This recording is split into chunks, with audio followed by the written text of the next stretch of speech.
Yo, yo, yo, what's good, YouTube? Yo, what's good, YouTube? You already know who it is. It's Frostbite coming at you with some CDL watch parties. You already know. Frankie, what's goody, bro? Thank you for dropping by. I appreciate you. Pretty much, it's just CDL, just pretty much some CDL, right? I will be streaming during the night. I mean, well, not actually during like hella late at night, but later on tonight I'll be streaming. But during the day today, I'm just gonna be hosting the watch party for Call of Duty League. Let me get that going real quick.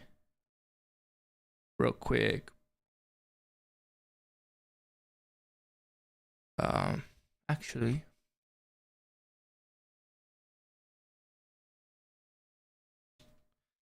I appreciate you coming by though, man. How you doing? Everything good? Chilling? Hope all is good. I was like, where are they at? Mud Mountain. The pilots know where to drop our load. We just go get it. Where's the duffel? The bear ate most of it. What? A bear did cocaine. Hold up. We got some.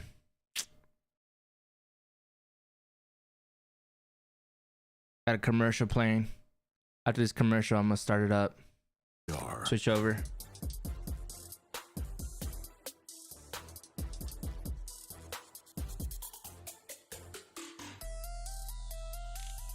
All right, bro.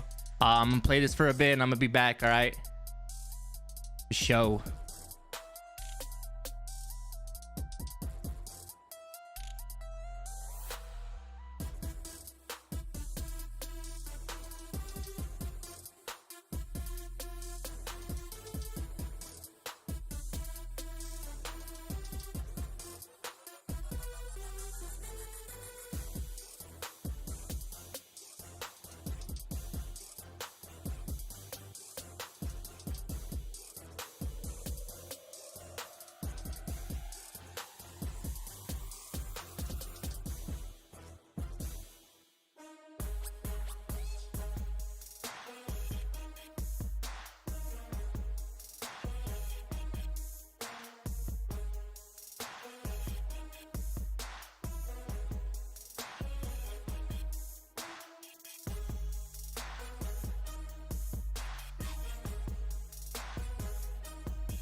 1,000,000 degrees. They say I should follow to be free, but I don't aim to follow, I'm the lead. I am not the one you want to start this with, cause when I do that would be nothing that can part in this. I set the flames to get bitter like an arsonist, and I don't wake up until I'm had no part in it. Hey, you can get down and lay down, you can call it you evil, leave with nothing to say now. Say you wanted to smoke, so I promise I'm not gonna play around. It ain't gonna be fun when I swing, this ain't no playground, no, this ain't no playground.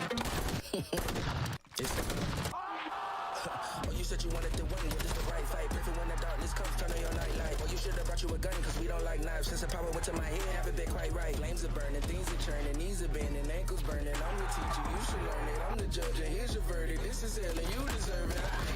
I'm feeling charged up, I'm feeling charged up. Keeping my guard up, you cannot stop us. I'm feeling charged up, I'm feeling charged up. I'm feeling charged up. Man, I cannot pretend the road is not tough. They trying to slow me down, they ain't with speed bumps. Constant on my mind, the ones I do love, they counting on me now. Too late to give up. Lace my shoes up, I'm tired though, you should know. My race can't be rushed, my rivals, they will fold. When they see me come out, I bet that they gon' start running. I'm a stone to a giant, I ain't afraid of nothing. Put in my left hand, vengeance in my right. Go straight on both, I ain't wasting no time. Fight for what's mine, you know it's only right. But I have it bad by the end of the night. You feel me? I'm feeling charged up.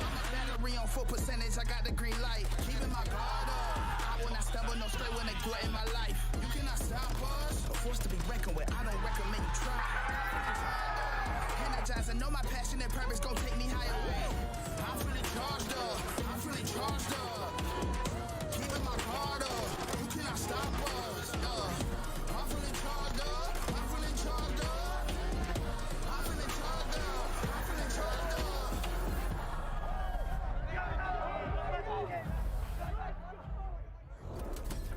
Call of Duty fans, we're in for a good one. MW2 is going to be a ridiculous year. It's just been insane. What other dirty tricks have you got up your sleeves? This is bound to be a spicy series. Let's find out, ladies and gents. Oh! Tag is making them pay. Oh my! I do not believe what we are seeing. Here he comes. Oh, it's Shotzi! Knock it out the park, yeah, show in it. Oh my word! The BT pounces. I know you say you want it. Now you gotta get up on it. Whoa! There is no place to hide. They ain't ready for you. I cannot believe what I am witnessing.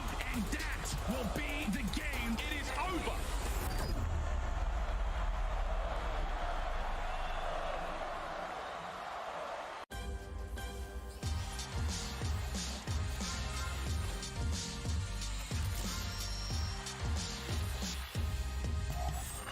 Dry those tears, kids, because Call of Duty's back. Welcome in, everybody. It's Headquarters. Chris Puckett alongside Alley Cat and Nameless, and we want to welcome in all the ranked demons to the show. That's where we're going to be starting our conversation, because Nameless, that's all you've been doing since yesterday. Tell me a little bit about your run through Crimson. A little bit tired today. I've been grinding it nonstop. It's so fun. There are some demons in there, to Puckett's point. Diamond 3 trying to get to Crimson, dude, it's so typical for all the people that are already in iridescent. I need to know, though, as someone who hasn't jumped into the mess that is ranked right now, what do I need to run? What do I need to look out for? I mean, just run the TAC 56 and the Vaznev. Honestly, I think Vaznev players are absolutely blessed even after the patch, so go try it. I'll see some people running the new guns like the Hemlock. So. Yeah, I've seen that on the timeline too, but shout out to Draza, our first pro to make it into the top 250. How? I mean, that's, dude, scrims and this? Yeah, kids did. And that number 11, that's Pac-Man, right? Maybe. Sure is. All right. Much love, Jonathan. We'll be talking a lot about ranked a little bit later in the show. For now, though, we should remind everybody where we're coming off of, and that is Major 2 in Boston. We just had an epic event down at the MGM Music Hall attached to Fenway. And what a finish for Atlanta FaZe after not winning a tournament since the championship in 2021. They make the run and they do it through the winners bracket. There were a whole bunch of bumps along the road for a number of teams. Allie, what were your big takeaways from our second major of the year? I mean, outside of Atlanta FaZe, obviously ending the drought. Shout out to them. They finally placed first because their S&D is looking phenomenal. It was very unfortunate for the New York Subliners for me. The fact that they were our Major 1 winners, they looked incredible during Major 2 qualifiers, then to show up, lose a Game 5 to Minnesota, and allowed them to win 2 offensive offensive rounds on a El Asilo control is just very uncharacteristic of the New York we saw previously, and then obviously got handed that final loss by our second place team, the LA Thieves. I think for me, like, the biggest story is just some of the separation we're seeing between these teams. Like, we saw LA Thieves and FaZe really separate themselves from the rest of the competition. Optic and Minnesota have a good performance, but then we also seen Toronto and Seattle Surge have a very bad tournament. Teams we expect to do well on land. Those are the teams that are like, I look at them as like titans in our league that can take over tournaments and get a championship. And now it's like, where do we go from here? Sitting in a good spot in terms of points, but, you know, all these other teams are making changes. So you're starting to feel like there's a top tier featuring that number 1 and number 4 seed. Yes. Are the Subliners and Ultras still in the conversation for top tier competitors? I think New York still is. I think Toronto is as well, just because they're pretty consistent across modes. I think their map pool can be weak at times, which we'll go into deeper later on. But, I mean, they're in a great spot for points. Just got to put it together on land. Boston Breach was on the stage 3 times in front of their hometown crowd. Unfortunately, their run through the lower bracket got cut a little bit early. And on Championship Sunday, they had a message live on this stage to all the fans. After 10 years of competing, 11 seasons, one of the youngest of all time hangs up the sticks and is now going to be hosting a show. What did this retirement mean to you, though? It's one of my good friends, man. I was happy for him, you know, great, long career. Was able to do it in his hometown in front of a crowd that really supported him. And then also, like, he left his team in a good spot. He didn't leave them in disarray, right? They have Beans come in, which we'll talk about later. But just shout out to Methods, man. Everybody saw the big announcement yesterday, Ali. It was sick. Yeah, he joins Optic Gaming as content creator. I don't think anybody was too shocked by this because he kind of gave it away with his speech on stage. You know, the future is green. Boston Breach said goodbye to him earlier this week, and then we had the big announcement yesterday in him joining Scump on the couch there over in Dallas, Texas. Look at that diva duo right there. Love to see it. And of course, we gotta love the new player that's gonna be filling in for Boston. It's not his first time. He did it at Major 1, but that was because Awakening was sick. Now that we have Methods out, the AR role needs to be filled. Is Beans that guy? Is he gonna be running the AR now full-time for the team? Yes, I think he is that guy. I think Methods was a great player. First of all, before we get to that in detail, this video was horrific, bro. I mean, I had to see Zach's feet, dude. Like, I did not want to see that I didn't at know all. TMI could come in video form. I know. Appreciate it there from Zach. Let me circle back to the point, though, because you see the Beans on toast. Nobody should ever eat that. But Beans coming into the team, I think he's going to bring a lot of slaying power to this roster. His stats and challengers was absolutely insane. Maybe it's due to his breakfast that he's having every day. You know, making himself something good if you're in the UK, I guess. Yeah, I don't know if good is what you put Bro, in that who's sentence. eating Sorry, that? Bryson Ton. But on the flip side of things, you know, I don't think they've lost any energy on the side of the Boston Breach. You know, we did get a sneak peek into the type of player that Beans was when he had to sub in during Major 1 when Awakening was not feeling well. Now both of these powerhouses are on this team, and I'm really interested about the search and destroy right now for the Boston Breach. They didn't really have a sniper, and that seems to be kind of do or die when it comes to this game. When you go against powerhouse teams that have players like Celium, like Clay, with the sniper in hand, so I'm interested to see how this turns around their game. So Beans coming off of the Boston bench, they already had them there on their academy team. Everyone else seems to be picking from the top of challengers. Let's move on now to the Florida Mutineers, because this is a team that went through a number of changes. Leading up into Major 2, they put Dave Patty in the lineup. Now, Dave Vikel out of the lineup as they are going to be bringing in some familiar faces. We see Capsule coming over from LA Thieves, and you're also going to be seeing a pickup of an old guy I saw win championships in Black Ops 3. Yeah. Fellow is in a starting lineup once again. Yeah, so Fellow has been like the path to pro, right? Like, he's been the guy, everybody goes in teams with him, and then they go into the league and they make some waves. This might be like his last big opportunity to, you know, make some waves in the league. He's going to come in and be like the captain of the squad, so I'm super excited. We know what we've seen from Capstone. He can take over respawns. He's developed a lot as a player since his initial performance last year, so I think it's been a good move, all things considered, for this roster to make some improvements in respawn. I completely agree. I think this is a fantastic move from the Florida Mutineers. Definitely my favorite with that time that we had off. It was technically 3 changes, but it doesn't feel like it because we plugged back into the roster. A player that I feel like nobody on this desk really felt like needed to go. Like and so now he's back in, thank goodness. I mean, a 2.9 S and DKD. We'll talk about that later. But I don't don't know what they were thinking, but I'm happy that he's back, and I'm happy that Cap and Fellow are here. I think the pace of this team overall has completely changed now. I think Havoc needed players like this, so I'm very excited to see Florida. I don't believe we're seeing them today. We will see them tomorrow, but I love it. In that first matchup, if you're a Florida fan, it's not a good one. Unfortunately, you have to take on the Boston champions in Atlanta FaZe, who's coming off that Major 2 championship run.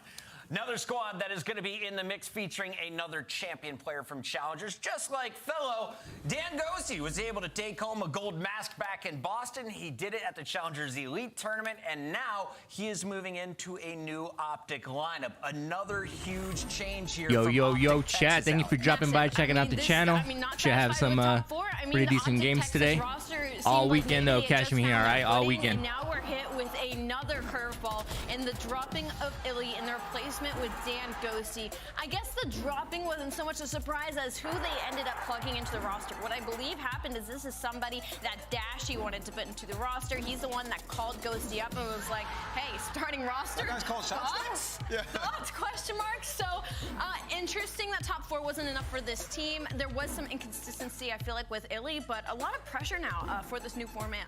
Yeah, I think this is just a risk that they did need to take, honestly. Yeah. I have no real big criticism of Ghosty as a player. I watched a lot of his gameplay throughout the last week or so, and he's been playing he plays pretty good. I like how he plays. He's calm in rotations. He's a solid player, always getting that trophy down when he needs to, has good communication. I think he's a fantastic player for this roster, but I'm worried about the risk taking right now. You get top 4, you're a couple plays away from cracking into the top 3, potentially making a final. Yo, Breeshaw, what's good, bro? Hey, I need you. Now you're changing the entire dynamic. I need FaZe Breeshaw tonight on that ring. All right. Major. And what you do gotta we lock say it about in. the Zio trio? Never outside of the top 4. Never outside the top 4 together. We'll go into a lot of detail when it's the Optic match day, but it is a big risk. They're gambling on Gangy. We'll see if it pays off. That's on Saturday when you want to see that Optic squad. But today, we've got 3 matches coming your way featuring another. All right, chat, check it out. From the Vegas Thieves, Legion. They've got a brand new 4th. New York, about it on the other side of the break. But and looking Ultra. at this schedule, Those are the dubs tonight. Those are the dubs tonight. Has potential to go the distance, Allie. Any of them? I'm really interested in that Minnesota Rocker New York Subliners matchup. I want to see if New York might be on. Wait, chat.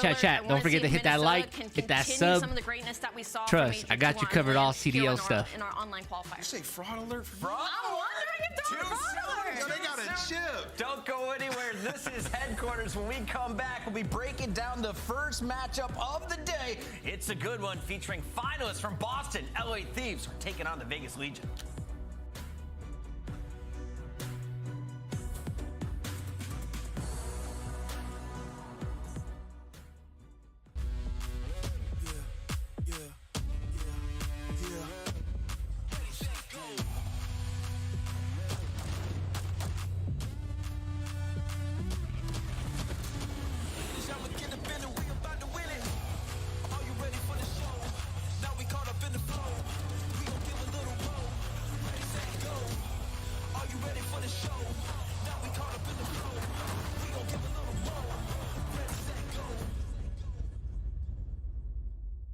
Call of Duty League Pick'em is back. Bottom the bend, a few more points, and then we'll be it. Pick the winning team. Pick the final score. Now with 2 new features. Fan Insights are here to give you real-time intel. Feeling good about a pick? We now have double boost points and point matches. Bonus picks, extra points to rank you up on the leaderboard. So as you get hyped for the weekend, pick, watch, win. Woo, it's getting good. So what's the plan? Same crew, but this time, we take everything. Picked up 3 in a row, looking to take care of the entire squad, and he's done it. Long, here we go. Number 2.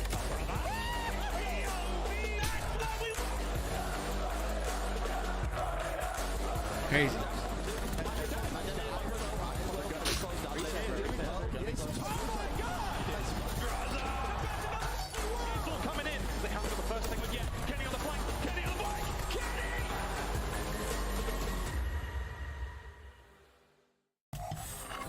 Welcome back to headquarters. We've got Vegas Legion taking on LA Thieves. It's fucking alongside Alley Cat and Nameless, and we're gearing up for a 3-match day Friday. Let's talk about this opening battle, though. LA Thieves, the final day of qualifiers, lock up a top 8 seed. They run that in Boston all the way to the top 2. Vegas, on the other hand, hasn't made it out of that 9 through 12 gap. Yeah, Vegas has been struggling. They were the team to beat when it came to search and destroy for a really long time, and then they got to the major, and they fell totally short there in their search and destroys. And now we're wondering what's going on with the Vegas Legion. Well, they make a roster change. They do, and Proloot was the shot caller in SND. At least that was my understanding. The question is, who is taking on that role now that 2Real is in the lineup? We mentioned it, Decimate. They've got Ghosty now in the league. We got Fellow playing for Florida. 2Real now going to Vegas. Challengers players are getting poached. They're getting poached, man. And we got the Pillow Master himself. We see 2Real in the league before. It wasn't a great time. Honestly, a lot of these guys from Challenge, sometimes they get thrown out to struggling rosters, and it doesn't really look like they make a big difference. But for 2Real now, it's another opportunity with the Vegas squad. You know, he was frying at Challengers, hardpoint KD, 1.16. This is where Las Vegas needs improvement, as well as control, just slaying in general. And you're replacing a guy like Proloot, who was prone to that bad game. But who else was prone to it? It's been TJ Halley. We watched him at the tournament. There was really nobody who stepped to the plate besides Clay, right? So maybe they needed. All right, chat. On the real, who has the best jersey in the CDL right now? The tides of this squad too much. Best jersey. He has to come and be the hero, Buck. To be honest, I think this is the same player in if different I had to fonts. pick, I think both I'd say Proloot and Rocker. 2Real are found to be pretty inconsistent at times. I know there's a joke, are we going to get 2.0 Real or 0.2 Real? And it's very real. Again, it is a different game. We have yet to see his looks in the Pro League when it comes to Modern Warfare 2. But I don't think this pushes Vegas Legion in either direction. I don't think it makes them worse. I don't think it makes them better. TJ wasn't on his camera right there. He's listening into what Nameless is saying. He's dropping a 40 bomb game 1. On the other side of this matchup, though, you have a team that's very capable of spreading the numbers evenly. That's what we saw from the LA Thieves as they went on a ridiculous run in Boston. They fell in that opening round, and then what? 5-6 teams eliminated by this team before they made it to the finals. Draws has been grinding. The question is, can you get to top 50 in ranked as well as Thieves got it easy, bro. They better 3. If it's not 3-0, it's 3-1. But I mean, I think you can. pretty sure it's 3-0. Point, you know, the LA There's no Thieves way are they actually make it based out of to the second West Coast, place, so their sprint day last starts major, and a then lot earlier and ends just a get lot killed by earlier, this so team, you there's know? definitely a lot of time there for Draza to have. I'm more of a Lays Lays but for the LA Thieves, the big question is Bishaw just kind of continuing guy. that Okay. run. I mean, they were like 12 Nah, I need locked in shots tonight though, bro. Better get that squad together and just grind that grind. Just grind that grind that rank. Always see LA Thieves struggle. Yeah, I think the big story here is online versus LAN. You're talking about a team who's 8-4 on LAN and 4-5 on. Hey, tomorrow though, statistics back it up in terms of is what we all want to see. KD, everything, like there's a big difference. Was dropping illy for Ghosty the right move for Optic where Texas? They could really like get some momentum going forward. I feel like they look like a championship team. I feel like he's gonna come out pretty hot tomorrow. I'm kind of excited to see that. Vegas can play down to their competition, or they can play up to their competition. The man's Ghosty, huh? One of those trap games if you're LA Thieves being caught off guard by Vegas, or is this just kind of ideal matchup for you, knowing that they have a brand new player, probably don't have that chemistry yet? Ideal for sure. I think the biggest Vegas doesn't have plays like that. These teams is maybe the search and destroy against the Vegas Legion, just historically wise. But LA Thieves have improved overall when it comes to their respawn. They went from the 8th team and holding in stage 2 to now after that qualifiers, after the majors, they're the best in the game. Their hard point is repeating from last year at the beginning, where they just look completely unstoppable. They look pretty good. Their numbers not fantastic, but they're shaping up. Let's take a look at our maps and modes. And Ali, I know you've been diving into the stats. Who do you like for this one? We got Mercado, Fortress, Hotel, Embassy, LSC. Well, 5 different maps in our best of 5 today. I'm honestly kind of worried about that Fortress game 2 for Vegas Legion, simply because if a player like Envoy starts getting into a movement, they could absolutely put Vegas Legion into a box. And that Mercado hardpoint, LA Thieves is the best holding team in the game on that map and mode. So already the start of the series isn't looking good for the Vegas Legion. All right, well, I'm going to go ahead and call bringing that fresh blood. So I don't know. I don't think it's going to be that easy. I'm going with the Thieves officially. I don't know if he's gonna. I don't know if he's gonna be that big of a. Difference though. I'm definitely thinking Thieves in this matchup for sure. Going Thieves, is it 3-0? It depends. It depends. He might come in, you know, showing something to prove. I'm gonna give him a map. 3-1 Thieves. Sure. You see everybody saying 3-0, 3-1. We'll see. Legion, let us know, chat. Where do your channel points lie? Right now, we got our casters ready as we hand it over to the dads. It's Lando and Stud. Thank you so much, Chris. Yes, indeed. From one dad to two other ones. Jay, let's start off the Major 3 qualifiers right, man. I tell you what, the desk, they have to be honest, but it does depress you a little bit, just considering the way they think that this match is going to go based off of community votes as well. If you look at the pick'ems, a lot of people siding with the Thieves. And it's not even that. I'm just, you know, we're talking. Who could blame them? We're talking, bro. LA's an S tier team. Of the way that they looked at the last major, Vegas man. is not. That losers bracket run was honestly insane. They got their days, but they lack consistency. And I mean, we got one new dude, so we'll see. By the time they got to the finals, they were 15-1 overall. They looked like one of the most complete teams that we have in the game. Unfortunately, fell short there. And then on the opposite side for Vegas, I'm super excited for this team, man. I know 2 Real, they didn't really have the best performance in that Vanguard season. Chat, you already know. So far in Once the game begins, Cam goes away. You guys enjoy the matches. I will be gone for majority of the day, but don't worry, stream's still gonna be going on, and you already know I got you covered today, tomorrow, and Sunday. All right. It's always very close, but I'm excited to see the return of 2 Real. Okay, well, a little. Okay. All right. That's my cue. But at the very least, Jay, they got preferred spawns. We talked about P2 off the start, but as we fly in for Mercado, buddy, like, what are you really looking out for most when it comes down to this Vegas Legion lineup moving into Major 3? A lot of expectations on this guy in 2 Real. What do you want to see him do in his opening match? I just want to see a little bit more consistency, like, because we know TJ Hatley, he's prone to the bad game in hardpoint, but they need a really good sling SMG. So hopefully 2 Real, he's able to transition his challenger performance into the pro scene, and unfortunately not having the best start because now there's only 1 player off the rotation, but it's going to be about that consistency in slaying for me. Yeah, and some interesting spawns currently going down. Clay, the veteran, trying to lock things up over at P2. That's going to be 4 in a row for him. Eventually does get found out, but because of that slang, it now gives Vegas numbers moving into one of our money hills here on Mercado. As we get primed and ready to jump on in. Envoy try to stay up. We got both teams really having 1 player go off for the squad. Oh my! Envoy's turn for a 4 spree. It's a break for the moment right now for Thieves. And right there was Vegas with a 3v1 off the rotation. They just had to take down Envoy. They did not take care of him, and that's going to be LA Thieves finding the early break. The best team that we have in hardpoint at breaking every single hardpoint, and it showed why. As they're still trying to find a couple of kills. Draws a sling with the SMG in hand. The pitch is going to be there. All 4 dead LA Thieves successful in the hole. And that's hey Cody, I appreciate you dropping by, bro. Checking out the channel, you know I got you. Make sure you hit that 7 that like though. Our opening map here on Mercado, that's if you want to catch and, we're thinking P2 every weekend CDL. I got you covered here, man. Thank you. A little bit of an advantage, and already off the start, Thieves in the first opportunity to break, they're able to do it. Nice and sizable lead as we head in toward 10. Utility tacticals tossed as Octane looks to set up shop. We'll see if it can be another break as TJ falls. Oh, he's playing it beautifully. The patience right there from Octane. At least opens up the first kill, but none of his teammates are able to pick up any as well. Las Vegas, they're able to hold down the first push. Now they're controlling the spawns, knowing that LA Thieves have to break in from garage. Envoy finds the first, but they're still holding on strong. Only 2 players in the hill, though. LA Thieves have numbers. LAT do for the moment, however, at least for the time.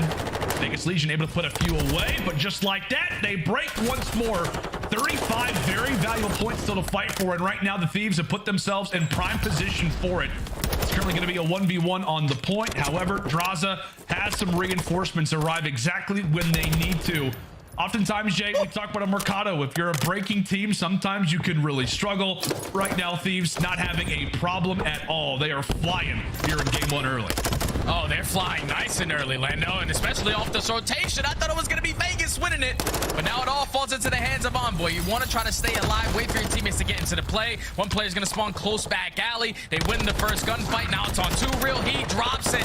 This is where the game can start to get out of hand. Vegas were not able to stop the bleeding, not able to win their rotation gunfights, and now LA Thieves had the opportunity to chain a couple together. I mean, you've talked about it. I mean, I should say we've talked about it before this match even started, about how lately, like on Mercado, feels like a lot of games are ending at P1, and the reason for that is obviously because of the amount of hills that we have. We've just been experiencing a lot of blowups lately as Envoy is flying toward the back alley. And Jay, this does not feel close in any way right now. Thieves are just out there killing, slaying everything. Feels like Vegas are have to work for every single kill that they get. The final 20 at Barbershop once more seems to be in a wonderful position right now for the Thieves. What does Vegas have to do now, man? This has to be a 60 hold. You have to get a full 60 to get yourself back into the game, because every single time LA Thieves on their first push, they have been successful on the break. So it's all about the setup. You have one player in 2 real holding that back spawn. You're just waiting, sitting towards back cop car, gonna be able to find that first kill. They have a perfect setup right now. Just can't let anyone slip on through. Vegas so far holding strong, down by 100. Down by 100. That's the level that we're at this moment. Sticky. You gotta hold, and it's gotta be perfect. Nice 3-for-1, make it 4-for-1 trade. So Vegas able to put in a few points as Clay trying to lead the troops back. A big spot for them already to kick off this hardpoint. As we said, Jay, one of the worst hardpoint teams right now in the league. Really, just in general, one of the worst respawn teams in the league. Oftentimes, it's come from a lack of slaying. We'll see if they can finally get a bit of some sunlight here for the time. Final 20 seconds, a contestant in. TJ looks to be there for the trade. In Vegas, they look good to walk away with the final 15. That's good stuff right there from Vegas, but now you have to break one of the more difficult hills on Mercado, which is the top P6, top cantinas. You already see the setup right now for the Thieves. They are ready for the push from every single angle. Kenny finds one. The trade does come in. Just want to try to play your life in this position, but no, Turua is going to drop. So LA Thieves is the second best holding team on this map, showing why. As there's only 50 seconds remaining on this one. They're fully pushed out. They know exactly what's going on. Vegas just have to find something. They do indeed. 40 points still to fight for right now at Cantina. Octane does eventually drop, but Clay, he gets sniffed out. It's just the numbers continually from the Thieves. As Vegas just struggling, man. They're struggling to really get out of spawn. They're struggling to really find a few players in stride, and maybe this could be their opportunity. Problem being is that the LA Thieves are inching ever closer to that 200-second mark. Envoy, who's been having a phenomenal game, just looks to pivot, jump on in. The nade lands at TJ's feet, and his job gets that much easier. Jay, by the way, Kenny is 9-9. He's just having a phenomenal time watching that score run up. Yeah, feet kicked up, brother. That's what's happened when you're winning these rotations. As now LA Thieves find themselves close to that 200-point mark, but it's going to be Vegas winning that rotation over towards parking lot. The push from LA is going to come in towards garage. They hold down, they get their first couple of gunfights, and now it's on Octane. He just has to play his life, wait for his teammates to get there. He does not find it. So Vegas so far strong on the setup. Going to breach that 100 points. It's interesting, man, because obviously we see the slaying numbers right now from Thieves. I mean, it's fantastic across the board, but you've been one to say it a lot, right? It doesn't feel like for the Thieves, oftentimes in hardpoint, like slaying is their, primary mode of success. They really have a good environment. The comms are always great. I think the word that's been used a lot for them is system-lovely. One of the many reasons that makes this team incredibly difficult across all modes. Yeah, because LA Thieves, like I said, they're one of the complete teams that we have in the game. No one has to go above and beyond. Everyone just simply has to do their job. Your ARs rotate, hold down the power positions, SMGs stay pushed out. And when you're winning rotation, especially on a map like Mercado, the kills are going to come easy, but you're probably not going to get a lot of them because you have to cut your losses on a majority of these hills. But 210 to 110 at the end of our first rotation on hard points. Vegas in control of the better side towards Cantinas. You see all of LA Thieves pushing around towards back cop car. They're trying to flip these spawns early. They absolutely are. LA Thieves thinking about the long game, trying to prepare for that P2 spawn. Right now for Vegas, a tall hill to climb as they all fall in stride. Let's go ahead and step aside and see how the Vegas Legion comms are sounding. Can they bring it back? That's not him. Not him. Envoy. We gotta get him out of hill. Push it, Teach. One shot. Looking over you. I'm looking over you. Stay down. Guide, dead. One shot dead. I'm gonna go. One bullet. Alright, go. Yo, behind the gate. Mid garage ready. Gate weak. Octane hitting middle fruit. Edge right now. He went low P2. P2B. Let's push out A and D. Just one deep cactus. Left side mid. Octane. Left side mid. I'm one shot. I'm standing. Looking short. He's door. Door weak. Door dead. Lights. I got blown up. I'm one shot. Back long, Kenny. Push me out long. Push me out long. Jay, there was a moment where a few kills instantly happened and you go, okay, that's game over. Why is that? Because Octane was the guy that was sitting towards Cantinas. He was holding down that cut for the push through mid-tunnel. They found those kills, and Vegas were not able to flip the spawn. So Thieves, they're going to close this hill out right now. Yeah, it's about to happen, Vegas. I mean, they can try all they want to. They're just going to add into the slaying frenzy that we see. Jason, I don't know, man. Turreal looked kind of mediocre there. Calm, collected. His first game, though, his first game. A few players having their feet kicked up. Like there was a moment, where you saw Vegas Legion start his to first bring game it back on maybe a hill or two, but when you looked at the scoreboard, it really just did not matter. All right, real quick, YouTube. Again, thank you for dropping by, checking out the channel. I just recently started streaming on YouTube not too long ago. I do mostly CDL watch parties. I do stream myself. I do play myself. Usually Warzone, or lately it's been rank play. Any feedback for the channel is greatly appreciated. Just let me know. Thank you again for dropping by. I am going to be gone majority of the stream, but don't worry, I'm going to leave the stream up for you guys. Again, you guys can watch this stream in 2K. Just hit that little cogwheel on your guys' screen.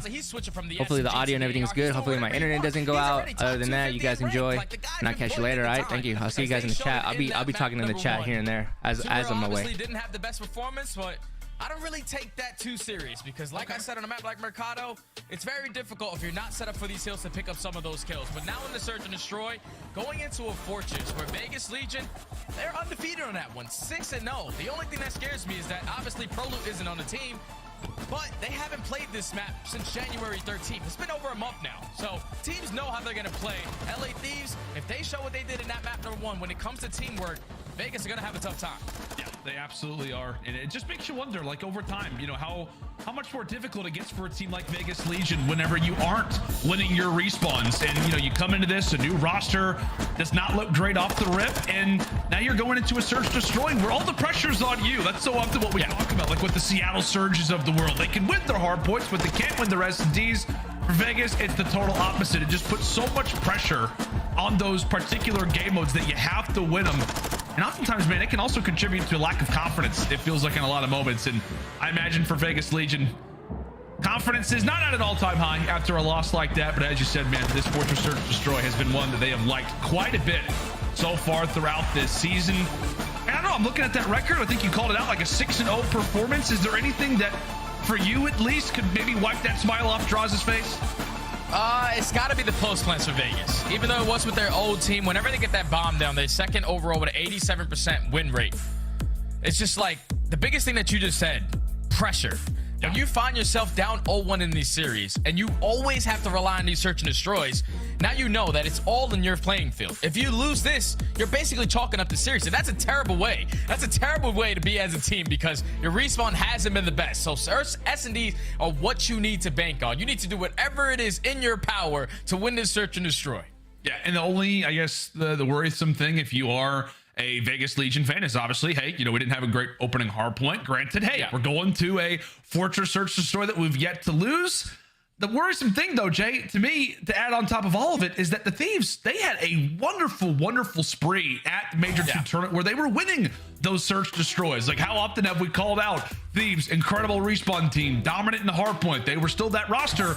But S&D is what really made this team complete and what allowed for them to go on such a dominant spree through the losers bracket. Yeah, and it was just all on the teamwork. Like the SMGs and Kenny and Envoy, they were working collectively, beautifully. And then on the opposite side, you had Octane holding down lanes, getting first blood with the snipe or the AR in hand. And then you got the playmaker Andraza. He's not afraid to hit whatever the hell cut is around the map. He's going to make a play happen. So I just think the way that the Thieves are playing right now, after that Major 2 performance, is nothing but confidence. You see smiles all across the board for this team. Just got to keep that momentum. I know they do tend to struggle online, but when you come off a hell of a performance at the last Major, you got to come in hot. You got to come out swinging. Yeah, for sure. And I know, you know, the KDs for Vegas Legion on the other side are great coming into this. So if we want to talk about stats, if we want to talk about statistics, it's, you know, it's hard to do that for Vegas because they're pretty much good at everything. But I think it's fair to say, man, the guy that we have to look out for throughout this entire series and even coming into this game number 2 is Too Real, right? I mean, it has the slow opening performance. I'm sure there's a lot of pressure on him considering what everybody's talked about last season with the Mutineers. Is he the right guy to go for? There was a lot of challenger players that, you know, people thought could be the right move for Vegas Legion. After an opening hardpoint like that, you really hope that this guy can get going early on to these Search Destroy rounds. Yeah, Too Real has to step up, but I think the guy that I'm mainly focused on is the guy that they decided to keep on the team. You heard the Des touch on it. It felt like when you're struggling in respawns, you have to come up with more than one change. But the reason why they didn't drop this guy is because how dominant he is in Search and Destroy. 1.16 overall KD is TJ Halley. He takes over in this mode, so I'm really looking at what he can do on this map, especially early on pressure towards that. Without a doubt, we're looking at the SMGs for Vegas. And right now it is Clay who brings out that sniper nice and early. Pretty much a clothesline there to the neck of Envoy as he'll fall early. Vegas Legion call first blood. Vegas call first blood, but they answer right back. The LA Thieves take down Clay, making it 3v3. So no sniper to work with, but look how aggressive Kenny's just gonna get. He said, I'm gonna get this kill regardless. Turns it into a 2v2. Now 40 seconds to work with TJ and Temp versus Draza and Octane. Oh, and TJ. Oh, Draza's just behind him. Walks on through, eventually will fall, and now it is all on to Don Don, a 1v2. Octane and Draza still up next. 25 seconds, but he does have some information on to Octane. He knows he's got to be toward the backside of the stage, but I think Sam LaRue has also got an equal amount of information. Temp tosses out a nade, says a prayer, puts in a few tags. Job done for the first, but this job gets that much more difficult considering the time that remains on the clock. All Draza has to do is waste it, and waste it he will. Kill confirmed, round to Thieves.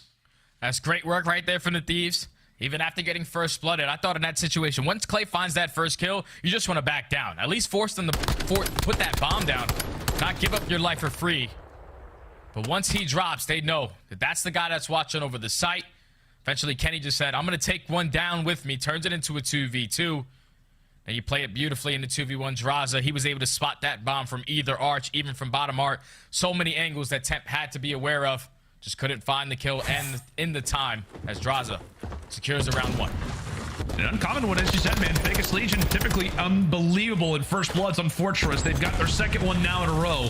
We'll see if they can convert it this time. And they look to be in a great spot as they have found the kills, and they are quickly prancing their way over toward that B site.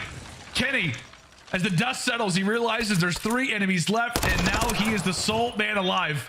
Cuts away TJ now on the Temp. One of the faster rounds that we have seen. A B plant on top of it. Jay, walk us through it. What just happened right there?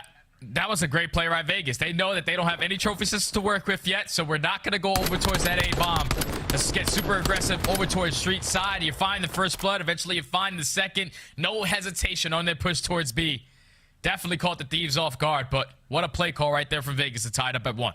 That's just one of the reasons, right, where we talk about Vegas Legion. They just have a newfound confidence in Search Destroy. They've been common to the gut-wrenching hardpoint loss. You know, whether they're close or they're getting dominated, S&D, it has been their home. And right now for the Thieves, maybe thinking of the same strategy as they'll bring it out to quite a bit of kills as everybody in the lobby almost falls in a matter of seconds. However, it is Thieves still with the man count. Clay with a bit of intel, though. Clay now left in the 1v2. He does have dead silence. You can start to be moving on the map. Basically a superhero when you get your field upgrade, as the bomb is going to get planted. Envoy and Octane trying to clutch up for the Thieves, but Clay, his dead silence is about to run out. Now you have to slow it down. You don't want to get those sound cues to your opponents, but he's able to spot the first, make it a 1v1. Drops Octane, and I'm sure he knows who is left. It's going to be Envoy playing for the route, playing for the OE. Is he going to catch Envoy off? So many routes, so many angles the Envoy could hit. And right now for Clay, he's playing the patient game. He's hoping that a mistake will be made. Time ticks more and more. He spots the shoulder, and Envoy is not going to feed him. Another round in which it is an LA Thieves player playing the time. Clay slaying him out, but the round will not go his way. A solid effort there for the 3-time. Yeah, Clay was trying to go 300 IQ right there. Once he finds that first kill, it's a lot of time on the clock. So Envoy, he's probably thinking Envoy is he'll go for a long route, probably wrap all the way back. He just plays it super patient. But once again, time not on the side of Vegas. So many angles that Clay had to check. Just couldn't find the right one. Envoy clutches up the 1v1 and take the round. Into round 4 we go. We've seen some absolute chaos to kick off a few of these rounds. Quite a few looks, at least off the start of that B site. Last time it was Vegas Legion who made a play for it. However, it will be Octane who smells blood off the start. Able to drop TJ in that opening engagement. And right now, Thieves, they've got 3 players, all somewhat around this P1 position. A lot of opportunities for kills and also a lot of opportunities for deaths. Clay, Turio, both of them gonna have to be incredibly careful as Temp cuts away another. That's great communication. The nade hits from Clay, and then Temp lines it up from top double. So now in the 3v3, Envoy's in a great position to at least watch that cross. To not allow anyone towards B, but he's going to get some timing. He spots one, at least takes down one, forces it to a 2v2, but now it's Draza's turn to attack. Duriel versus Draza, and I think Kenny's trying to get involved in the fight. However, Draza rounds the corner, gets taken down by Temp. Quavo Ken, 1v2, 30 seconds to go, and you can see He's hot on the heels of what is a Vegas Legion attack. Is he going to spot 2 real? Yes, he will. Bomb does not get planted. And now with that, Temp, does he go for the instant bomb plant? Does he look for information? Kenny does spot him going for the cross. Once more, it is Kenny on the heels of what exactly Vegas Legion are looking to do. Spots Temp, but can't escape with his life. Oh, Kenny sighing right there. He called that play perfectly, Jay. That's so tough right there for you, Kenny. You were able to get the information, but once Temp crouches down behind that site, just catches you off guard. You try to get out, but could not get out in time. Temp, all smiles, as he knows that that's probably a round I should lose. But he's able to clutch it up for Vegas. And that's the first round, I'm pretty sure, for LA Thieves, where they get first blood on defense and they lose it. They had a 100% win rate whenever they got first blood. Vegas Legion, they break it. Streak ended. In a round where you felt like Kenny did everything he possibly could. Did everything right. Except the final few shots. 2-2 we go. Thieves back on attack, and it's Envoy who's able to answer off the start. And it is a clear-cut A attack. Back to standard stuff, but TJ getting over-aggressive toward the top. He's able to make it work regardless. Draza gets involved. He also will fall. Vegas, they begin to collapse, and right now it's all on to Kenny again. Kenny into 1v2. He spots TJ, but he cannot pick up the kill as the flank comes in from open arch. That round falls into the hands of TJ. I saw Envoy. He got the first blood onto the player that was sitting towards open. But then TJ, he jumps himself in towards top dubs. He finds the first, and eventually finds the second. Then at that point, all of LA Thieves knew that there's pressure from every single angle.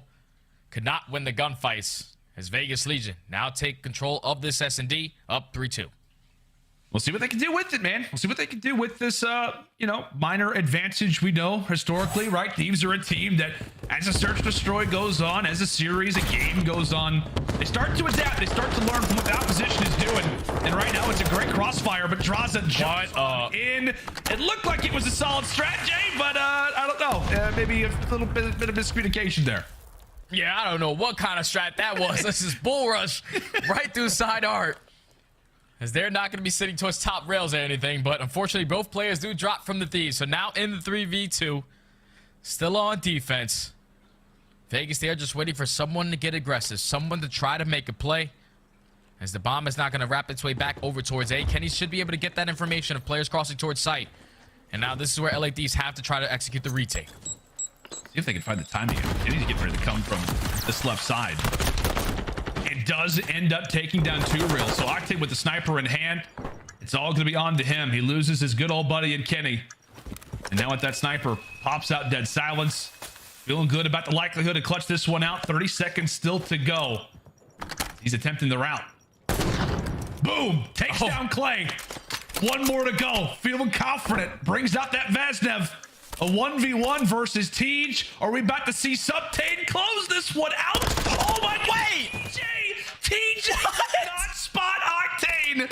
And it will be a clutch that did not look like it even had a chance to go his way, Jay. What is that timing? What is TJ looking at? That's the real thing. What is he looking at? Because you're sitting behind. Okay, this is the POV. This is the POV. Okay. So he's looking. This is the perfect angle. This is exactly what you need to do. What? Oh, how does he not spot him? No. How does he not spot him? Oh, that's so tough. The timing of him. I don't know why you ever want to look at the wall to the left side, but unfortunately he turns left. Octane finds the timing. He's able to clutch up the round. That sucks right there for TJ. I mean, are we playing on like a 70 FOV or something? Like like it looks like he's right there. I don't know. Get focused up, Tej. Okay, Tej is down already. He's got to be a little checked after a round like that. Another gift given toward the LA Thieves, as they are feeling very good after a round like that. However, draws a bit over aggressive. He ends up falling. Now it's time for Envoy to get involved in the fray. Able to drop one. It is Octane there to clean up the other. All on to Clay now, the 1v3. Clay in the 1v3. They know his positioning. They're just lining him up. They're able to take him on down. First blood to the Thieves. The trade does come in, but Envoy finds the timing. He knows that with Clay being that player who was watching the overextension, he finds that kill through bottom maps. He was able to push out through bottom art door, find that kill of the player watching the cross towards A, and then get some assistance on from Octane to find the second. Just a great round right there from the Thieves, playing their man advantages beautifully, taking the best calculated risks, and they close out the round 4-3 now. We talked about it. I mean, you know, the Thieves, like I said, are a team that starts to adapt over time and search to destroy. They begin to learn from certain tendencies. And one thing that's interesting, Jay, is that we've actually seen both these teams play each other on Fortress Search Destroy twice already. In fact, the 2 losses that Thieves have on Fortress Search Destroy is actually to the Vegas Legion. So these teams are well experienced with each other. We are seeing some crazy strats, some odd calls, and at times maybe unfortunate COD timing. But yeah, I guess that's what we can call it, Lando. Yeah, you know, some unfortunate COD timing, but in the 4v4, very unfortunate. You know, it's not ideal. You can see for Teach now. He's like, okay, lost the previous round, got first blooded the round prior. Surely not this time. There he goes. He's back on top, Jay. 7-6. Great play right there from T. So watch both angles. Too Real finds a second on to Octane. So already in the 4v2. LA knows that they have to make a play, and Vegas picked them all apart. TJ said, don't worry, I'm definitely going to be looking at this angle. No one's going to slip by me. He finds the first and then eventually is able to find 2 on the round. Both the SMGs step up on this one. As Vegas Legion back and forth in the search and destroy. Now 4-4. As we said, man, pressure is on Vegas Legion in terms of the search destroys. They are not great at hardpoint. They are even worse at the control. So the search destroy at this point feels all but necessary. Considering the new lineup, considering this new and fresh qualifier, an early dub here would be fantastic for this new Legion roster. But into the S&D we go. Last time it was TJ who was able to find a nice 2. Right now it's Too Real who ends up bringing up the tag to try to put that one to good usage. Clay, the veteran, ends up going out. However, TJ's still there to make the play and double skate with their life. It is an excellent crossfire that gets established there from Vegas. They reveal, and then they instantly pounce, but 2 line up for oh my word, it was nearly 3. Clay, you can see his face, thinking we might have just given that one up. However, Vegas, just by the slimmest of margins, Jay, they stay up, and it's TJ again putting away the kills. That almost got scary, but that is the play call that you want. All 3 fly out, and let's play the trade. As Vegas Legion, I thought that round was going to get scared for them, especially because Clay got first blooded, but they put on a lot of pressure through both arches, and they were able to find 3 kills in a blink of an eye. That was beautiful work right there from Vegas, and now take control of this search and destroy. TJ, the man in search and destroy, sitting at 10-6, is making up for that 1v1 mishap. As now they put themselves at game point. The only player on the point is going to be Envoy, though. Do they know he's in his position? That's the question. Well, now his opportunity. TJ, he's bumped up that FOV, and look at the man fly. Now on 5 in a row. Try to close things out here. A current 3v2 as Clay is able to bring the man count more toward his team's favor. Jumps on out. Draza able to sneak one away. 2v2. Still time to work with. Octane falls. Now it's all up to Draza. Draza in the 1v2. Dead silence is about to be earned, but the bomb is getting planted. So before you make any sudden movements, you have to at least earn this, but the information is going to get called in by TJ. Wait, he is going to get picked off too, so at least Temp knows where he is, but now it's Draza in a 1v1. 30 seconds to go. Draza gonna hit the long route. Time continues to tick away. Where is Temp hiding? Where could he be located? We're about to see around 11, or has Draza just managed to clutch out a 1v2? Temp begins to get aggressive, but it's Don who locks it down and stays alive. And that is not the game, folks. That is not it. Vegas Legion, they're still here. They're still here. No, that's game, Lando. That's game. That's 6-4. Oh, it was? What? I don't know. Yeah. It's the first 3. Never mind.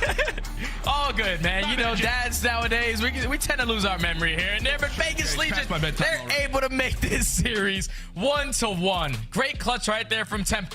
I just thought, like, that was a lot of trolling going on, to be honest. Like, TJ, that 1v1, and even in that streak, like, TJ sitting in a corner, he gets the info, he almost causes his team the round, but Temp is able to clutch on up. LA Thieves, they simply did not have an answer on their attacking rounds. Vegas Legion, they were doing a great job of just picking them apart, even after getting first blooded. All in the hands of TJ. 12-7, 11 non-traded kills. He earns that cruise missile towards the very end of the game, and he's able to secure this search and destroy for Vegas. Now we have a series, buddy. Now we have a series 1-1. We do indeed, Jay. I tell you what, I was just expecting this game to be over faster than I thought. So you know, it is what it is. It's a new stage, it's a new qualifier. We're getting back into it, man. We're getting back into it. No, in all seriousness, Fortress Search Destroy ends up going the Vegas Legion's way. Props to them, because I was a little worried there at the end. I was a little worried there, maybe calling it a little early, thinking that it could be the Thieves to get the round 11 in there. But solid job for Vegas. Like I said, they win the Search Destroy. They remain flawless on Fortress, and they continue to drop the Thieves in that very map and mode. We'll see if they can try to turn things around. When it comes down to control, though, that will be the question. Make sure to stay with us, folks. Thieves v Legion continues right after this.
The Call of Duty League is presented by the GMC Hummer EV Pickup, the world's first all-electric super truck.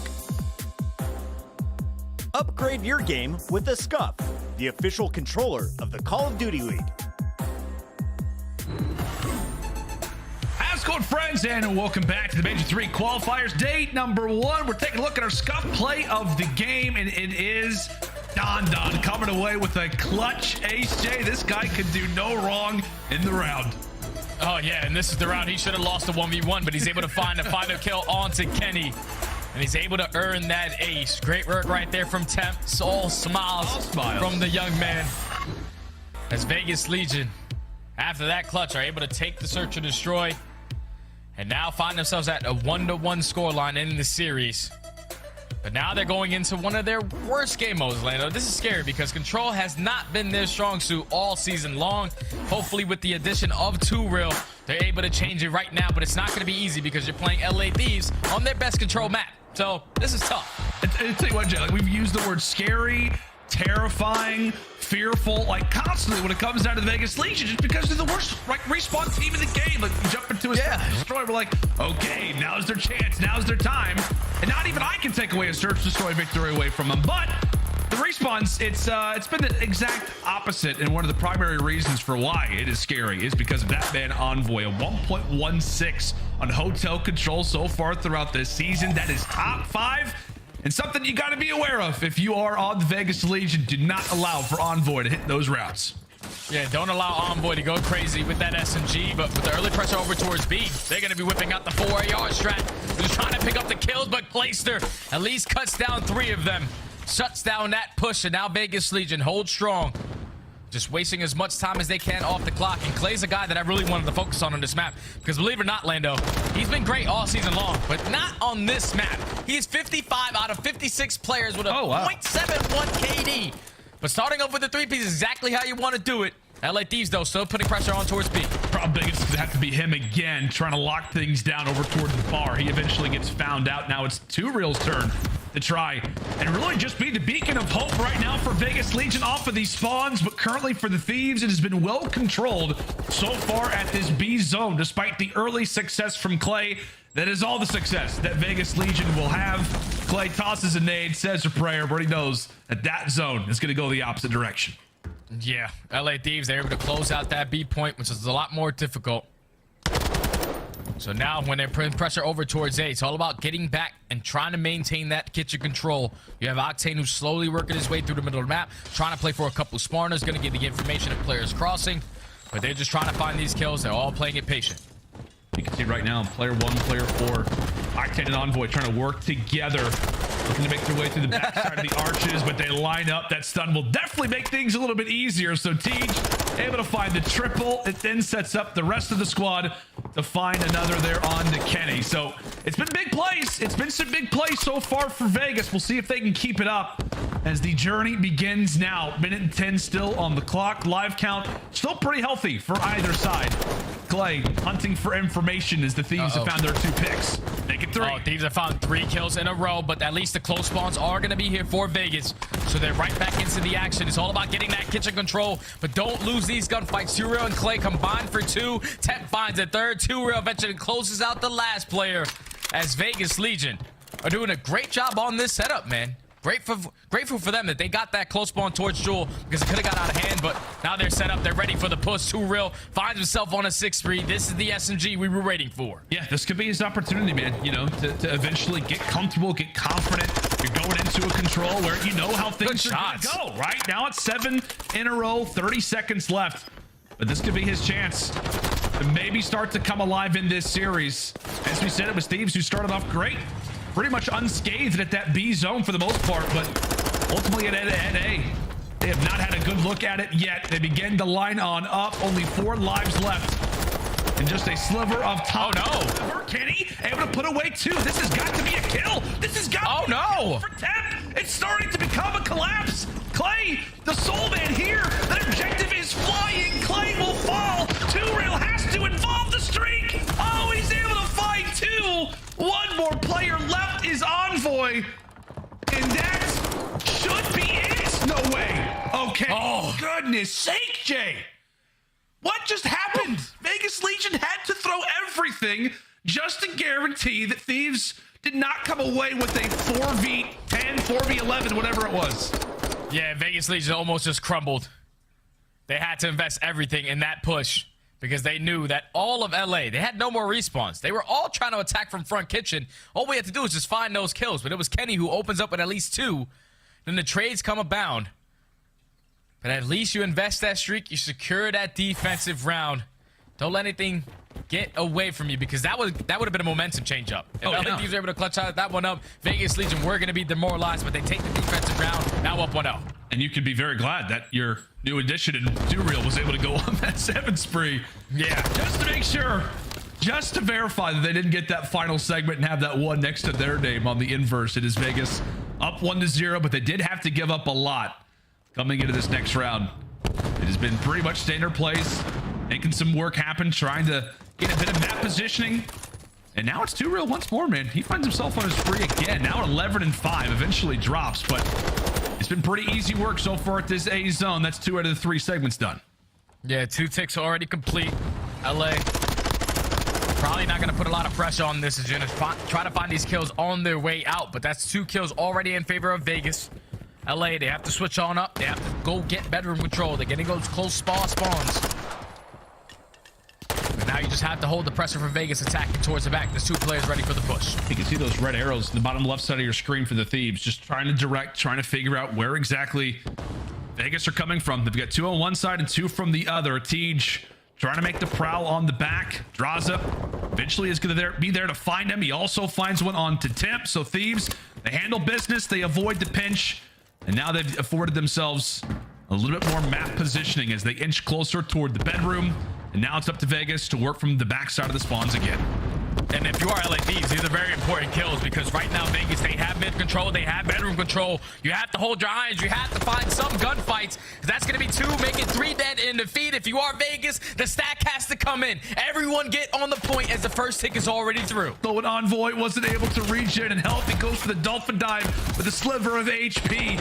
He gets dropped, and now for Vegas, they begin to watch that segment fly. However, Draza and Kenny are able to poke away at 2. Tip does get dropped as well. It is a clean 4 down from the Thieves.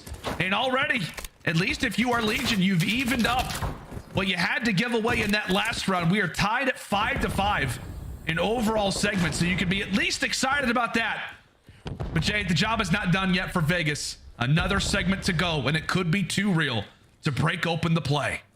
Yeah, 2 Real is trying to make the play, but there's no players from LA Thieves on this side of the map. They're all pushed out towards bedroom. So they're going to give up their spawn. 1 player is going to come off spawn, so 2 Real is going to get that information. He cannot win the gunfight. What a shot right there from Draza. That's 3 dead. Last player is going to be Temp. He gets stunned. The trophy's going to come out. Just want to try to play your life if you are Temp. 40 seconds still left on the clock. Oh, great shot coming in from Temp. We got everybody hitting some beamers. These guys have been in rank play. That is undoubted. Top 250, though, in Draza. He's been on the grind, that's for sure. Temp stunned, eventually drops. Time continues to tick away. 20 seconds left to go for Vegas. And as this is about to be their final push. This is going to be their final push.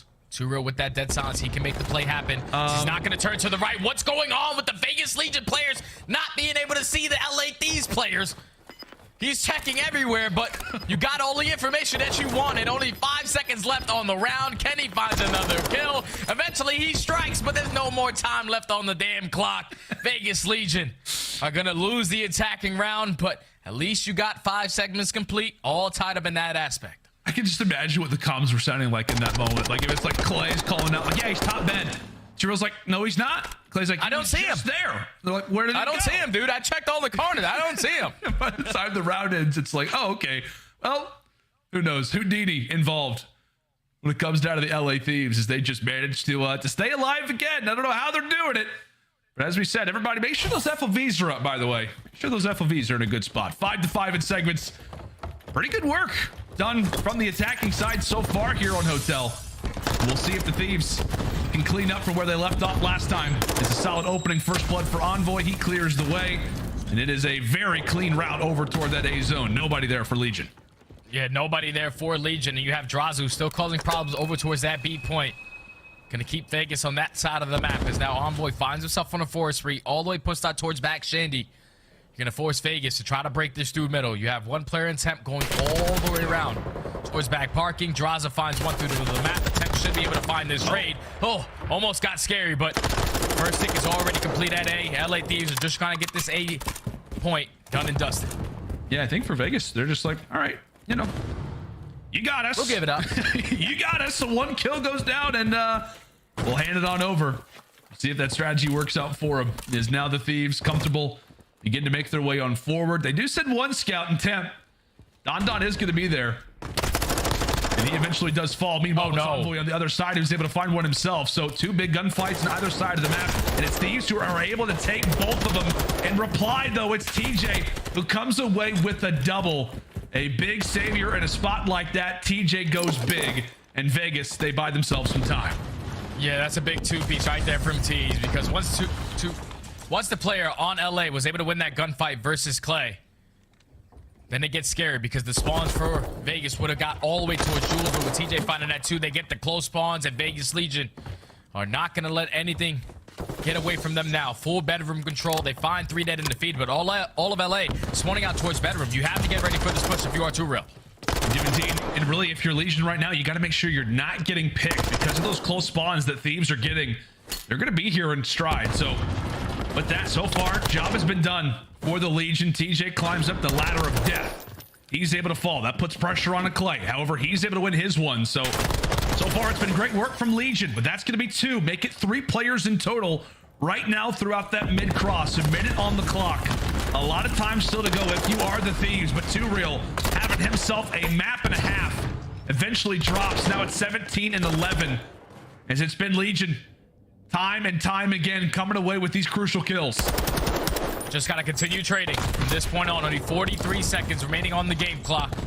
LA Thieves trying to put pressure on from the front. Octane wins a huge one-on-one versus TJ. They already have mid-death control, but Turu wins a crucial one-on-one versus Draza. So time is going to be stopped, but Clay playing it super patient, able to get his teammates back into the play, and Vegas Legion, they shut down that push once again. 30 seconds, LA Thieves have to get a move on it. That's wonderful work, man. I mean, just in that situation, you got a crossfire set up, Thieves, there's noise going on, there's shots, there's nades.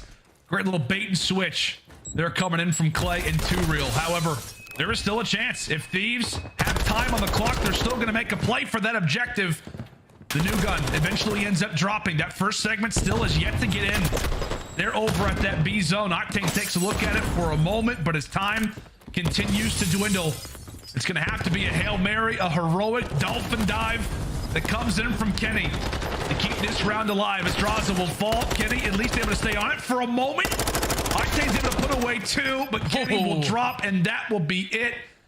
Vegas, survive, survive, survive. That's good work right there from Vegas, man. Keep in mind that they just came off a roster change, and the guy who just came in is leading the team in slaying alongside Temp. Both of those guys are going above and beyond right now with the crucial 2 pieces that they need to get. Every single time I think LA Thieves have an opportunity when they find 2 kills, especially when Envoy won that gunfight towards the back. It's the SMGs who are making the plays. TJ finds 2. Too Real staying pushed up in towards bedroom. They're playing some beautiful Call of Duty right now and now find themselves up 2-1.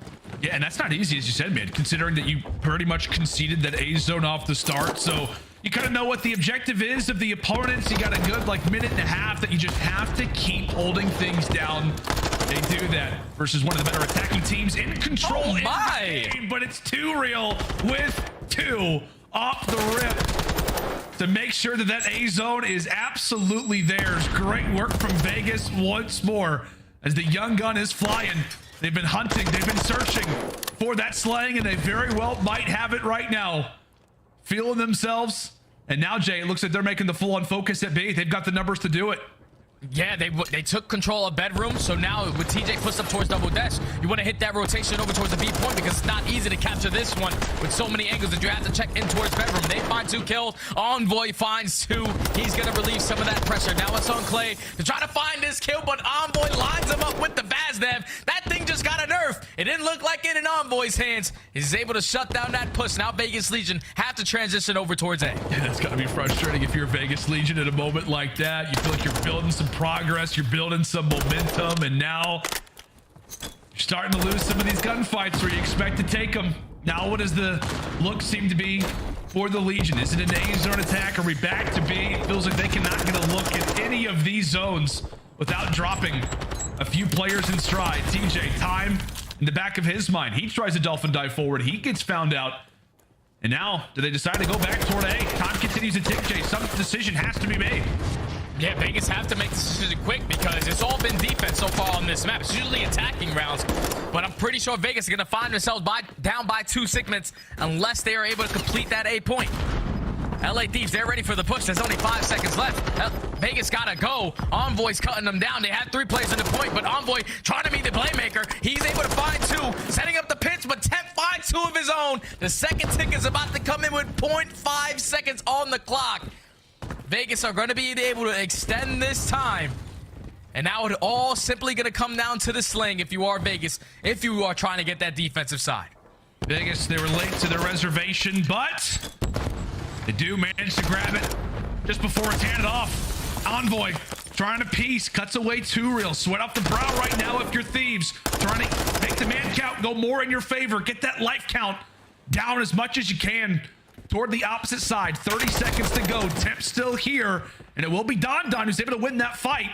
So with that, Thieves are aware. Envoy quickly back off the spawn. Is right here in the engagements once more. Able to drop one on the Temp. That is huge. Time is starting to fall away from Vegas. There's only 1 player that can be in position. 1 player in position, but he gets cut down. Octane lines them both up, and with only 5 seconds left on the round, it's all going to come down to the kills. Who was able to outslay to earn themselves that defense going into this round number 5. But so far, this has been a great control for both of these teams, holding strong on their setups. SMGs are making plays. You see the best play right here from Envoy. Look at the snap onto Clay. Oh, you take it off my screen. I don't want to see my old friend Jimmy get gunned out of his socks. But that's going to be LA securing the defensive round. Now, who was able to outslay to get defense in this round 5? See who it is. As we know, for the moment, at least attacking. More preferred on hotel control, 55% to 45%. And it's become interesting lately, James. Like off the start of the season, it was all about defense, and then it became all about attack, and now teams have started to figure it out.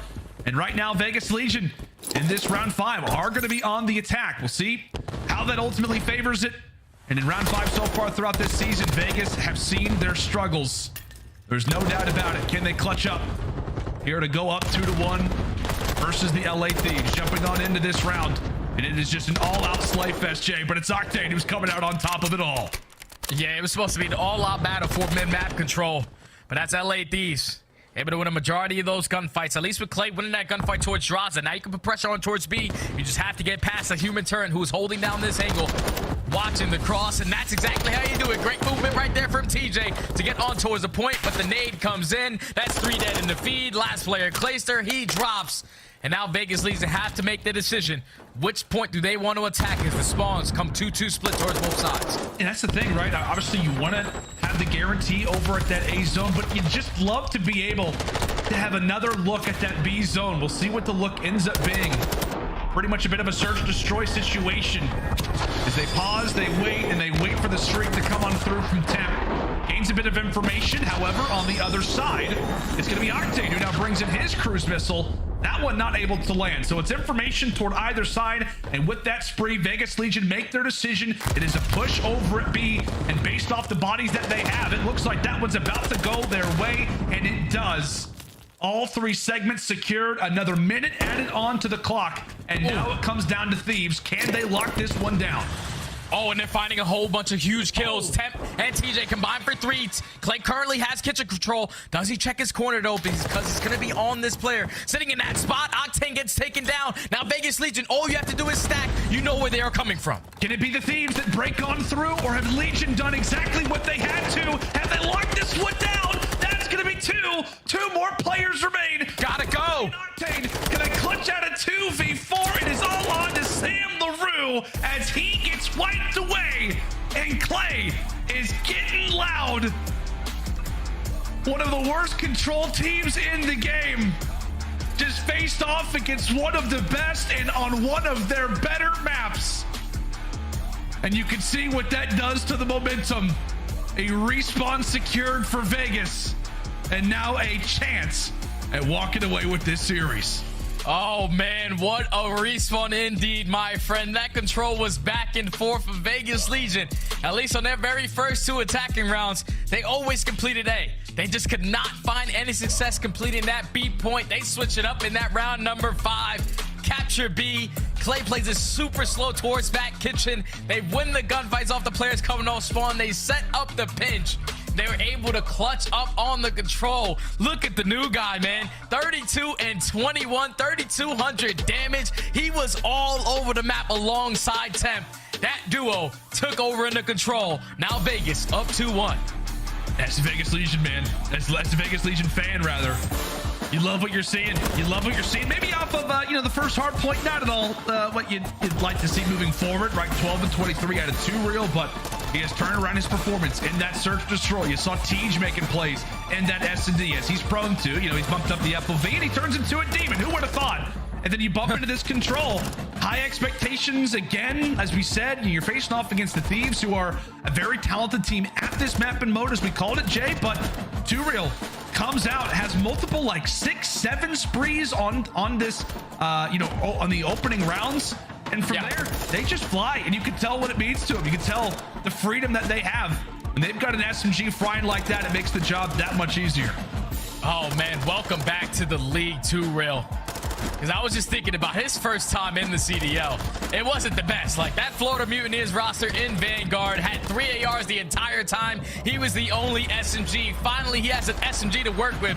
TJ basically goes double neg, but he had to be baiting for 2Real. That's what we're going to go with. TJ, doesn't matter what the stat line was. You were allowing 2Real to go off as you see old man Clay standing up, letting the people know, I'm here to stay, as they find themselves up 2-1 in the series. And that's big because they took a respawn. Yeah. Now, even if they lose this Embassy hardpoint, they got that search and destroy all the way at the very end, where they have been fairly strong in that mode. So now if you are Vegas, all confidence, everything is on your side. If you are LA Thieves, you have to try to fight back into this series, and an Embassy hardpoint is usually not a good one for them, man. Last time we saw them play this one, it was all the way down to the wire versus Optic Texas, 250 to 243. And the biggest thing that stands out for me is that LA Thieves, we know in hardpoint, they are the best hold team, they are the best breaking team. But the biggest thing that stands out on a map like Embassy is rotations. You gotta win your rotations, especially towards the Money Hill in P3, because that's when the game can change. And right now, you just look at the faces of Thieves, just like... That's tough. That's tough. Can't believe it. Droz is probably looking at the top 250 leaderboard. He can't believe he got knocked out already. Everybody's grinding. Like, after the opening Mercado, it was just like, yeah, this is going to be a quick one, guys. Like, we win that S&D, and it is all smooth sailing. From there, not at all the case. Back-to-back game victories there for the Vegas Legions. Now they find themselves up 2-1. And as you said, man, we got a guaranteed game 5. No matter what happens, we're going to a game 5 at the bare minimum, or rather at the maximum. And really for Vegas too, like, if you're looking at the other side, you feel good about your search destroys. You also like it too, because for Thieves, they have struggled mightily on that LOC low S&D on top of it. Yeah, I know. And even if we get to that game number 5, LA Thieves, they're 3-7 overall. But a majority of their losses are coming down to like 6-4, 6-5, just not being able to clutch up in the round 11s. So they really do love to play that map. When you play it 10 times and lose it 7, obviously you're doing some things right. But in order to get there, you need to clutch up in this hard point. Vegas Legion, I just want to see a step from the SMGs. I think the SMGs have the ability to take over the map. TJ and 2Real have to be the guys. We'll see if it's possible. We'll see if Vegas Legion can not just win 1 respawn, but 2. And versus one of the titans right now in the CDL and the LA Thieves. There's been so many tier lists out there, Jay. So many people talking about how Atlanta FaZe and LA Thieves, the top dogs. And can Vegas come away with a stunner to kick off our Major 3 qualifiers? And there's no doubt the guy that we're looking at is the new man on the roster, 2Real. An incredible performance in that control. Goes 32 and 21. What the? And it doesn't help if you have your veteran off the start dating himself. Yeah, and Clay said, I can't really jump off the map on this game, so I'll just nade myself to start off the hard point. Not the best way you want to start it, but when your teammates are finding every single kill in the feed, you're going to be able to make up for that pretty easy. As LA Thieves, they find 6 seconds early on towards P1, but over towards P2, LA Thieves currently in control of that side of the map. They're fighting for Embassy, but Vegas Legion is doing a great job of just slaying around this P1 hill, getting as much time as they possibly can. Yep, both teams trying to get some early time over at P1, but for the most part, it is a battle for those spawns for the bottom side of the map. Right now, it is going to be Temp in a big spot. One's a 1v1 versus Octane, so you've got the slim advantage. More importantly, you've got the spawns for new. Vegas Legion already find themselves in a good position, and well, Clay, he gets blown up again, Jay. That's unfortunate right there for Clay. The Trophy was not able to assist him in that situation. Is that's now going to be LA Thieves with full streak control. Vegas have to fight this wave down if they want to try to hop on this time. That's all of LA trying to push out through Embassy, and so far this is a perfect setup right now for Vegas. No one is trying to hit a route right now for LA. They're just trying to win these gunfights. Kenny finds the first, but the trade is going to be there. And so far, this has been a great hold from Vegas. Even if LA are able to break this, you're going to be able to win the rotation, but that's all the kills in favor of Vegas. They're able to at least get some good time off of this hill, and off the rotation. It's going to be early on. 2Real, he's there. I love that route, Jay. I love that route. 20 seconds till the fight for it. Now you put the Thieves in a spot where they have to win these gunfights. Not able to do so. 2Real is still winning gun engagements over at the ACs. So, hey, final 15 seconds, no problem if you are Vegas right now, because you are already strutting the one of the best hard points in the game. Picture perfect work off the start of this Embassy from Legion. Now it's all about these kills, though. You have to win these gunfights, but that's going to be Envoy and Draza combining for 2. They push right on through bottom orange. They're able to at least find the break for now, but TJ still causing the problems from top bridge. He at least takes down 2. Spawns now are going to flip. Vegas Legion trying to break from side. Octane has even yet to find a kill, so that is definitely contributing without question, as it is just all-out chaos right now on Embassy. We got crazy spawns, we got nades, another nades landing in awkward spots.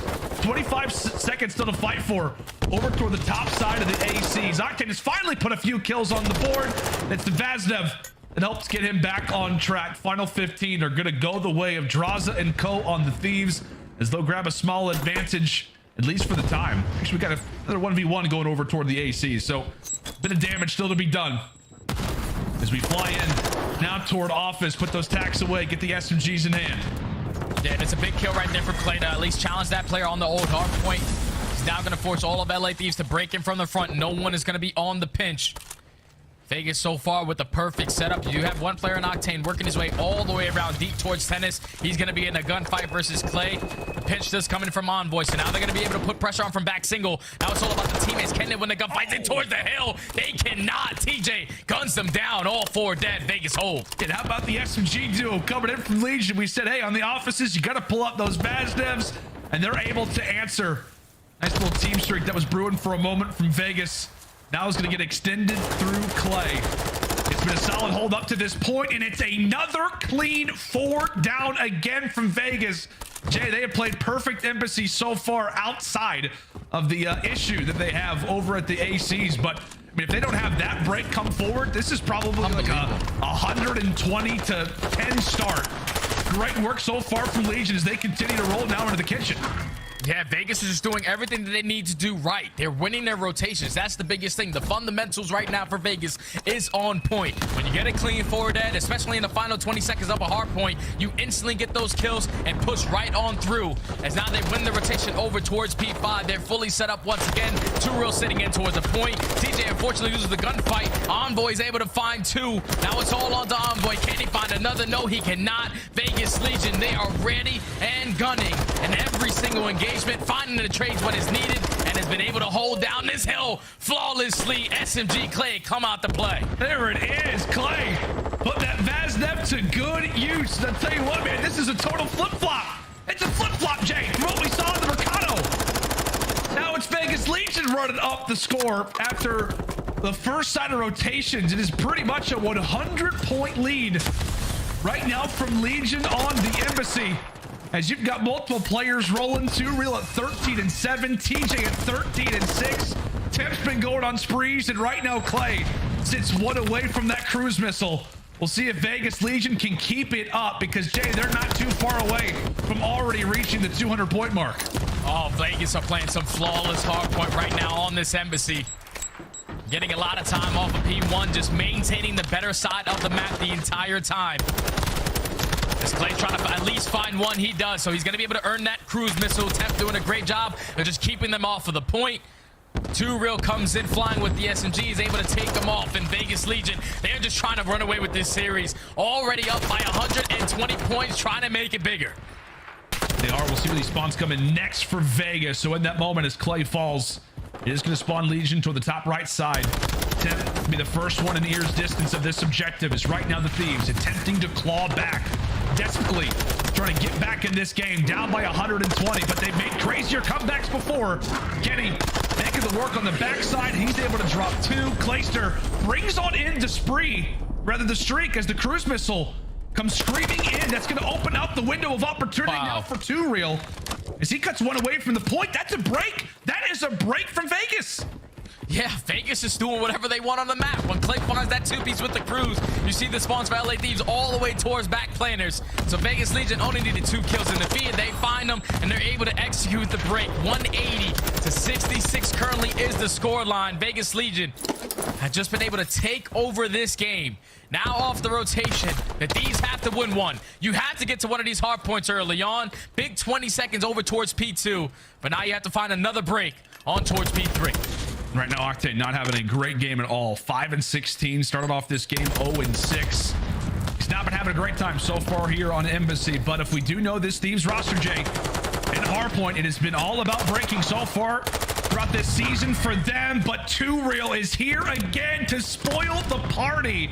Is double positive, and TJ is flying and frying too.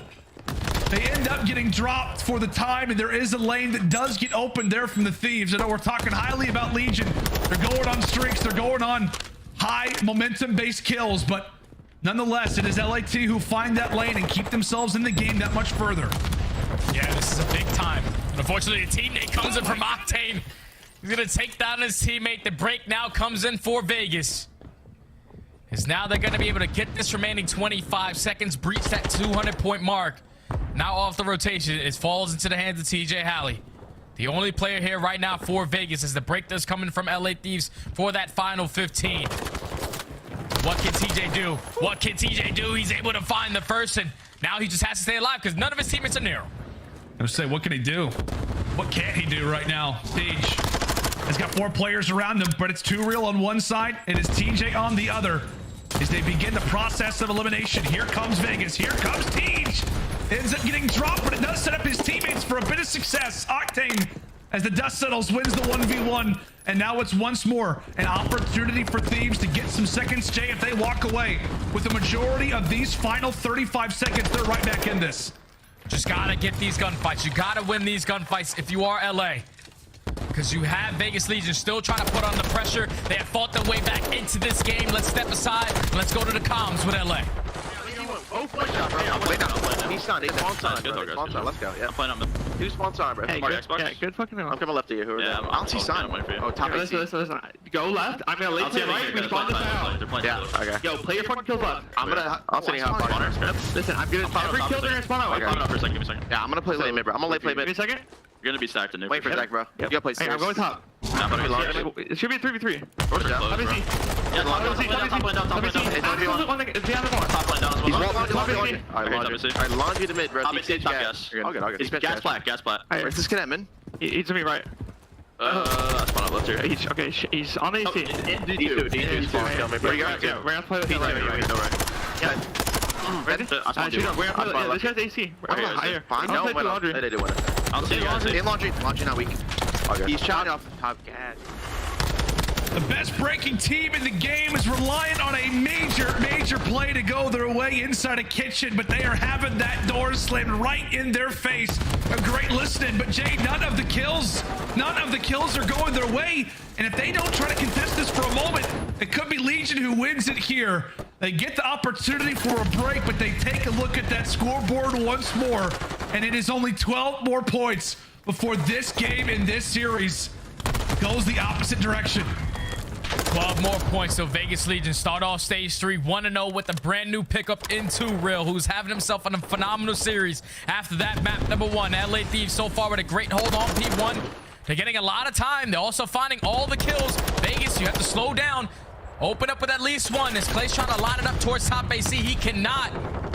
But at least he finds it with the nade. That's going to be 3 dead in the feed. Last player is going to get taken down. Vegas, 240 and counting, 10 seconds away from calling series. We'll see if Kenny can try to make something happen, but once more, it's 2Real from the top rope. Does he have one in his sights? He tosses a nade. The time is still going their direction. It is Clayster for a 3-piece, and it's Vegas who erupts with an opening Series W versus the Los Angeles Thieves.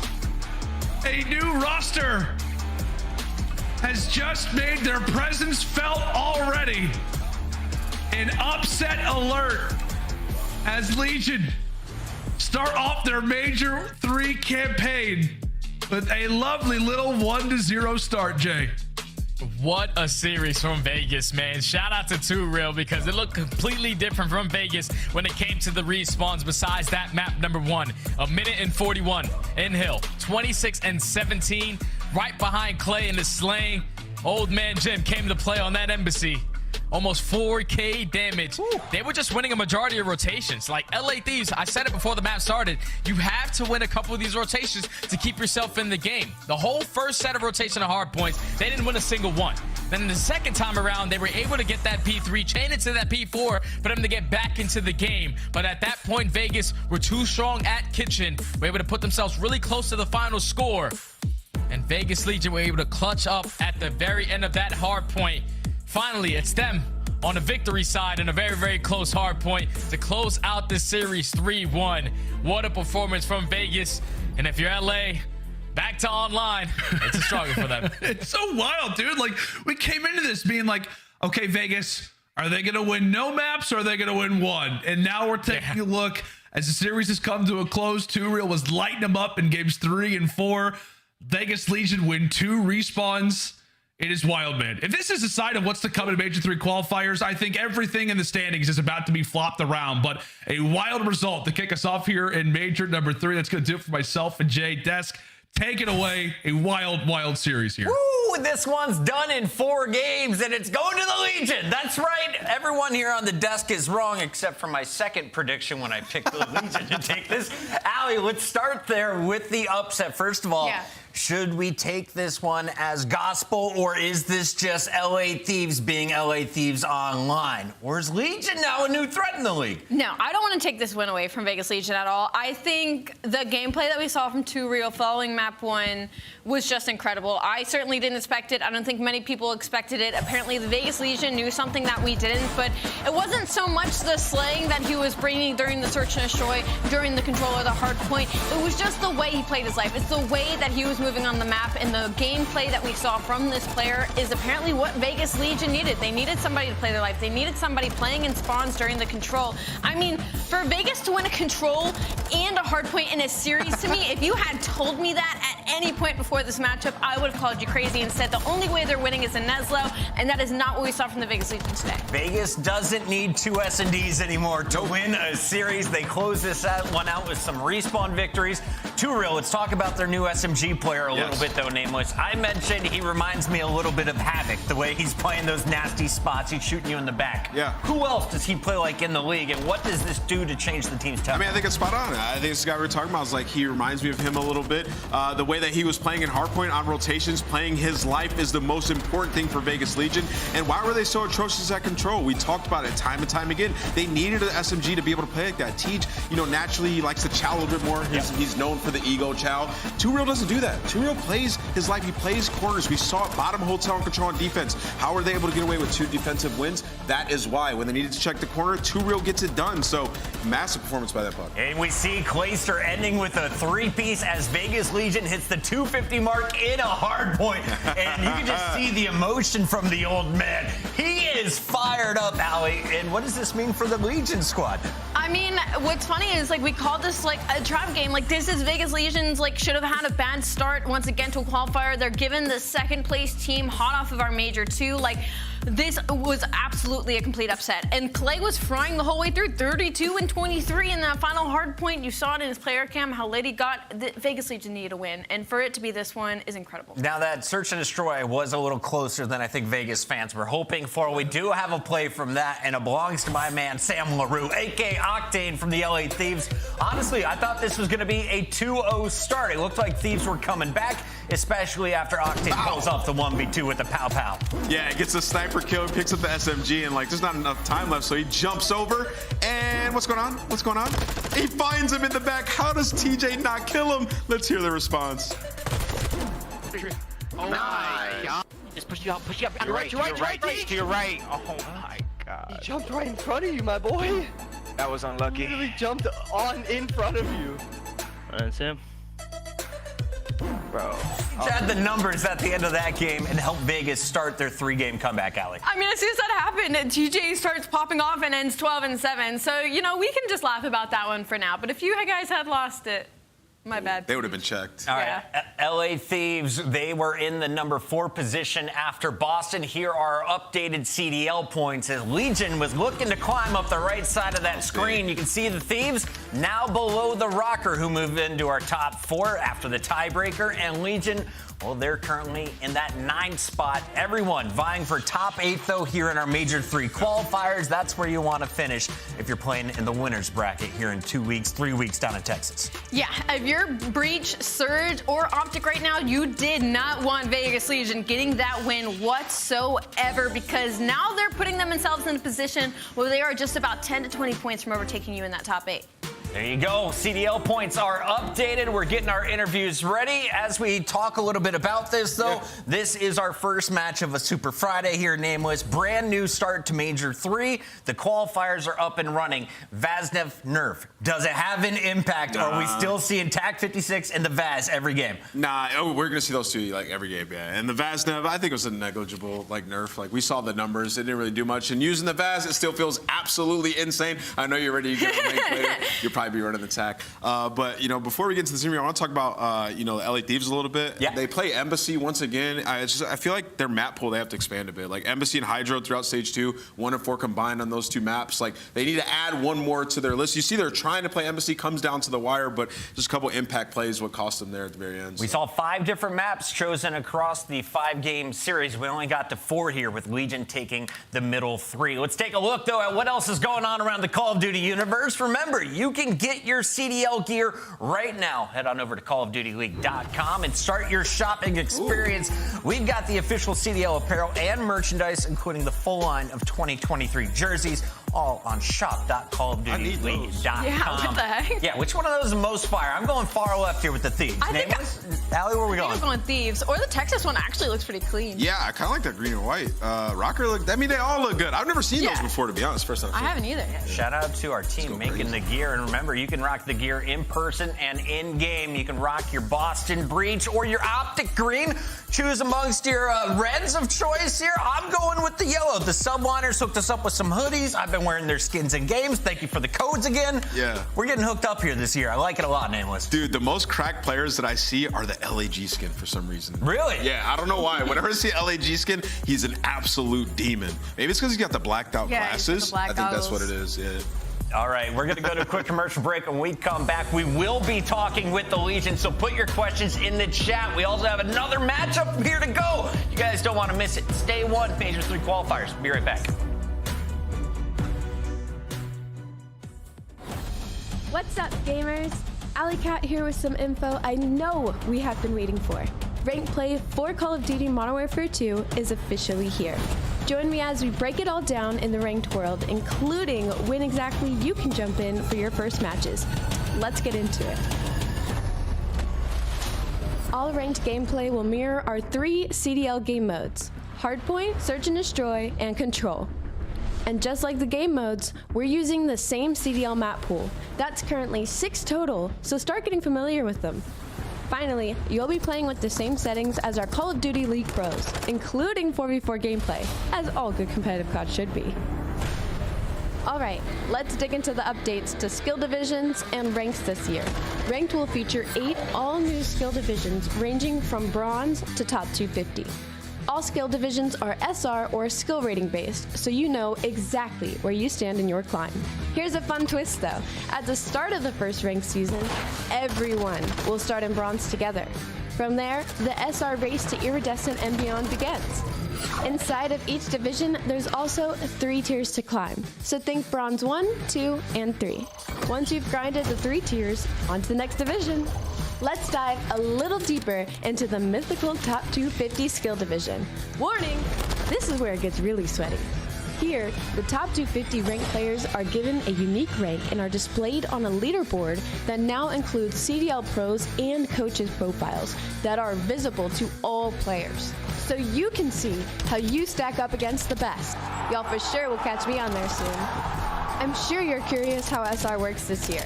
Not only does winning or losing affect your SR, but so does your personal and team's performance during a match. So don't give up. It's never chalked. So that covers skill divisions. Let's talk about ranks. Ranks are an achievement to grind towards during the entirety of your ranked career. They range from rank 1 to rank 50, so there's plenty of symbols to unlock. Advancing your rank is as simple as winning. Win 1 match, earn 1 star. Keep earning stars and you'll earn enough to rank up. It's very possible to reach max rank 50, no matter your skill division. Why is that cool? No matter your SR, everyone can make progress towards rank 50 every time they win a ranked play match. Modern Warfare 2 is the most rewarding ranked play yet. Starting at rank 5, you'll earn the ranked competitor skin set to let everyone know you mean business. From then on, every 5 ranks grants a new set of rewards with operator skins, weapon blueprints, calling cards, a gun screen, and more, all for the taking. Also returning this year, each win counts towards a seasonal win challenge, which will offer new rewards each ranked season. At the end of the season, everyone who finishes in gold or above will earn a skin to represent their division, so everyone knows who they're up against. And did I mention top 250 rewards? Players who finish the season in this highest division will earn a set of top 250 skins, a calling card and emblem, including an extra special set for whoever reaches number 1 overall. The next generation of competitive Call of Duty is here, so time to squad up and earn your spot amongst the best in the world. Ranked play officially begins February 15th. Who's queuing up? I'll see you there soon.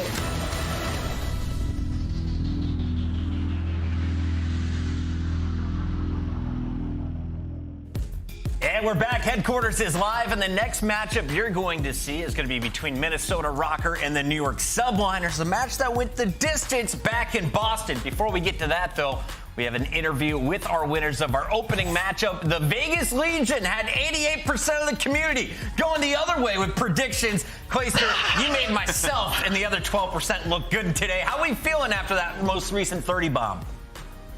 Feeling great. I mean, it's good to get a win, but I want to start things off and just give a quick shout out to ProLoot. Byron was a professional on our team, and it sucks that we had to make a roster change and all that stuff, but it's just the nature of the business. So I just wanted to give a quick shout out to Byron. It was just the nature of the circumstances that we had to make a change. We're in 11th place. We got to shake something up. So just want to give some love to Byron, ProLoot, and make sure everybody thinks that, he did what he needed to do. It just sucks that he was the one to go. And that was going to be my follow-up question. So, of course, ProLoot is now gone. You have 2 Real in the starting lineup. What were you looking to change as a team, and what is 2 Real now? What is his role on the squad? I think everybody on the team realizes how close we are. Even when we were losing all those hard points, we were like 3-15 at hard point at one point, but our average loss was like 30 points. So we're talking half a hill away in all of these hard points. And honestly, we just knew we were one piece away, or everyone stepping up like 1% away from being able to contend with these top teams. And when we were looking for replacements and who we were going to get, a lot of people are surprised about the 2 Real pick. And I'll put it out there, he's 100% my pick. I played with him in Challengers last year. I think after playing with him in Challengers last year, I really understood the potential this guy has. And I think he didn't get a fair shake on Florida last year. So I wanted to make sure we get this guy another shot. He showed it today, maybe not in that map one. Everyone's like, oh, it's the same old 2 real. And then we see in that control and we see in that last hard point, he can play. This boy can play. He's got the potential. He's got the intelligence. I'm telling you, watch out for Brendan. This was GM Clay's move. We're putting it in ink right now. All right, go ahead, Ellie. I'll take responsibility. I mean, a consummate professional. I mean, incredible riff that you just went on. But Clay, I mean, you were shooting as well. I mean, still at this day and age, you're dropping 30 in that map 4. You're getting up and yelling. What has the energy been like for you guys since plugging 2 real into the roster? And was this a success that you guys saw right away in scrims, or did this win even catch you guys by surprise? I could lie here, but we've been getting kind of slammed, honestly. The vibes haven't been the greatest. Our scrims, like yesterday, I think we played Boston and didn't win a map. Beans is looking awesome. So honestly, this was a bit of a surprise to us. I'm glad that we were able to all put it out on the table and really show a good performance today. But after the map 1, things were looking a little sketchy. Thieves didn't see Sam in that 1v2, which the comps for that are hilarious, by the way. And it almost crumbled, but we got the tenacity, we have the composure, we put it all together, and honestly, I'm just happy that we came out with a dub. Clay, I remember talking to you a couple weeks back, and you were saying how like I need to slow down a little bit, play a little bit, better on rotations and things like that. Well, it seems like you and Tep in the series both were like speeding up, making more plays. Is that due to the way 2 real plays? He's sort of taken over that role on rotations and hardpoint, and especially in control, being a nuisance in their base. Like, does that help you guys and allow you to play faster? And do you think it led to more success? Yeah, I think we're still finding our footing as a team. I mean, if you really look at us, we've had 3 days of practice. Like, we genuinely didn't get this team together for a while. Like, it took us a long time. So we've only had 3 days practice. We're still figuring out our flow. We're still figuring out our pacing. I don't think it necessarily is like, oh, Jesus. I don't think it's necessarily like he allows me to play faster or whatever. I'm just doing what needs to be done to win. And in situations where I'm in a disadvantageous situation, I just stop forcing it. And I think that was my biggest problem before. It's like, it wasn't that I was playing too fast. It's that, like, if I was the last one alive, I would just jump in and try and 4-piece them. But now I'm just kind of sitting there on a pre-aim, letting my teammates spawn, run past me, try and guarantee 1 kill. And so I don't necessarily think it's a faster or slower thing. I think it's more so I'm just playing at a pace where I feel comfortable now. Let me ask one follow-up. I want to ask, so Temp's in the Atlanta FaZe facility. What's he doing there? Just for better internet or what's going on? Yeah, so shout out Atlanta FaZe. Let me give one there quickly. They're allowing Donnie Temp to play out of the Atlanta facility. It's crazy. He would ping like 20, and the FaZe guys in Atlanta are pinging 2. So really just having that extra ping advantage, and they have like probably the best internet in the league at that facility. So shouts out to those guys for being homies and allowing Don to go to the facility and play out of there for this stage. I heard there's some recording studios in Atlanta as well. Don with a fresh track, maybe? All right, Clay, thank you so much. Before you go, though, final question. What did you say to the camera? Because I got it clipped here. I'm ready to post it on Twitter. Yeah, I said, you guys are really awesome people. You're very talented at the video game, and I can't wait to play you again. I like that call. All right, thank you, Clay. Best of luck in your next match against Toronto on Sunday. Shout out to all my family and friends watching. Shout out Flakers. Let's go. Hey! Let's go, Flakers. We haven't gotten a lot of winning interviews from Legion, so it's great to have Clay back on the show. But we got to keep this party moving because our next battle is just a few moments away, and this is a rematch from arguably the best battle of the opening day of Call of Duty at Major 2. New York takes on the Rocker in a revenge game now, Allie. I mean, it was chaotic, and we're not talking about Matsumoto yet, but let me tell you, it is nothing like what the first matchup between these 2 teams went by. I mean, we had a Game 3 LS CeeLo where 2 offenses were won. We had a Game 4 Hardpoint where it ended on time. I mean, it was back and forth the whole way through, but it was Minnesota in the Game 5, Round 11. Afro going 11-6 for the first W. That's how they got it done in Boston, but let's take a look at the Subliner squad because they did not make a roster move. They win Raleigh, they get a top 8 placing, and they're not happy with it.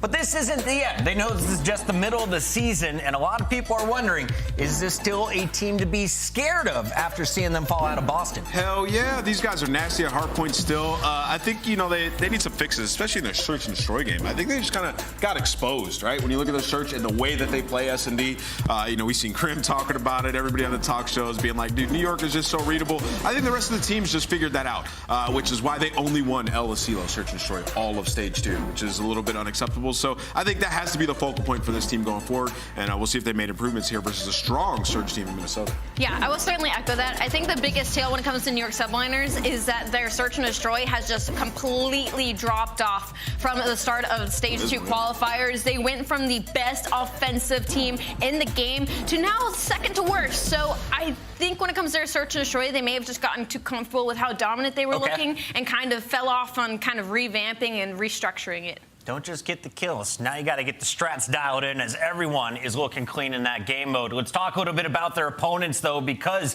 it was the search and destroys that cost the Subliners and won the series for the Rocker. They clutch up in the 2-3-5. Bance, MVP of the event numbers for days 1 and 2. Afro clutching up as well. This team, after being written off by a lot of folks, started to heat up towards the end of the qualifiers and showed it in Boston on land. Yeah, absolutely. I mean, these guys really turned it around. I did not expect them to have a run like that. And I think a lot is due to what you said, Chris. It was Bance going off. I mean, in this series in particular, the guy had a 1.3. Like, he was popping off. And then also Afro has just maintained his excellence throughout this entire title so far. So in terms of the submachine guns, their 1-2 punch is up there with the best in the league.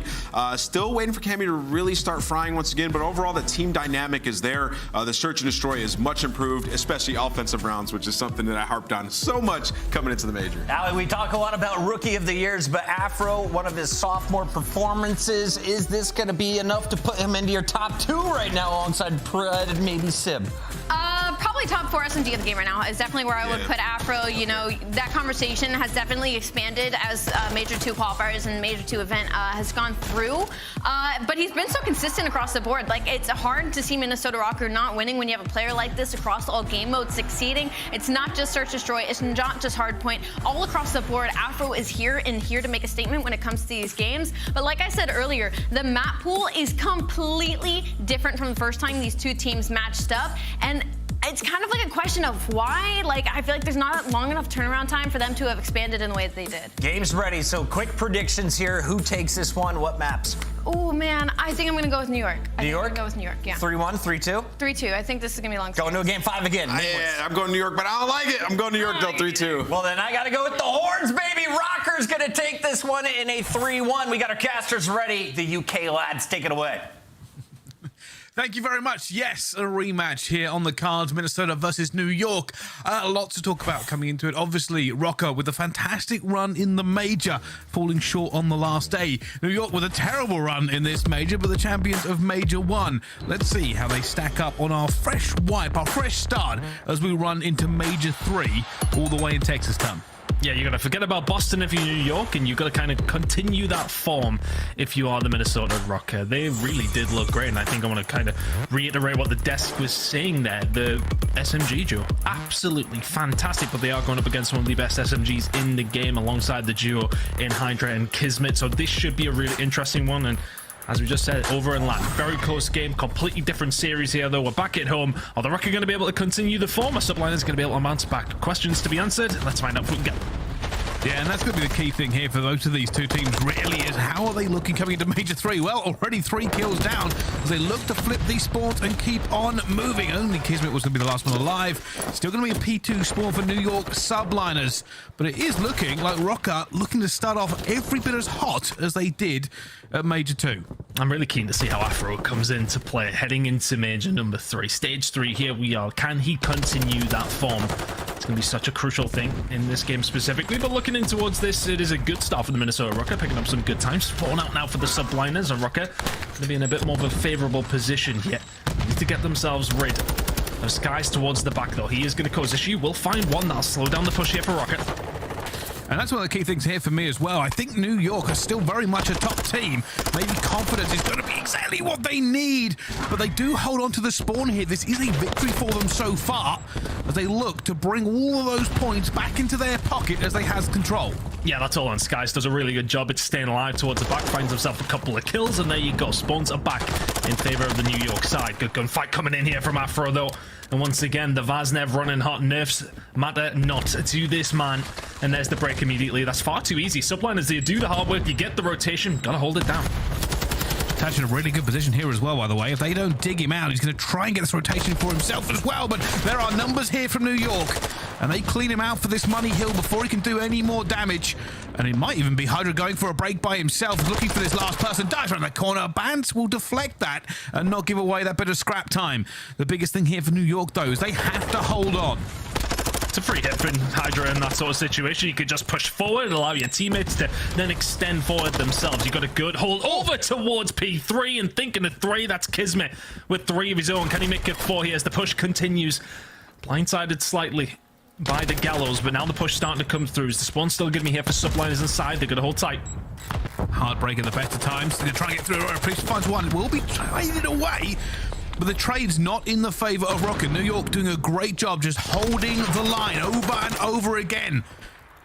Trades work out better for them. Keep an eye on that mini-map as Priest gets the second one coming through. Afro will get one back, and they are slowly but surely making their way through into this. Yeah, there's going to be a spawn into Art as well for the side of Minnesota Rock. Are they going to be able to find it towards maps, I should say? And now Subliners pushing from the stable side. It's just a pivot, 90 degrees. Can you get anything done? Not quite. 20 seconds remaining. Subliners, I suppose you kind of take it. You get the majority of the time. You then spawn out to put them now in this trap potentially. But 2 huge kills coming in from Bance. That's going to relieve so much pressure. Rocket can now walk their little way out of P3 and head over towards Cannons. But decent enough hold for Subliners. You flip at the right time. You don't count on Bance finding 2 like that, though. Yeah, they are in a very good position, but it is clinical. P3 to P4. They have it locked in. They're now going to try to flip the pressure as Afro wins that gunfight with attack. And while they still hold here, New York, the pressure will be swinging in from Minnesota. You can see the pressure coming through bottom maps and Art right now. And Kismet finds 2 regardless. That pushes them all the way back in and out of this. And New York will take the lead. New York taking the lead based off the back of 3 initial rotations being won in their favor. The breaks have been there from Rocket. This time, though, not so good. And Rocket on this map specifically, they're one of the best teams at holding down the hills when they get into it. But Subliners have been the first ones there pretty much every single time so far. Here on Fortress, shots going to start coming in, and eventually Rocket will break, but it's only for another 20 seconds or so. But they're keeping it in contention. Subliners are yet to get a clean 60 for all these rotations that have come through, and that's something on Fortress. If you guys have been playing rank play and you hear me screaming your comms, rotate, rotate, rotate, because you need to get it done. Looking over towards Blacksmith, though. It's going to actually be Afro in a good enough position to maybe upset something for Subliners here, as we can see these spawns coming in from Attach and Cammy, but you've got to win the gunfights. This is a bit of back and forth between these 2 teams. You are right about the rotations for New York. They are making the difference. They are keeping them fully locked into this every single step of the way. Right now, Rocket will have it, but they are trying to just keep the pressure off. Attach has to keep winning these gunfights, and he has. Cammy's got 2 as well. And now it is a difficult attack for New York. They are being staggered. They do not have all 4 players up ready to make these trades at one time. Yeah, teams are getting better at holding this time around, though. Subliners will find a breakthrough. Just about that small window. If you can find a pick there, then get yourself in the maps. That's when you then start to cause havoc. And now, for the side of Rocket, you are stuck in between a rock and a hard place. Has to be the push through maps. You have to win a couple of gunfights to get yourself out. The gunny is there from Skies, though, alongside the rest of the Subliners team. We're going to be heading into a second rotation, though, pretty much even.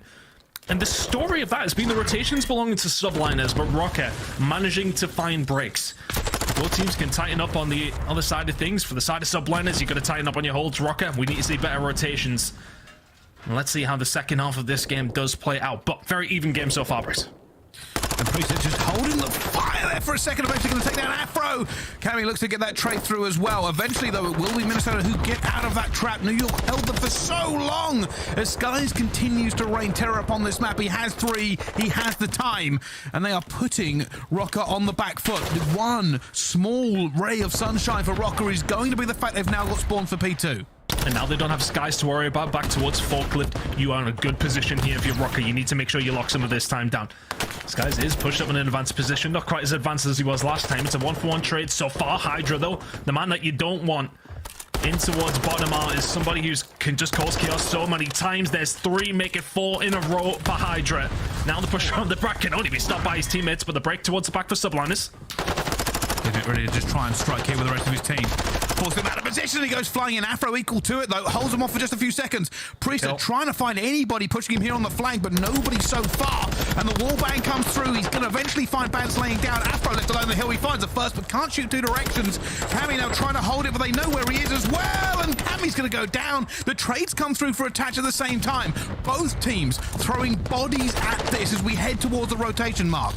Cammy does actually just a really good job at staying alive, allowing the rest of the team to get themselves there. And the beauty for Minnesota Rocker here is that New York's still spawning towards the back because of the pressure you continue to put in. Yes, okay, you got the P2 rotation. You don't get much time from it, but P3 is last time where Subliners had most of their success. It is typically the hill where they find a lot of success when it does come down to Al-Baghdad at hardpoint. But here comes the Hellstorm, the cruise missile coming on through. This should help the break. Trophies should be down. That's what this Hillbreaker can do, and it's only going to find attached, but that's going to be enough. It's moved them out of position, and New York swarm. They jump all over them. Bance gets two, though, and Afro gets one more. Hydra, though, trying to play spotter. He finds his own two and breaks it himself, and that has put them on the back foot once again. Rocker are fighting for this. Neither team securing their spawns. Nobody on the hill. Kismet flies in. Attach will get that trade as well, and somehow Rocker have got this, but it has been the tightest of margins.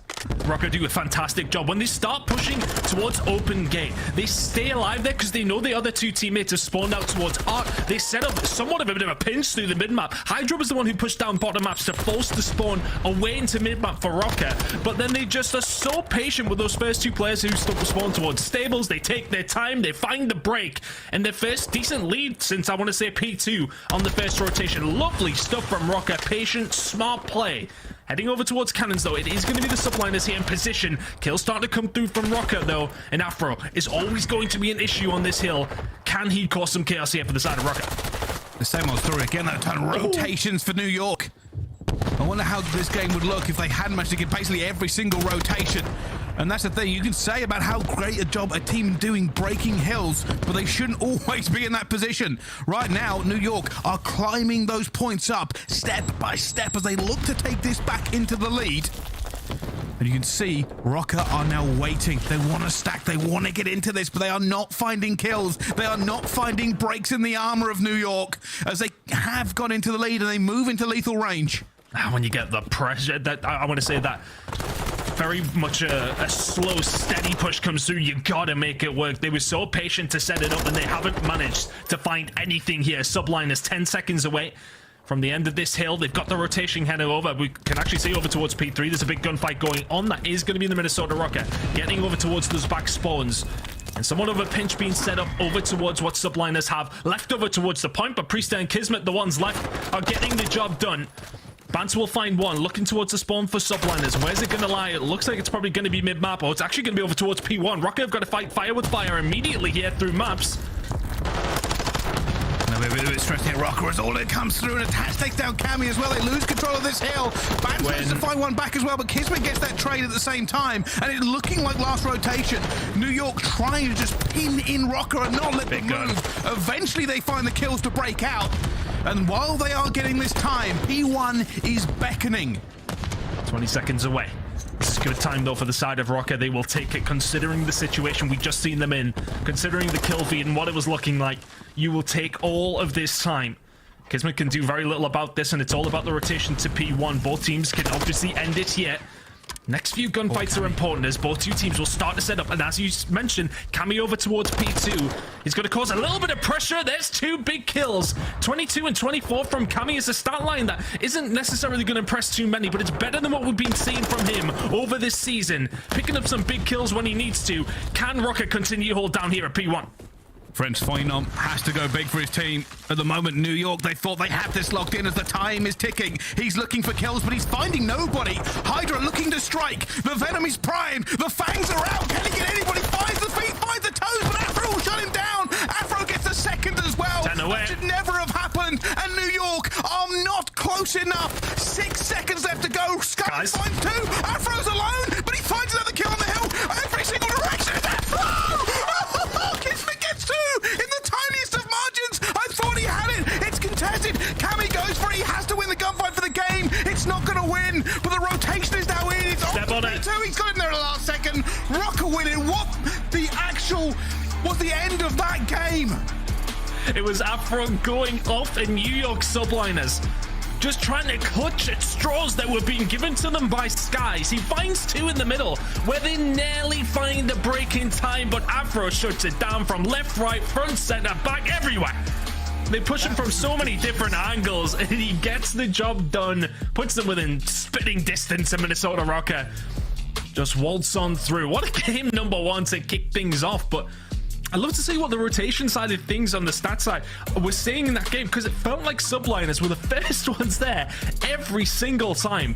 But I want to say that on the second rotation of P3, the second rotation of P5, and heading into P1 for the final time, Rocker did such a good job. And when they are finding those rotations, when they're winning those rotations, they looked a much better team. But when Subliners were winning those rotations, it was keeping them in the game consistently. Rocker, though, the team that were finding the breaks and the more efficient time, I want to say, throughout the whole game. And that SMG duo that we talked about from Minnesota Rocker causing havoc. But I want to give a shout out to Cammy as well. On that rotation over towards P1, you shouted it out. He started making kills over towards P2 on that final hill. Well, that's why it's so important. It opens things up. Yeah, we talked about it. Blacksmith to P1. New York bottled Rocker in for as long as possible. The fact that Cammy was out P2 and then made not only one kill, but the second kill into Kismet broke New York completely. They had to look two different directions. They had to react to the threat. And Rocker jumped on it. Let alone the fact that Afro basically did the impossible there at the end. They were coming at him from every single direction. The two-piece from Skies almost allowed New York to clutch this one away and take it to a P2. But Afro refused to die as he just fired every single direction. And if he hadn't run out of bullets, he might have got Kismet too. Just a loose stat that's actually coming through from Tim. He's going to have to double check some of the numbers, but New York winning the first 4 rotations. And when you do that on Fortress, you think P2, you're thinking a lot of points. You think P3, you're thinking a lot of points. They never got going with those rotations. The next 7, Rocker won 5 of those.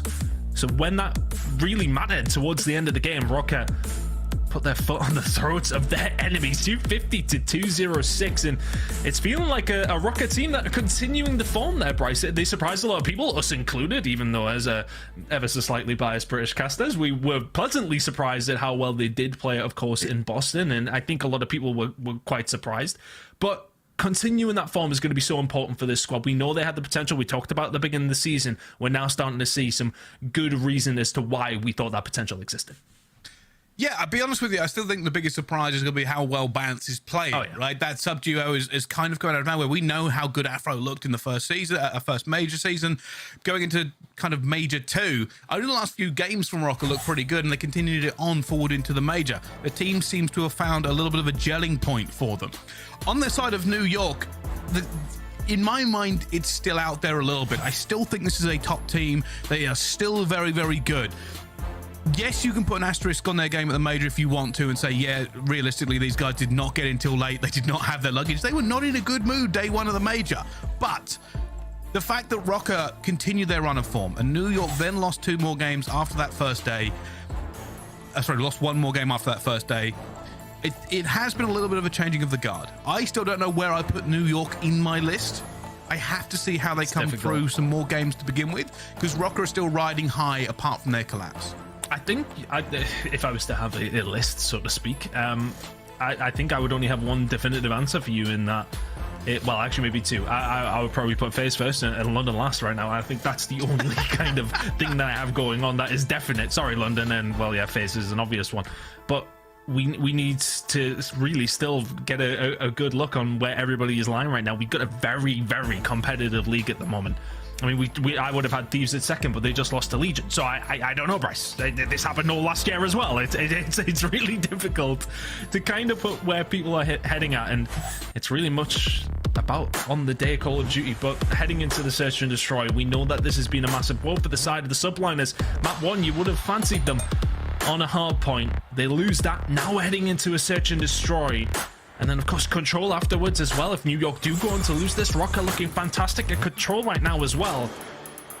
The big reason for that is because of Afro. He's absolutely insane. The best defensive KD, the best overall KD when it does come down to Search and Destroy. This man is an absolute menace, and Picardo is a playground that I am sure he will revel in. Well, let's see. I'm not Not counting anyone out here. Let's see what New York have for us on Mikado. But we will start off the attack with Rocker. Straight in with the nades. I'm sure plenty of people have caught those on ranked plate.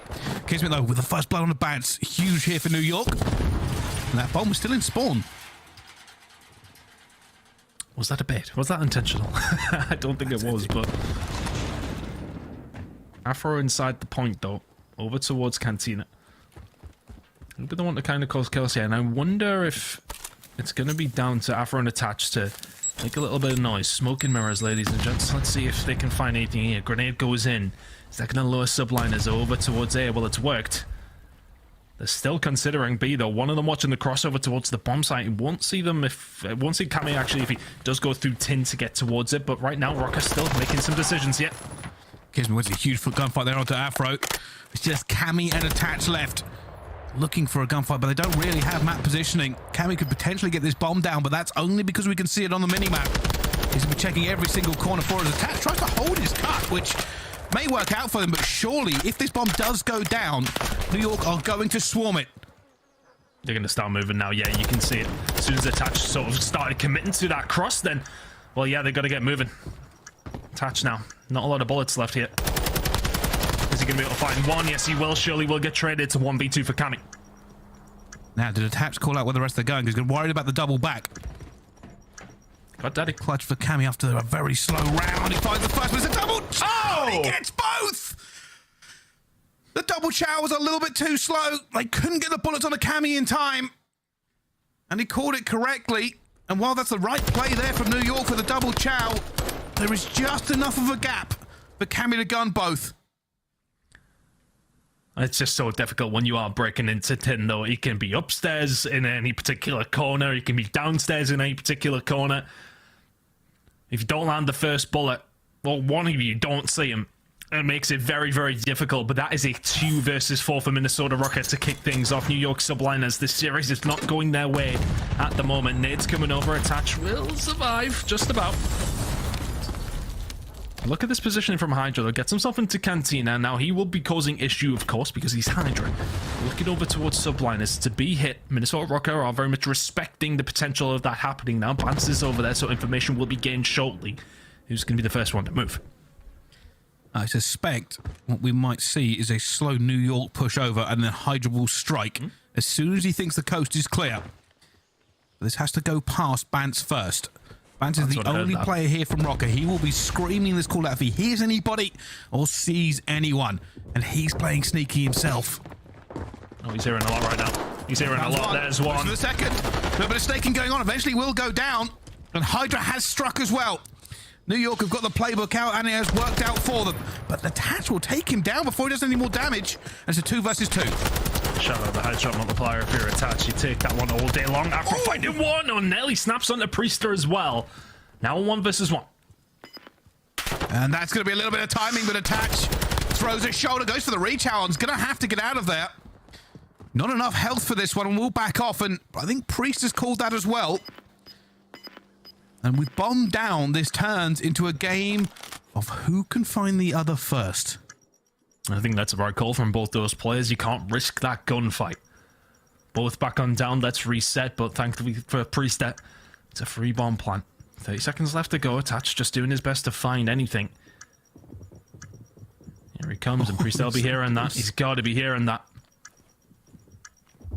As they check every corner for Attach, he's a little bit worried about it. The already first gunfight's gone down as Attach jumps and dives, but gets caught sprinting. And Priest will win the 1v1 in the end. I think it was actually a technical 1 versus 2 as well. Gets it back in there for New York. It's just such a hard one. Like, yeah. Sorry, I was going to say for Attach in that position. Look, no dead silence. Priest can just set himself up. Got to defuse a bomb. It is an impossible situation. You really have to gun him off the face of the planet for that one to work out. So good job from Priester, though. Does lock in something that he should do. And in the end, it's not enough from Rocker. Hydra, as you said, he played over towards that side, playing that on the island kind of play style. He's the man who can really do it all on his own. Here we go, Rocker. This seems a little bit more cut and dry. It's a big hit over towards A. That's it back. And that's actually going to hit. Afro has to back down. And you got to bear in mind, there was a trove down as well there, so they've really committed for it, and the timing. He knows where Hydra is going to be. They are trying to wallbang, and the nade goes out as well. It's been traded, though. just enough players all around this bomb site to deflect as both teams have stacked here. So 3 versus 3 at A. Who blinks first? It's not going to be Kismet, surely. Oh my god, Afro! That looks ridiculous, but it instantly gets traded as well. Sky's looking for the second, and he gets it. It leaves attached to 1 versus 2. No trades there for Rocker. And New York have just taken them down as they made themselves visible, and Priester will finish it off. Really nicely done by the ARs on New York Subliners, just sitting back over towards Hedges. You lock it down where you need to. You pick away at them in Cantina. You only got, what is it, 6 different windows to fire through. And whoever really does come up in any of those is like whack-a-mole. Good job from the side of the Subliners. They will find the kills after things got dicey inside of Cantina. So good job from them. So that's 2 rounds back-to-back after what was, I mean, a round number 1 that you probably should have won as well. They'll be feeling to themselves like they should be 3-0 up. As mentioned at the top of the series, S&D was been a big issue for the Subliner side, but they've been looking good so far over 3 rounds of side of Mikado. There's a huge nade raid that's just come out. It's given New York control. They now have this site completely. That bomb is going to go down as well. New York have gone for a very aggressive start here. They've stacked this as well. Minnesota don't really have anywhere. Do they have any grenades or anything comes through? Barris managed to slip the net. Nobody watching tunnel for him, but Priester again in the kill feed. And oh my goodness, Baz almost got caught by Kismet, but not quite. Oh, now they snapped onto Priester, but this is always a tough situation.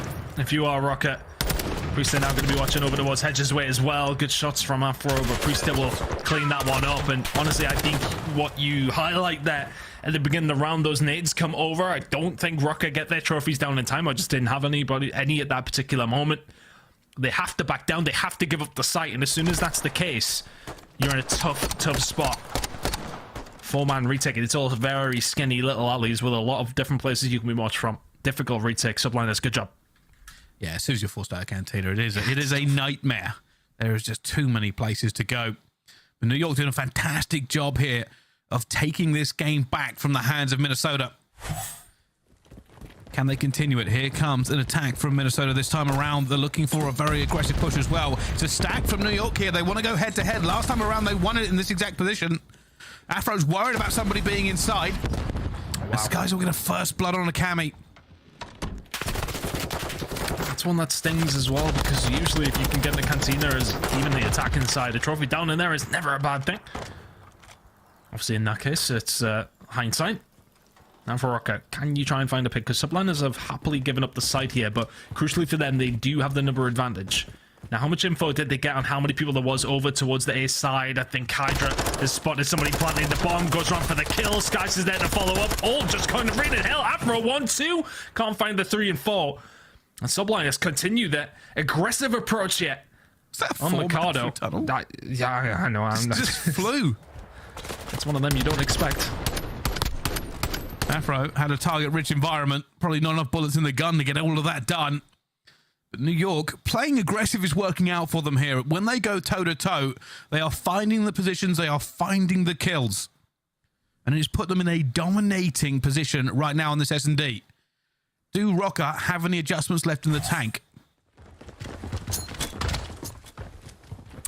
Just to reiterate, the only round that Rocker found was a 2v4. They've really had to clutch up for anything they've had, and once again, it is the playground of the French phenom Hydra. He finds one, takes down Afro, backs on down. Here's a cruise missile for extra measure. Subliners looking to put a nail in the coffin here. Oh, he's found the player as well, Cammy. Fortunately, the trophy system will deflect it, but it will have to be another 2v4 for this duo. A much worse position. They don't have the cuts. They don't have the bomb down. They will be looking for rally players, and there's Hydra sitting pretty, and Attach will have to win a gunfight against the laid down Skies. So now I think they're going to go challenge him. Hydra kills Kismet, and Attach gets Hydra. A little bit of a nade rain going on there. Question mark. Oh, takes him down, and it was just a step too far. Laughs are all around there for the side of Subliners after things got maybe a little bit dicey. The door was slightly ajar there for Skies to find the angle.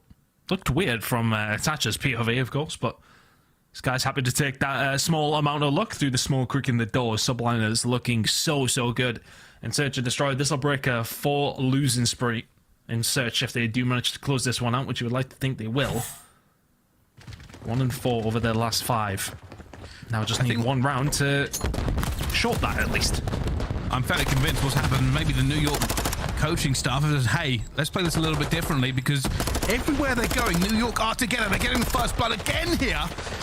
And they seem to like these aggressive plays as a team. When they're all together, they are very difficult to beat as it goes down to 1 versus 2 for Afro. He finds a third, nothing. He finds nothing. Ignore me. Down they go. A 6-1 for New York Subliners. Puts them firmly over the edge as it brings it back to a 1-1 in the series. And Rocker are wondering what on earth just happened. Not a good showing there from Rocker at all. You somewhat get gifted one round, and after that, you get bounced around Mikado. New York Subliners back into this series with a vengeance, considering map number 1 in the... I don't want to say dominance from Rocker. It was a comfortable win in the end, but a 6-1 victory here for Subliners is much more than comfortable. 9-2 from Skies, 8-2 from Priester. And really, when you think of Mikado, you think of those SMGs getting up close, getting up and personal in the faces of Rocker. Yes, okay, Kismet and Hydra, decent enough stat lines there, but it was all about the ARs from Subliners getting into Cantina, getting up top, or just holding down hedges. Most of the time, we're seeing everything going down towards that side of the map, and they locked it down every single time. 1,400 damage from Skies. I think Kami's only damage during that whole entire game was that 1v2. Yeah, it didn't look good for them, and I gotta say, Rocker obviously not having the best time on that map, but I will give full credit to New York. Whatever tactic they thought to go with, it seemed to be teamwork, teamwork, teamwork. They were close, they were compressed. It doesn't always work out for an S&D team, but they went for the trades, they went for the headbutts, and hey, it's brought us to 1-1 in the series, Ton. It has done. And just a quick one, that's usually a map that we do see Rocker veto, and maybe it was just a case of big start of the season, let's see if we can change things around. Have we been working on stuff? They might have. It didn't really show there. I don't think we see that from Rocker for the rest of the stage, to be honest. Well, no, I don't think so either, unless they figure something else out. But while we kind of wonder what's going to happen in S&D, let's find out what's going to happen in map number 3. Coming up right after the break. Don't go anywhere. We'll be back with more Call of Duty League.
Ladies and gentlemen, welcome back to the Call of Duty League. We have Minnesota Rocker going up against the New York Subliners, and this has been a series so far.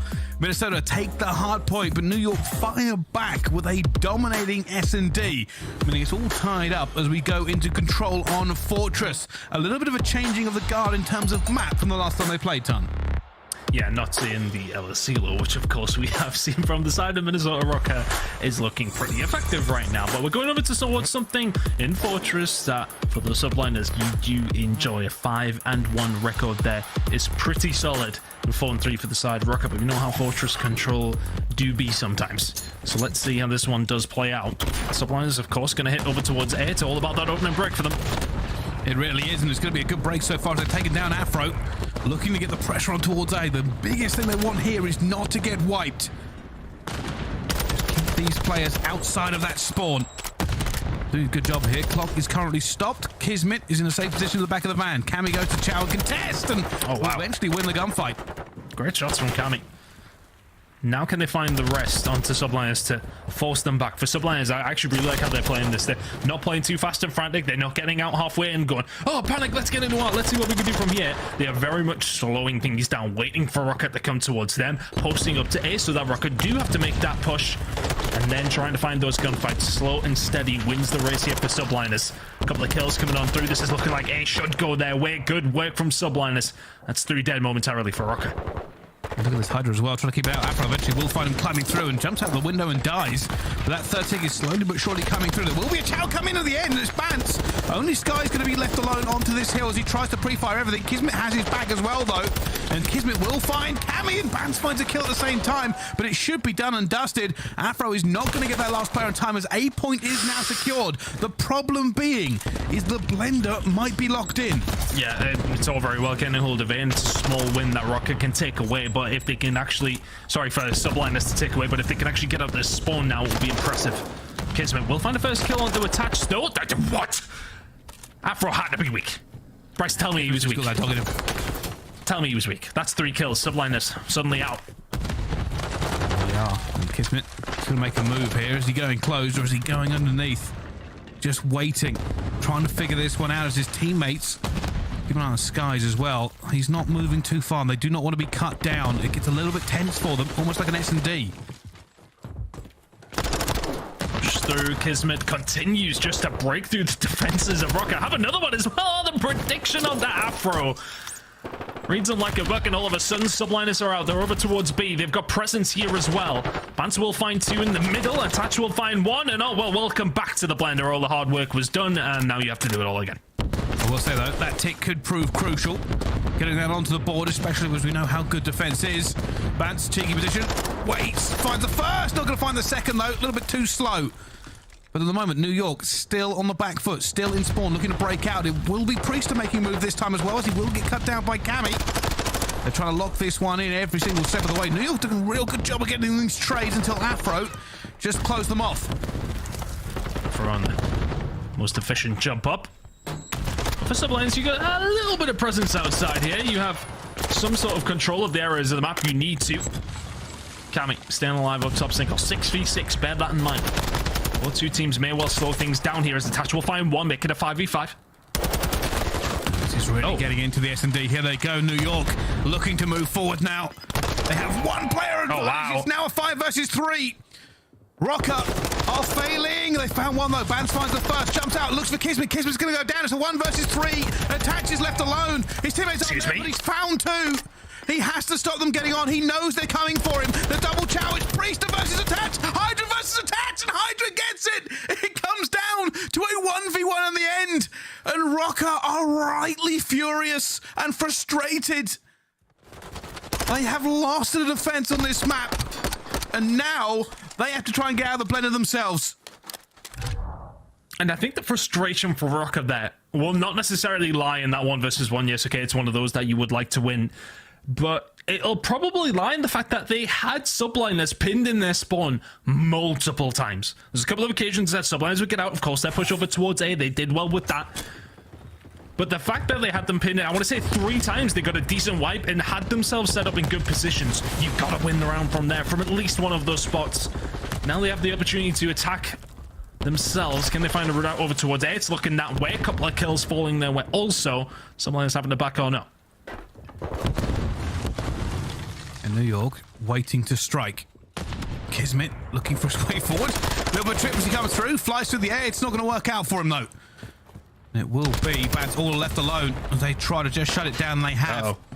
The worst story here for Rocker is they've only got one tick locked in on A. Oh, Kismet. Oh, it's such a well-played position for him. Really good shots coming in with AR. It's Hydra to find the third. Priestess to find the fourth. And sometimes when you spawn over towards that stable side, it's the small gap, the small light that you see that you can start to run towards. Kismet repositions it. Gets over towards a small window from top art, and it's just easy gunfights. Very well played. Now for the side of Rocker, can you find another breakout? It's looking very unlikely so far. Yeah, I would say if you're watching this, good time to get a cup of tea, because we might be just seeing you in round 3 regardless. Very difficult for teams to break out of this once it's put on as deep as it has been. And Hydra's already going for it. He finds 2, looks for the third as Bance falls as well. Nothing Minnesota can do. There is no light at the end of this tunnel. They will have to take one last swing, one last forlorn hope to get out of this spawn. But they have to go through every single corner, and Skies has found one, Kismet's found another. Eventually Bance finds it, and down he falls. 25-11, 1 tick for Rocker. This will be 2-0 in the control. Yeah, and the unfortunate thing for Rocker as well, even if they do go on to win one of their attacks, they're in a really tough spot when it does come down to ticks. They need to find 3 rounds in a row. I was going to try and sell the dream there throughout that round where I was like, it takes one good break, and it just never, ever came for Rocket. Really good work from New York, and that's what Rocket should have done to New York in that previous round. They were set up in very, very similar positions, where the spawn's there for New York. Obviously, over towards the back, it's a bad spot. You are in good positions to force them to stay back there. New York Subliners did that efficiently. The Minnesota Rockets just didn't do it at all in their defensive round, and now they sit in a horrible, horrible spot. Of course, the defensive round coming up, you expect to win that, but you have to find an attack of your own, and you are more than likely going to have attack on the final round as well. And this is crazy. At the moment, New York are chasing Rocker back into their own spawn. Look how passive they're being. This screams like Rocker need a regain because they are finding nothing. They are calling out nothing, surely. Hydra is now running rampant. Wow. And they are already onto B. That's 11 streak for Hydra. It's a 12 streak for Hydra. I don't even know if they're going to be able to stop him. The round may well end before Hydra dies at this stage. And this is looking very dominant so far from the Subliners. Still a lot of work to do. But the way that things are being going, that work is being done very, very quickly. Make it 13 in a row now from Hydra. He's 21-10, just causing issue inside of top R. It's only Cammy to eventually shut him down. Attached with a good gunfight, so potential here. Still, the woes of Rocker do continue, and even if they do win these next 2 rounds, I believe that's a guarantee now that Subliners will have the defense if it does get to that stage. Rocket can start to force Subliners back in though, but you can see Subliners are taking their time again. Their attacks are so methodically thought out. They're not just rushing forward, trying to find some snappy gunfights. They're taking their time. They're picking their way out. They've done it again. Rocket just have not nailed down that spawn trap as best as they can. They haven't. Pressure's out one more time. Hydra looking to strike. He goes flying around here. Over and over again at top art, looking for these players. He slipped the net. There's a player who's just gone straight past him. And while they have got it, Hydra will be out. It's a good side for Rocker. They just need to find the French Phenom, who will refuse to be gunned at all. And it's just those positions that you don't want to run the Hydra in, is it? Top bar, bottom bar, anywhere on the map that's just close quarters. It's not somewhere you want to be where Hydra is, and now because he is staying alive over towards the back, it causes issue for the rest of Rocker, but it's looking like Rocker will eventually get around on the board. And one that they really did need. In the end, it's gonna not be a decent round from Subliners, I want to say. They had a little bit of presence there. They got some sort of tick over towards on the attacking side, and I believe that pretty much does guarantee them defense for round 5 if we do need it. But they would have known themselves they now get the opportunity to defend, and they defended so well the previous time. That did not feel like a one-tick round, by the way. It didn't, did it? It didn't feel like a one-tick round at all. I felt like Subliners are doing... Yeah, Subliners are doing a lot of slaying, not enough capturing. Yeah, but like you said before, silver lining is, regardless now, they should realistically have this if it does end up going to round 5. But before we get there, Rocker will have to do the impossible. They will have to get out of this. Cammy's on a 7 streak, looking to make it 8. It's going to go straight down the Hydra. Bance will get it back as well. You can see the yellow chevrons, and that means he knows the player is going to be here. Looks for Kismet, finds the kill, and now they're out on A. Big fight. Now just taking their time. You can see that Rocker, I just want to say, a lot more twitchy when it comes to these attacking rounds, where Subliners really do play it well. Dead silence pop. There's another kill. Getting a little bit dangerous now for Subliners. That's a few gunfights that have just not went your way. A presence continuing to be locked down. Rocker want to make sure they lock in that extra time before a big hit over towards B. But I think for you, Rocker, trying to stay alive at this advanced point, past the halfway line, is so crucial. Oh, Bance is making the biggest nuisance of himself he possibly can. Hey, it's going to be done. Attack has to swing wildly with that AR to get a kill. But they are currently out. One thing Rocker must not do in this scenario is be put back into their spawn. They must not be wiped. They have to get this just to send it to a round 5 to stay alive in this control. Keeping that presence. Even if it's one player, that can make all of the difference. Oh, this could be a big kill. Skies has done so well to reposition. And now for Rocker, what is the game plan?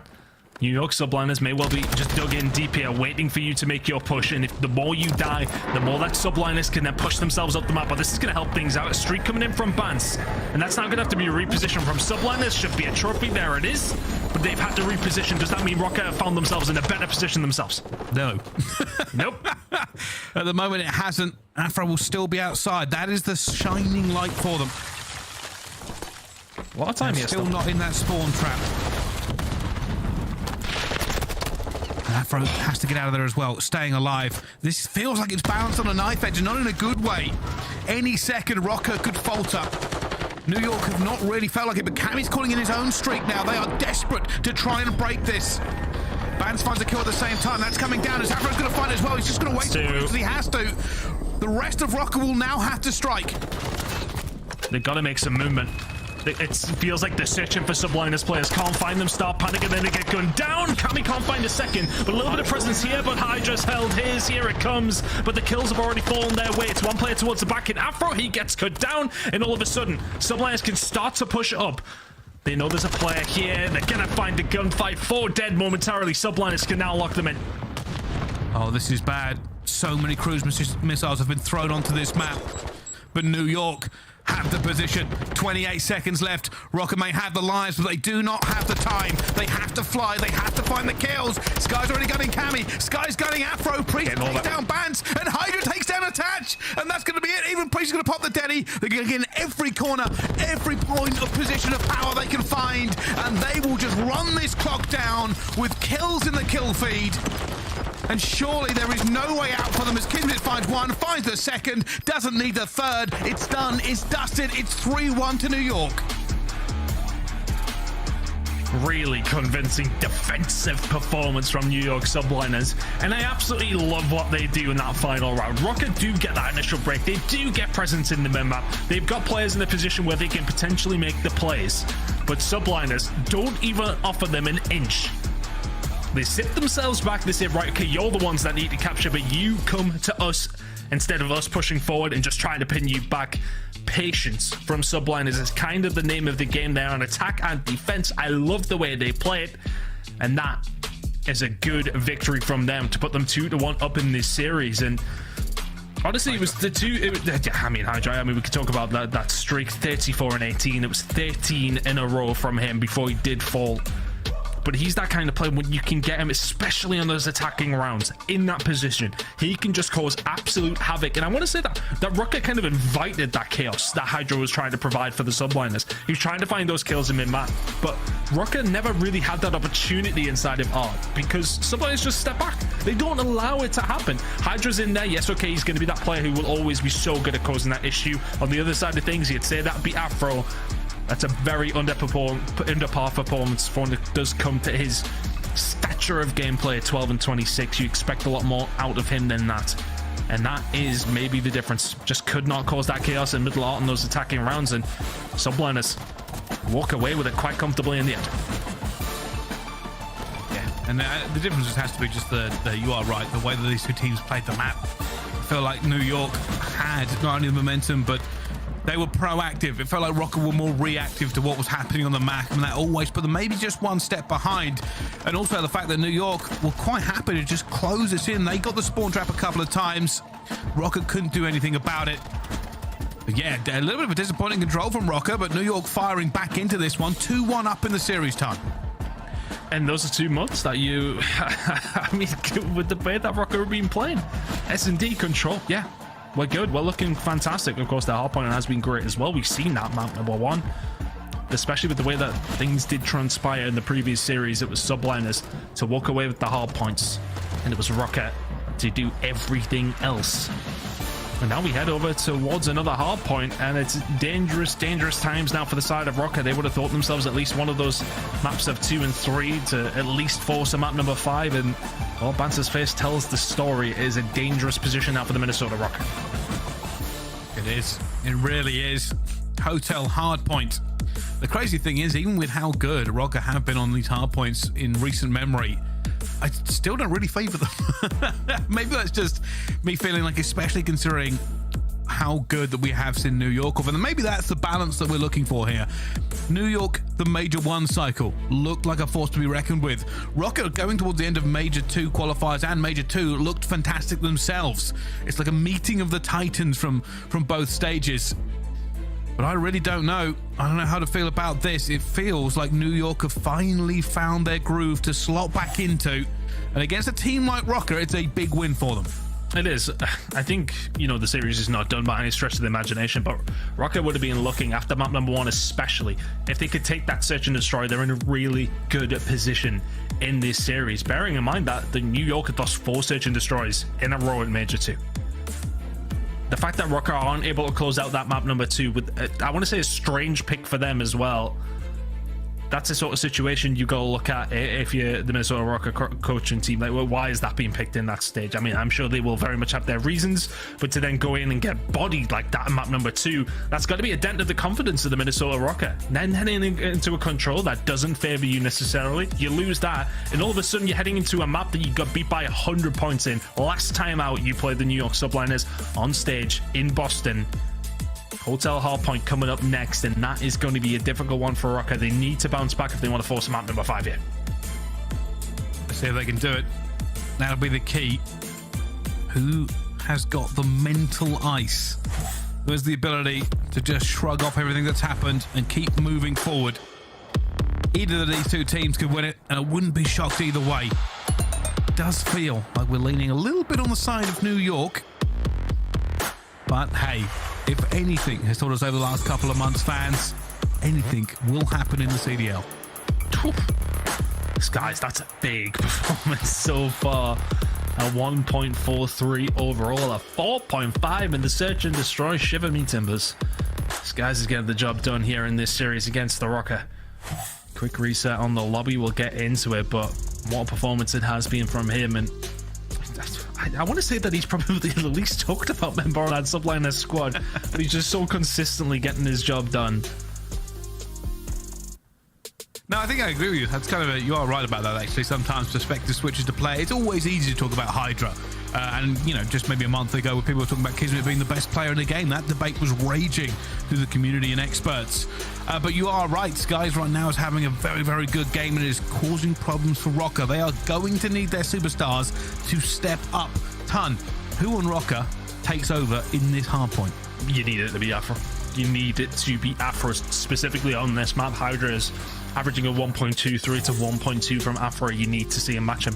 Because of Hydra's going to put up those numbers. Based on what we've seen in map number 3, he's feeling it now, slow in the start of the series, not looking slow now. Afro, on the other hand, a very poor performance in map number 3 by his standards, by anyone's standards, to be fair.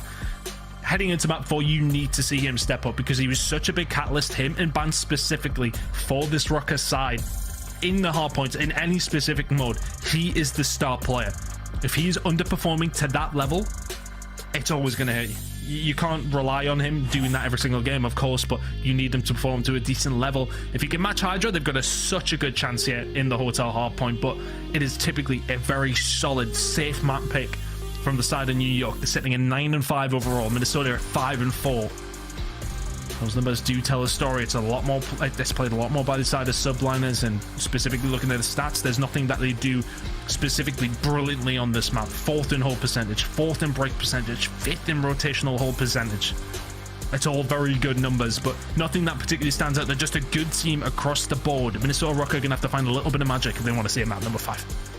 They certainly are, and if you are wondering, we're just waiting for this game to start, and while we do, you can sign up to the Call of Duty League newsletter. This is your chance to win a pair of 4-day general access passes to Major 3 in Arlington, Texas.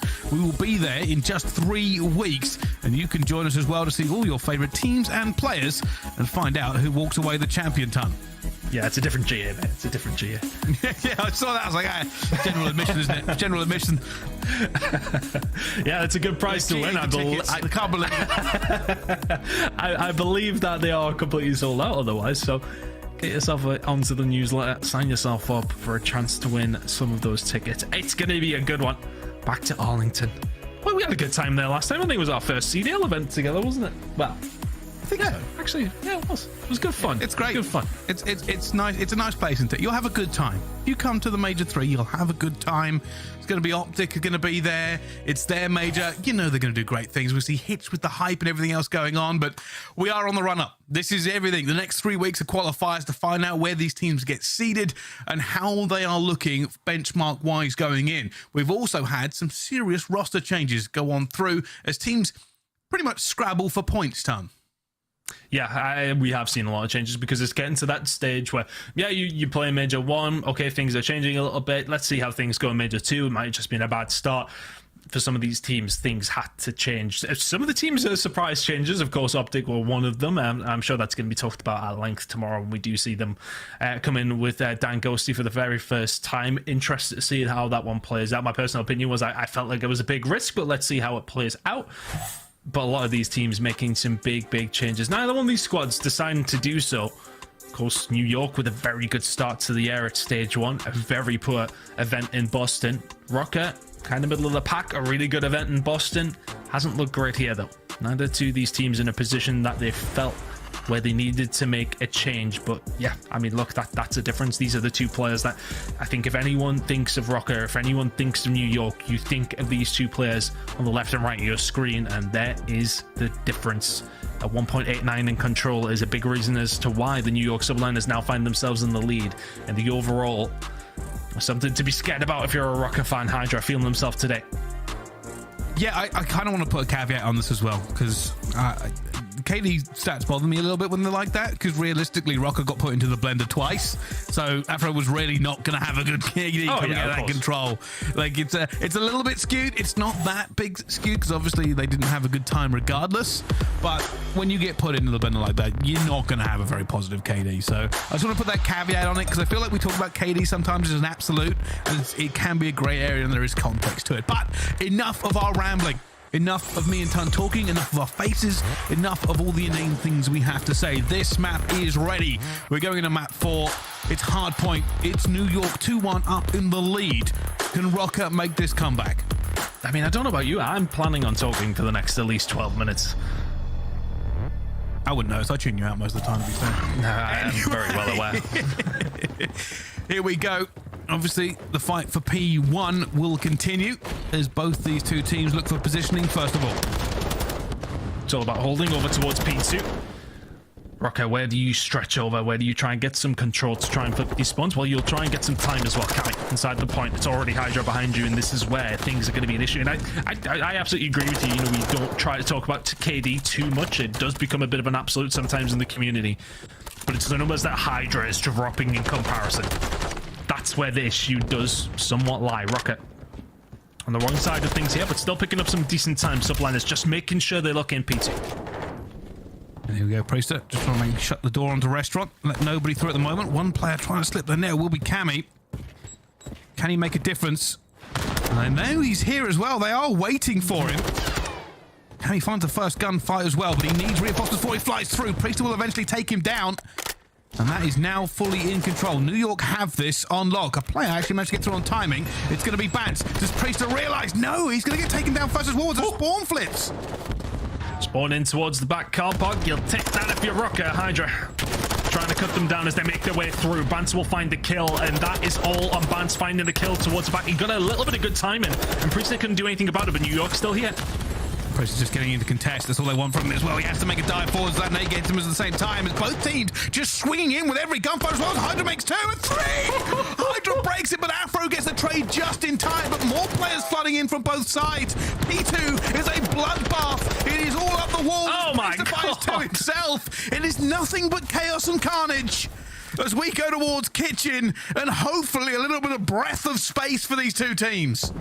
Bance is in a really good position to help this rotation for the side of Rocker, who've all started to push through restaurant. He will find one now. Hydra is all left on his own. Will find one. Has to back on down, but because that kill comes in from Bance, Hydra has to back on up. Rocker, initial control. Here he goes again. Hydra looking to make the entrance. Needs to wait a second though, because here come the rest of his team. He cannot push this without them. Here he goes.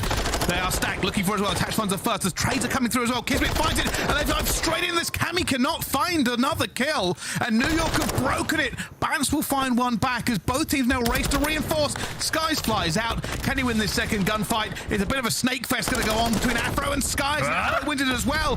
Both of these two teams refusing to have a calm hill between them. It's just headbutt after headbutt after headbutt, and looking like Subliners are just about going to clean up the rest of this time. Attach is going to have a look, but that initially comes off the fact that Bance finds that kill and Hydra gets traded immediately. Subliners then know that they have the numbers advantage to then push it. Trades is all they need, and it works out in their favor. In the end, they do more than just trade. They wipe Rocker completely. It's a lead for Subliners as we do head over towards Bart. Cammy now set up, looking at the position here from Rocker. It's not the worst. You got Attach in a good position, but Cammy, you gotta watch reception. Nobody else is there from Rocker to hold it down. It's a perfect break from the Subliners. And this is feeling very different in map 1. Rocker, when they get the rotations, are not holding anything at all. It's New York punching through the defenses. And they're looking to now make another move, but they know somebody's behind them, and Hydra just comes wandering out. Eventually, they do find it as the fights are kicking off as well, but Skies with 2 more, who's been so influential this game. New York hold. Oh, it feels frustrated from Rocker, doesn't it? You find a good rotation, you've got a decent setup, but you get broken so well by Subliners, and I want to give massive credit to them rather than a collapse from Rocker. Subliners continuing to lock some good time down here. Rotational percentage for the side of Rocker is good on this map, and well, we've seen it on 2 occasions now, but Subliners breaking beautifully. Both 2 times on P3 and P4 after what was chaos in 1 and 2. We head over towards the restaurant. Kill starting to come in from Rocker now. This is a nice little setup. Can they manage to hold some decent time here? This is the waiting game again. Hydra will find Bance as he goes to flank this. Got the numbers. Oh, they're calling this in. Skies, this should move them out of position. Do they have enough trophies to deflect? It doesn't look like they're going to move. Bance wants a kill as he comes back off of a spawn, and New York have not really moved yet, but now they strike. Players just flying in as well. Kismet's got straight to the point as well, but they do get gunned down the crossfire. Cammy and Bance combining. 35 seconds left to play for here at Restaurant. It's a good hold so far. The cruise missile comes in and kind of distracts. Rocker have to get themselves in a position where they can't be taken down. The gunfight through the door from Priest there. And this may well be the break now. 70 seconds is reached by the side of Minnesota Rocker, but Bance has to back him down and does so smartly over towards Kitchen. Good gunfight win. Force spree from him. Moves over to Kitchen. These teams start to spawn up towards it. That's scrap time they can fight for. It's rotation that they can fight for off the back of Bance. He's staying alive on the 4th string as well. Going to find a fit on the Skies. Tries to get away with it. And he does stay alive. But that rotation is going to be nailed in as Bance makes a nuisance of himself as they have to find him eventually. And he's just throwing shoulders. Eventually will go down to the double chow. 15 bullets is what's eventually going to slow him down. Now attached towards the back and start to lock down these spawns. They get the kill on the push from bedroom. And now they know exactly where Subliners are.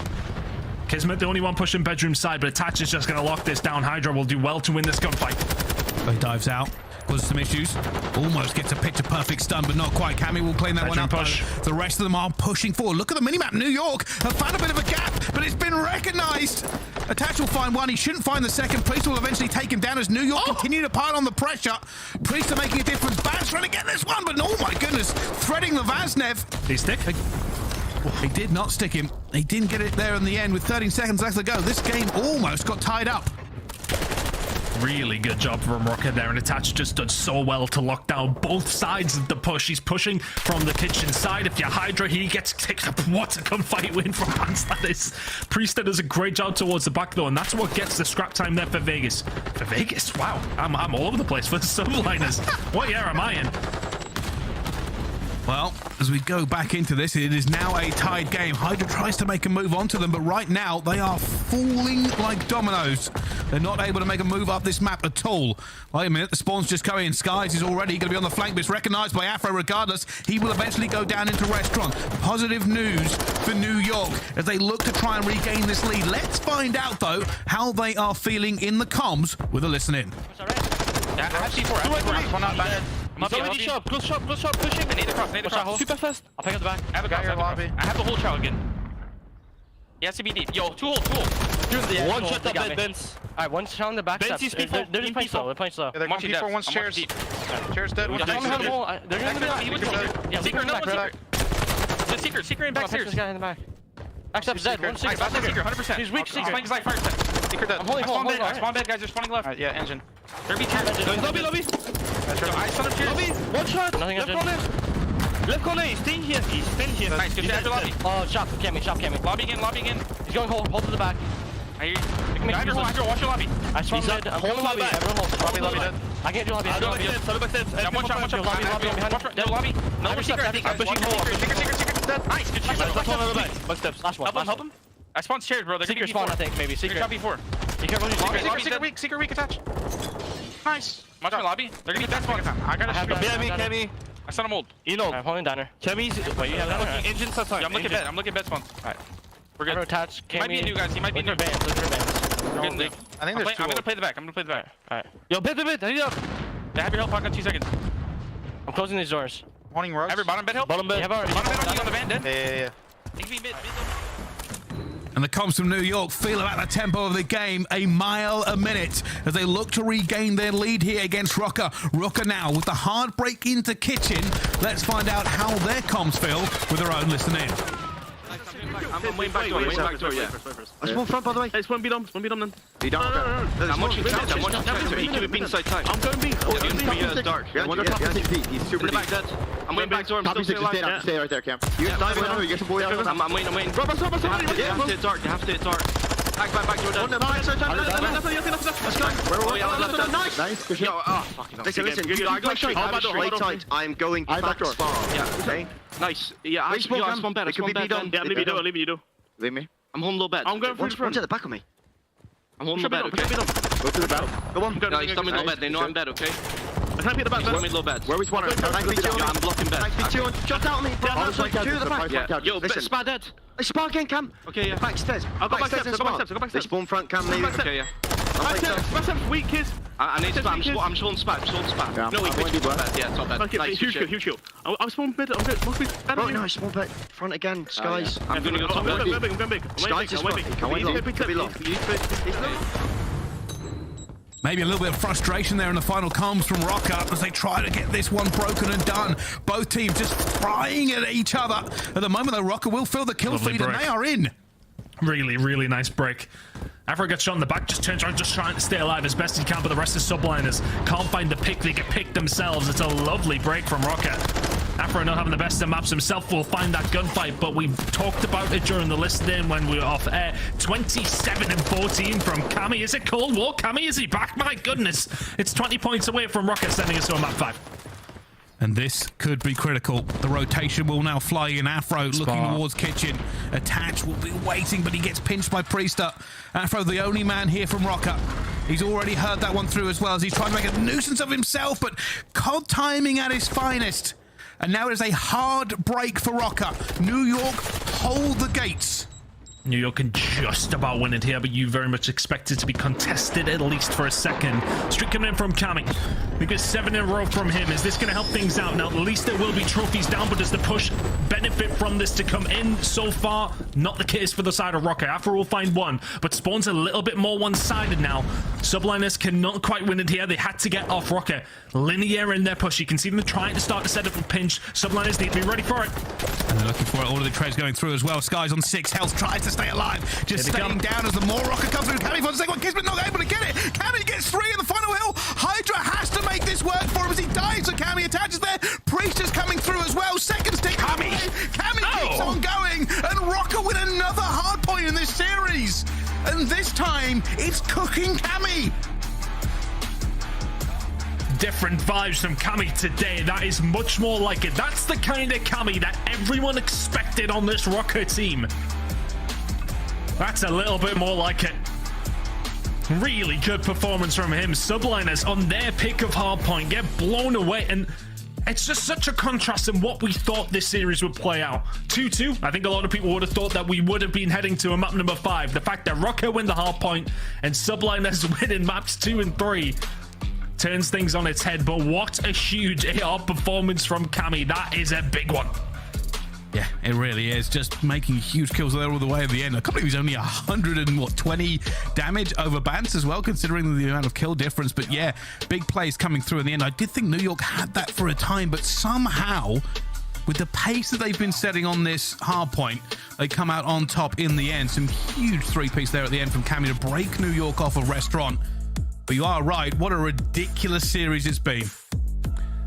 And I just want to point out that was 2.5 minutes in the hill from him there as well. He's getting everything done for the squad, locking it down, and that kind of tells me that as soon as they have that rotation, that their holds were looking good. I want to say the first rotation of hills, the first cycle that we had, we didn't really see that from Rocker. We've seen a couple of good rotations come in, but not very good holds. But as we headed into that second rotation, we've seen a good hold over towards P3. We've seen a great hold over towards P4 as well after that initial break. Good job from the side of Rocker. Yeah, it was. And the crazy thing of how close that game actually was means I don't know what's going to happen in map 5. But like you, we are also going to have to find out, because we're going to a break first. Don't go anywhere. The conclusion to this series will be right after this.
The Call of Duty League is presented by the GMC Hummer EV Pickup, the world's first all-electric super truck. Upgrade your game with the Scuff, the official controller of the Call of Duty League. Ladies and gentlemen, welcome back to the Call of Duty League. We are in Minnesota Rocker versus New York Subliners. And at the last break, I said it was all tied up. Well, we're tied again as we head towards map number 5. It will be done and finished and put to rest here in this S&D. But Ton, which way do you see it going? Well, I mean, typically we'd always lean towards Rocker, and the stats are telling us that that should be the case, but it also told us it should be the case in some of the other games that we've seen, and it's kind of been turned on its head. But one of the big things I'm looking towards here for the side of Minnesota, they're really good converting those first bloods, and fourth overall at 75%. But the big part of that helps them is that Kismet 5 and 11 in opening duels on Fortress specifically. Let's keep an eye on Kismet, the routes that he's playing. Has he changed anything up? If he does start going down first, Rocker should be able to capitalize here. Well, here we go. Initial break's going to be out, and it will be a fast plant here for New York. Can they get away with this clean? Cammy's not going to see anything, and they have. Bomb down, 4 versus 4. And those opening duels may well be hurting Kismet because he's the one planting the bomb. Now the retake is going to be difficult. Kismet will get taken down. Priester does answer back. Now it's 3 versus 3. Can they try to make the play here? Slow and methodical from Rocker. 25 seconds to go. Cammy doing his best to clean the floor with his chest. Sees Bats there, says hello to his teammate, and eventually going to find Hydra, and eventually Hydra will win that gunfight, and it goes down to it. It's now Priester 1 seconds. Time's on his side. He flies out Attach! Some people say he's slow. Not that time. Attach is fast, catches him, and the defuse comes in. What on earth was that snap? Run it back. We got to see it again. That is the gunny from Attach. Oh my goodness. Here we go. Run it. Oh, Priester shoots at him before Attach even aims down sight. And just guns him into round 2. It's a big start for Rocket. And honestly, sorry, I just want to touch on what we said on the stats side of things. As far as Kismet getting first blooded there, kind of, I want to say, pushes over towards single window and top art. Does he need to? I don't know. They had the bomb down, they're chilling. So here we go. Hydra though with the sniper. Going to attach, but not this time. And Hydra gets away with his life. But it will mean that Minnesota will now be playing around this sniper they know is active. Just got to be careful. Rocker back in down. Waiting to see if New York do make a misstep. And for all that first bloods are important for the side of Rocker, when they find themselves in 3 versus 4 themselves, when they get first blooded themselves, they're one of the worst teams that find in those 3 versus 4. So those first bloods are so crucial in this map for these two teams. I'm going to say something, and it means that Hydra will get a kill with a sniper as soon as I say it. I don't usually really want to see him with a sniper. I feel like he's just too active on the map most of the time for him to have it. Of course, thanks to the Codcast, that means he probably will get the first blood with it now. In the end, I suppose it's just a different way of unlocking the defensive side of Rocker. He's the one that will cause issue, but it is going to be Rocker that wants to be the more defensive. Priester will find Cammy 3v4 to the side of Subliners. Priester finds a second. Really big plays. Here we go. Looks for him. Waits for the pistol as well, but I think he's just got the worst timing ever. And Bounce just turned on Priester. I think Bounce just turned on Priester. We didn't catch it here, but now Hydra at 1 versus 2. Oh, it's a collapse. Goes. They got the first blood, but they didn't get it. And I don't know if we caught it in the replay. But what happened with Bounce and Priester? Well, I want to say that I was looking at Bounce's cam, I was looking at Priester's cam, and one looked a lot happier than the other. We're trying to get it. It might have just been timing, but it didn't look good. Oh, here we go. What happened? So yeah, Priester has this. Hydra backs off. Priester should have it, and it is a turn and burn. A full collapse there in the end. I saw it on the mini-map, and I had to double-check, but it is going to be the truth. 5-0 as well for Attach. It's a big start from Rocker. That's another 2v4. We've seen one in map number 1 as well from the side of Rocker. After that, they didn't win a round. Doubt it sets up that way this time with the way that they have been playing Fortress so far, and look how passive Subliners are on the attack. But Rocker, for the same sense, aren't offering a lot. Happy to just back on down. Nothing too much happening. That utility's starting to be wasted by the attacking squad. And that's been caught out by Attach. Can they make a move here? You see them stacking for a bit here. However, that bomb will go down. Bance is close, enclosed. But it's still a 4v4 retake. And for Subliners to give up the site. So inviting Rocker onto it, positioning themselves better once again. Kismet at that single window again. Can he find the pick this time? Here comes the push. Trying to get away with it. Almost kills himself off the trophy. Doors are closed.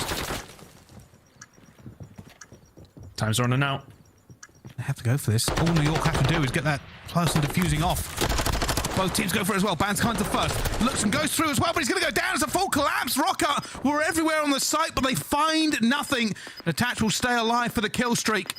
It was slow and maybe too slow from Minnesota. I want to say it was slow, but Subliners did such a good job. They get a hold of the site, they get the bomb down, and they get the hell out. They know that things can really get a little bit mixy around the gallows in terms of who has the better positioning, who can find the headshots. You take a couple of those from an attack, and all of a sudden you're dead.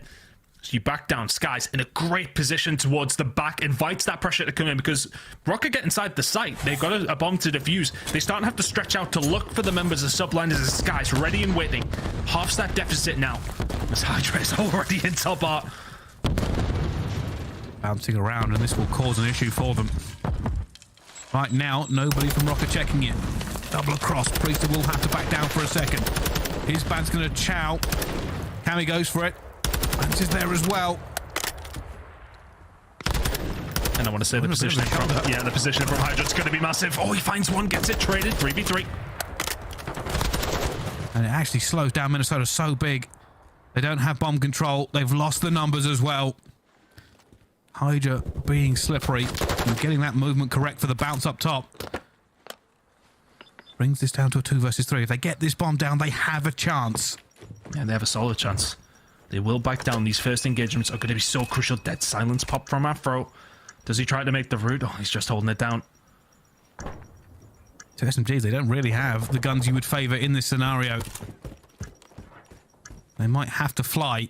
Already they're being slowly but surely pushed down as well. Bance finds the first blood. Tries to stay alive versus Priester. Finds the second as well. Bance has found him. And now it's Afro and Bance versus Skies. They're trying to get this one as well. Staying alive for it. Skies is going to fly out. Has him in the corner. Bance will find the third. What a round. What a ridiculous series of events. The Vaznevs didn't have the range, but they had the gunny. Oh, that just makes so little sense to me. That Afro pops the deadie and then just holds the angle. I'm questioning it in my head, and I see Bance stomping around top railings, up top cannons, jumps out, finds two. It's a round that makes no sense for Minnesota Rocker to go on to win from the position that they were inevitably found themselves in. But wow, I mean, these are the kind of clutch rounds that do make a difference in these search and destroys. It's one that Subliners will not guarantee, but they'll be kicking themselves they didn't take the opportunity. This might be a fast plant again here for New York, by the way. Trophy's going down. Already got the nades clearing it out. Rocker inside of art here. Hydra has a job to do. Gonna see the first one as well, and he gets the first. No, he's gonna see the second, and that Bance is not gonna be able to get onto him. Kismet takes down Cammy as well. Bance is like, oh god, there are players all around me. And down he falls. Attach, left alone. Bomb miles away. Hydra in a window, and Priester will eventually get it. Good round from New York. Yeah, really good round in. I'm not too sure. I love what Rocker are doing when it does come towards the defensive side. They're really giving a lot of map control up. They're not pushing over towards the closer open doors. They're very happy to invite the pressure to come in towards them, expecting players like Hydra to push over towards top art and try and find a pick. They're waiting for those moments to try and happen. Maybe they've researched some VOD from the side of Subliners. Do they get too aggressive? This time around, it's Hydra holding an angle that actually catches off guard, that when Rocker then start to push through mid-map rather than push over towards it. Hydra's doing it again. Hydra's doing it again. He's got... Oh, he missed the jump. He missed the jump this time. So you're going to try it one more time? Careful, Ben. No, a little bit of trouble. Bance has to back out. That might let Hydra through the top. It has. Bance is equal to it. They figured it out. More push, though, from P1. Oh, they're going to be aware that Kismet is holding that angle. They will be now to detach, see him. Doesn't matter. Now for Rocket. That's that first blood that you somewhat revel in when it does come down to Fortress. This may be fast from Subliners. Vance backs off completely, trusting in his teammates to keep that one alive. Cameo coming under an awful lot of pressure. Has to try and stay here. He needs backup.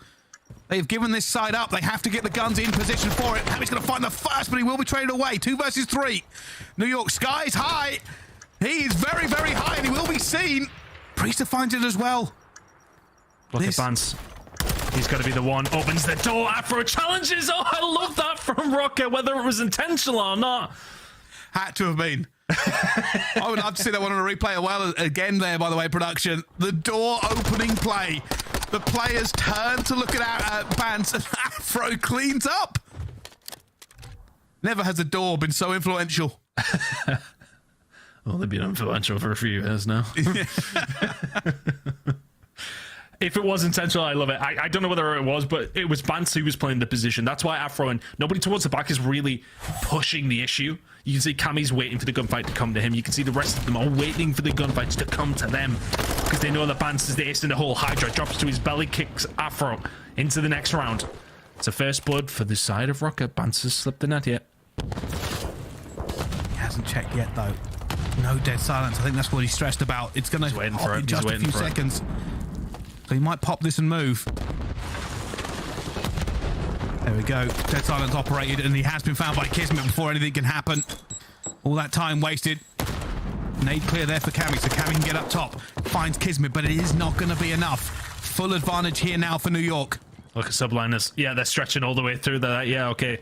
You want to get control of A, bet. We're not even here. We are not even here. Stretching over towards B is going to be the story of this one for Subliners. It should be 4-3. It is 4-3. Really well played by Subliners there, and Kismet's just so patient top out. I think Vance just doesn't expect anything because he doesn't hear any shots, gets no sound cues, can't challenge it. Yeah, and just losing that first blood as well. It really seemed to put Rocker in this state of maybe hesitance. Maybe they slow everything down, trying to get that back, and sometimes it works out, but it always looks a little bit nervous on the minimap. Right now, though, New York still fighting their way back into this S&D. Close game. Very close game. Kind of what I wanted the first search and destroy to be like. We didn't get it. Wait a minute. Yeah, no, what's the play here? Oh, are you thinking about it, Rocker? No information. I think that's their problem. Yeah, no information. Now they're going for because Vance has been taken down by Kismet. Oh, shots are in. Rocker gonna have to back down. And the play doesn't pay out, and it is difficult to go B. The reason why teams don't go B is it's very easy to shut down, and then you lose A control, which is what has happened. Hydra gonna pull up before he gets in the window. What's the play now for Rocker? Cammy not in it. Stress mostly, yeah, but Cammy in a position to stop anything coming. When it does come down to a push, Sky's just backing down. Afro positioning. This is a big gunfight. Hydra staying alive is the rest of the team as Cammy will pick it up. It's now a 3v3. He's so loud. He's so loud. Out the door. Bold play by Cammy. He had actually dead silence ready. Bomb down 2v3 again for Rocker. He's going all the way around here. Can find Kismet. Knows where Priest is going to be as well. He's called it. Is he going to get away with this as well? They've given up the site completely. The fight is nowhere near. Attach is not here either. His dead silence is active. Oh, he finds the gunfight. But he doesn't get away. Skies gets it. The margins in this S&D are minuscule. I can't believe the biggest gunfight took place the other side of the map. No, Priester does so well to get away. You can see Rocker are looking for him. It is Skies, of course, who finds that final kill. But they're looking for Priester. They know he's around. They've seen too. They couldn't find him because they take so long as Skies can reposition. But I kind of want to touch on what Cammy's doing. You got the bomb. I don't really get it. Yeah, it's a power play you can make. Yeah, it's a power play you can make, whether you go through top single and watch that angle or go from lower art. But I don't know. We know you all been playing ranked the past couple of days. You can hear those footsteps pretty loudly. Well, New York on the attack. They've brought this back to 4-4. Sky's on Overwatch. He's going to see Afro through it, but he's hit so many railings there, he doesn't get anything. And any pressure that Rocker tried to put on through P1 has dissipated. Rocker maybe worried about the threat of a B push. Skies is actually not in a really good position here at all. Maybe they shut down a push from Rocker if they do choose to go for the wrap, but right now they don't need to do anything. Subliners yet to really make their move over towards the A site, even though it is completely free. Rocker have done this a couple of times. They've given up the site. They're happy to try and retake. Yeah, this is New York playing it very, very slowly. Willing to call the bluff of Minnesota. And they get out of it clean. First blood finds first blood. Hydra brings it back to This kind of position for Hydra is where he absolutely just causes problem. There's two more. It's just the easiest two that he'll ever find. Looking for the ace now. His attach will find Priestette. It's a 1 versus 2. He's looking for them, and he will get taken down. Hydra with Dead Silence active. He's just horrifying for every single player in the CDL. Pops out, finds 2. To be honest with you, I don't think he shot more than 4 bullets. Just killed everything. 10 and 5 now. New York on series point. And how many times have Rocker just completely been willing to give up over towards the double doors? They don't want to go with that risk. And every time Subliners, when they get that bomb down, it just looks like Rocker are not in a good position to try and get that one back. It feels like they want to try and do it through art, where Hydra reigns supreme. 10 and 5 from him. Attach will find first, but Attach will find 2.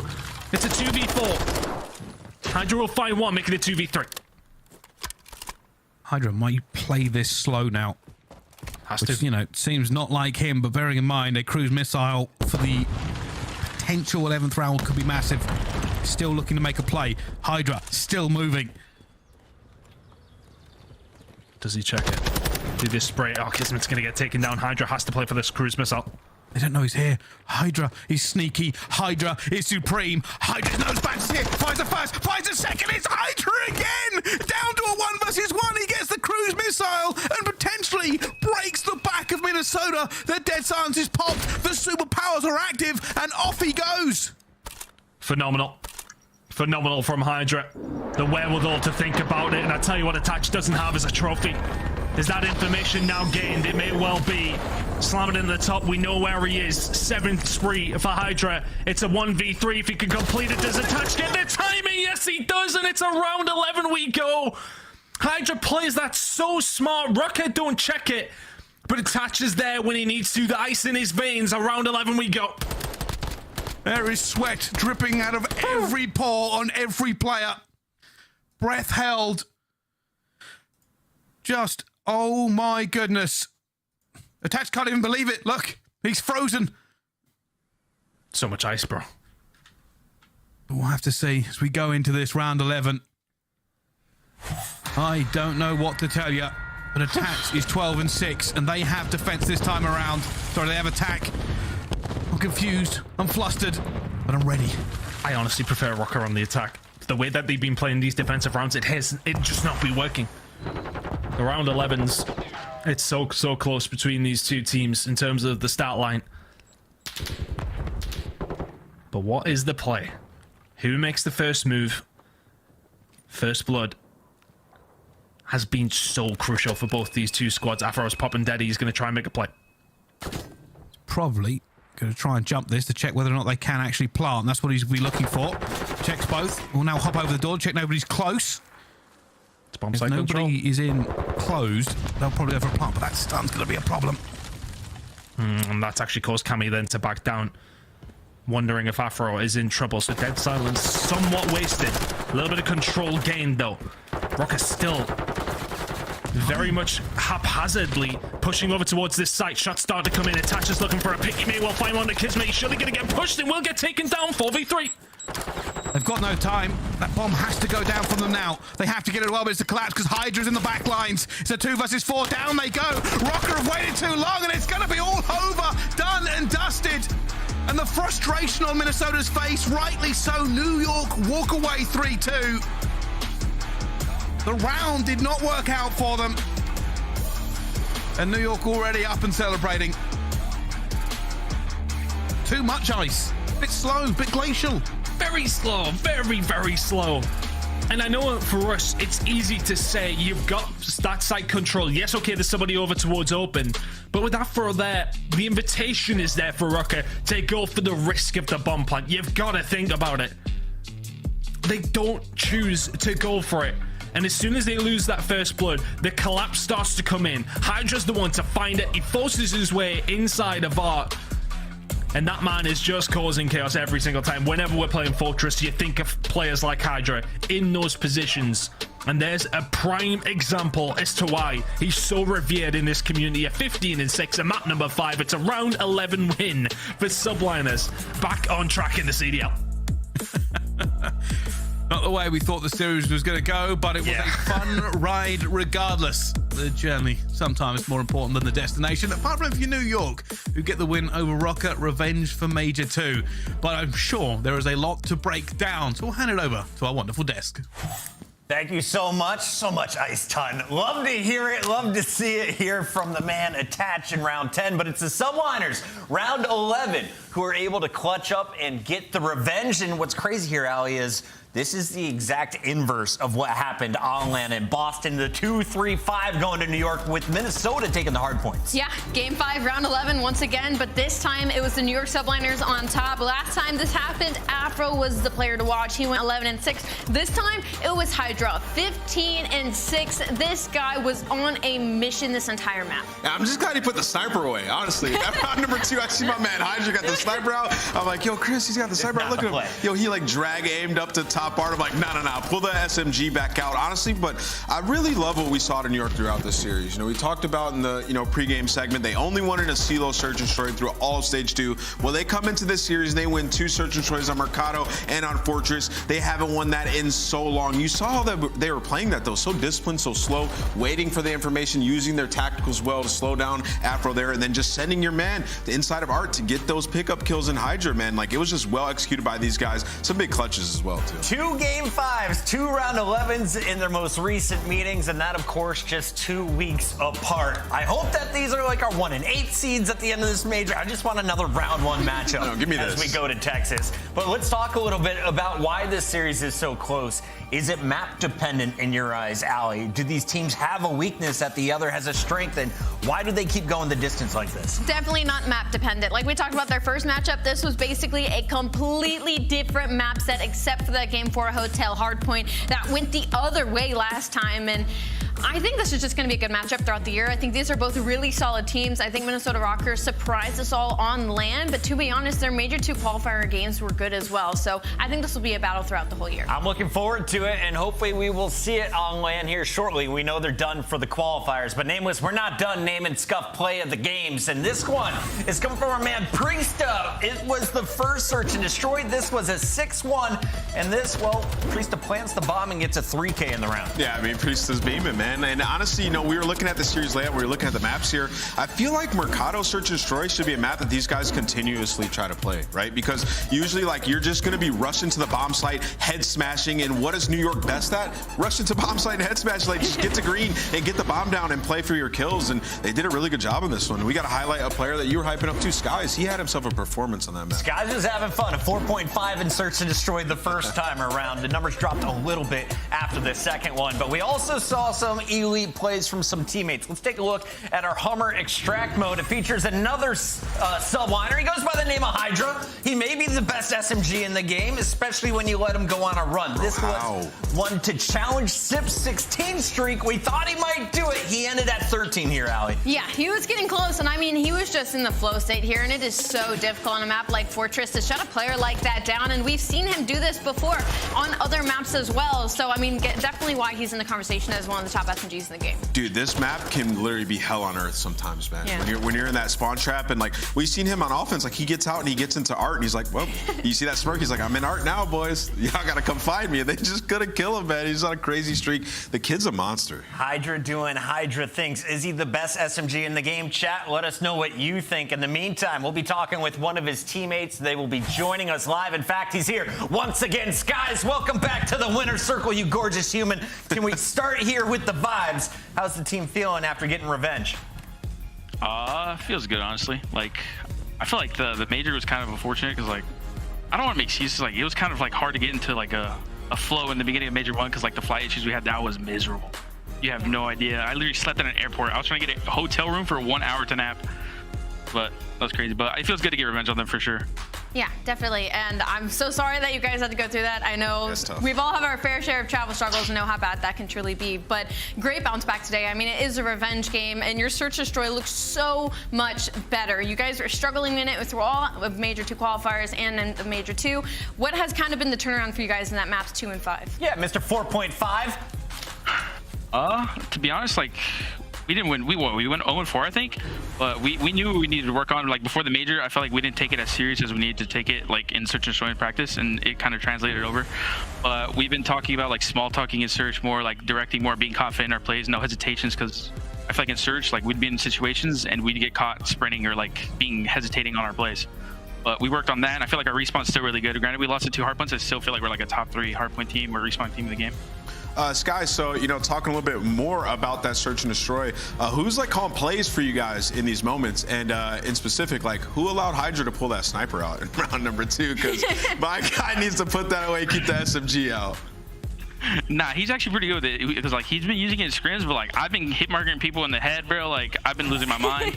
So he just pulls it out whenever he feels like it. But honestly, like, we all call strats. Like, in Search, we would practice, like, somebody, like, going over, like, a strat. We lose a round, then the next person would go, and, like, so we can all, like, be comfortable calling strats in, like, matches or in practice as well. Let me ask one follow-up to that, too. So I see you guys played Mercado in this series. We haven't seen too much Mercado Search and Destroy out of you guys, and just, like, looking at your play style, I feel like it's the perfect map for you guys. So what made you decide to add that one to this series?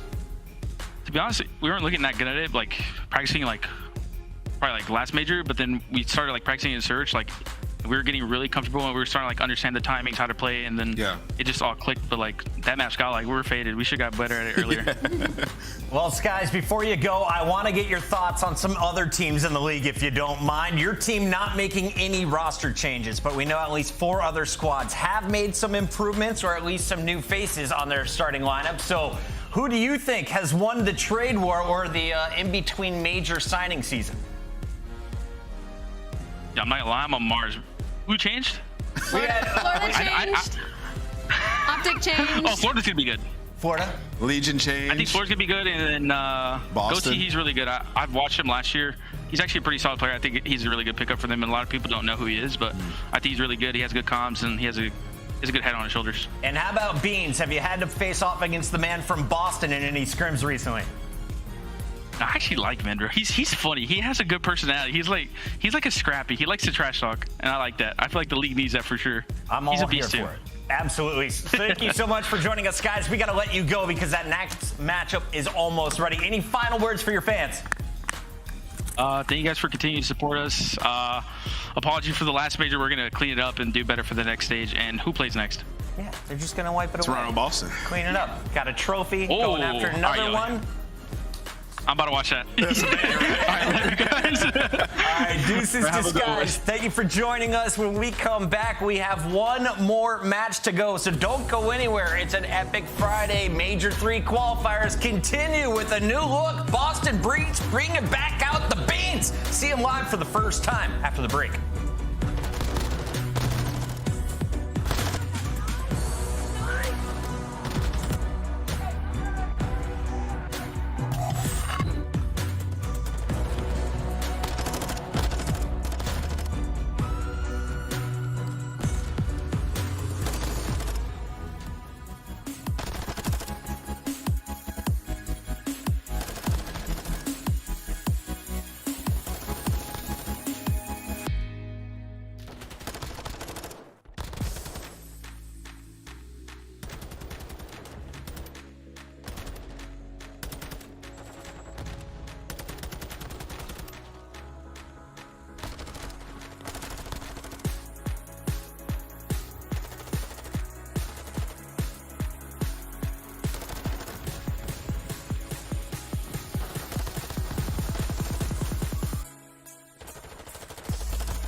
Money, you can pay me in respect. Cause once I do it big, what's to follow is a check.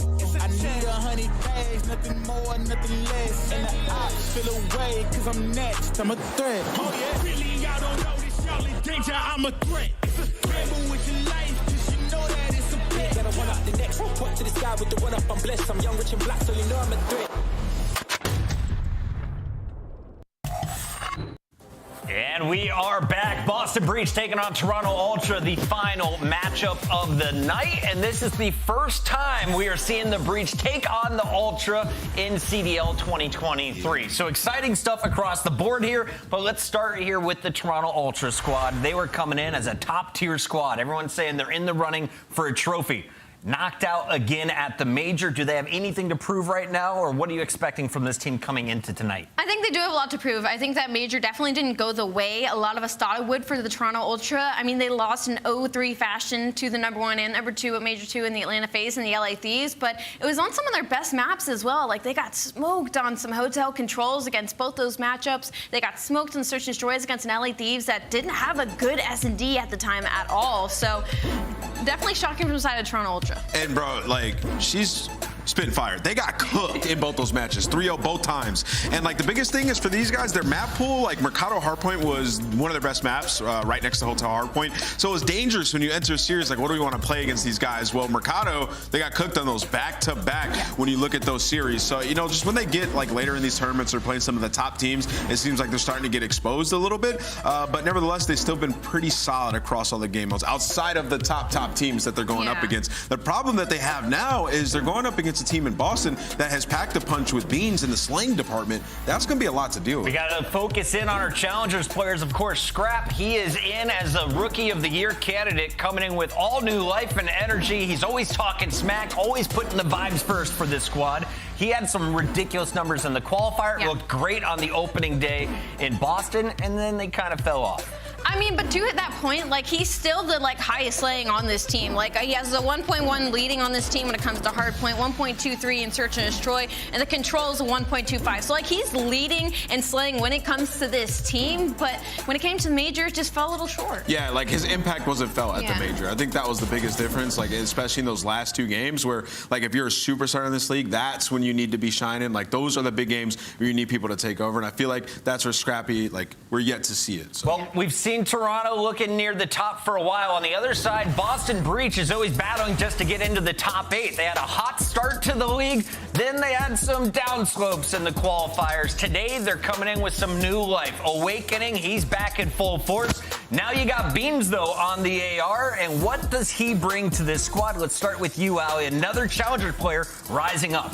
Maybe just some more consistent in the slaying and the pace. You know, I think the duo of having Awakening and Beans as your ARs, it's not very often that we see an AR duo that is so heavy slaying in that category, and I think that's what the Boston Breach has not done with this roster with the addition of Beans. Well, we have the maps and modes, so let's jump right into it. Ali, we got to make this short, but give us the lowdown here. 5 maps, 3 of them are on Fortress. I think this is fantastic if you're a Boston Breach fan right now. You have that Fortress hardpoint in the opener that they incredibly solid on, and that Fortress control in that game 3. So I don't know if Toronto's just trying to box them up on it, but I am excited to see them in that hotel search and destroy. One word answers, Nameless. Where are we going? I'm going Toronto still. Ali? Don't like it, though. I think I'm switching to Boston. I went Toronto this morning, but that map set. Then I'm going back up north to Toronto. Those are our picks. Get yours in right now as this game is ready to go. We hand it back over to Landon and Study. Hello, guys. Let's do it. Let's do it. What's going on, Ed? Jay, we're closing out the day with a phenomenal match. Toronto taking on Boston. We got the first matchup of the season between these franchises, but there is a lot to discuss. Where should we start first, man?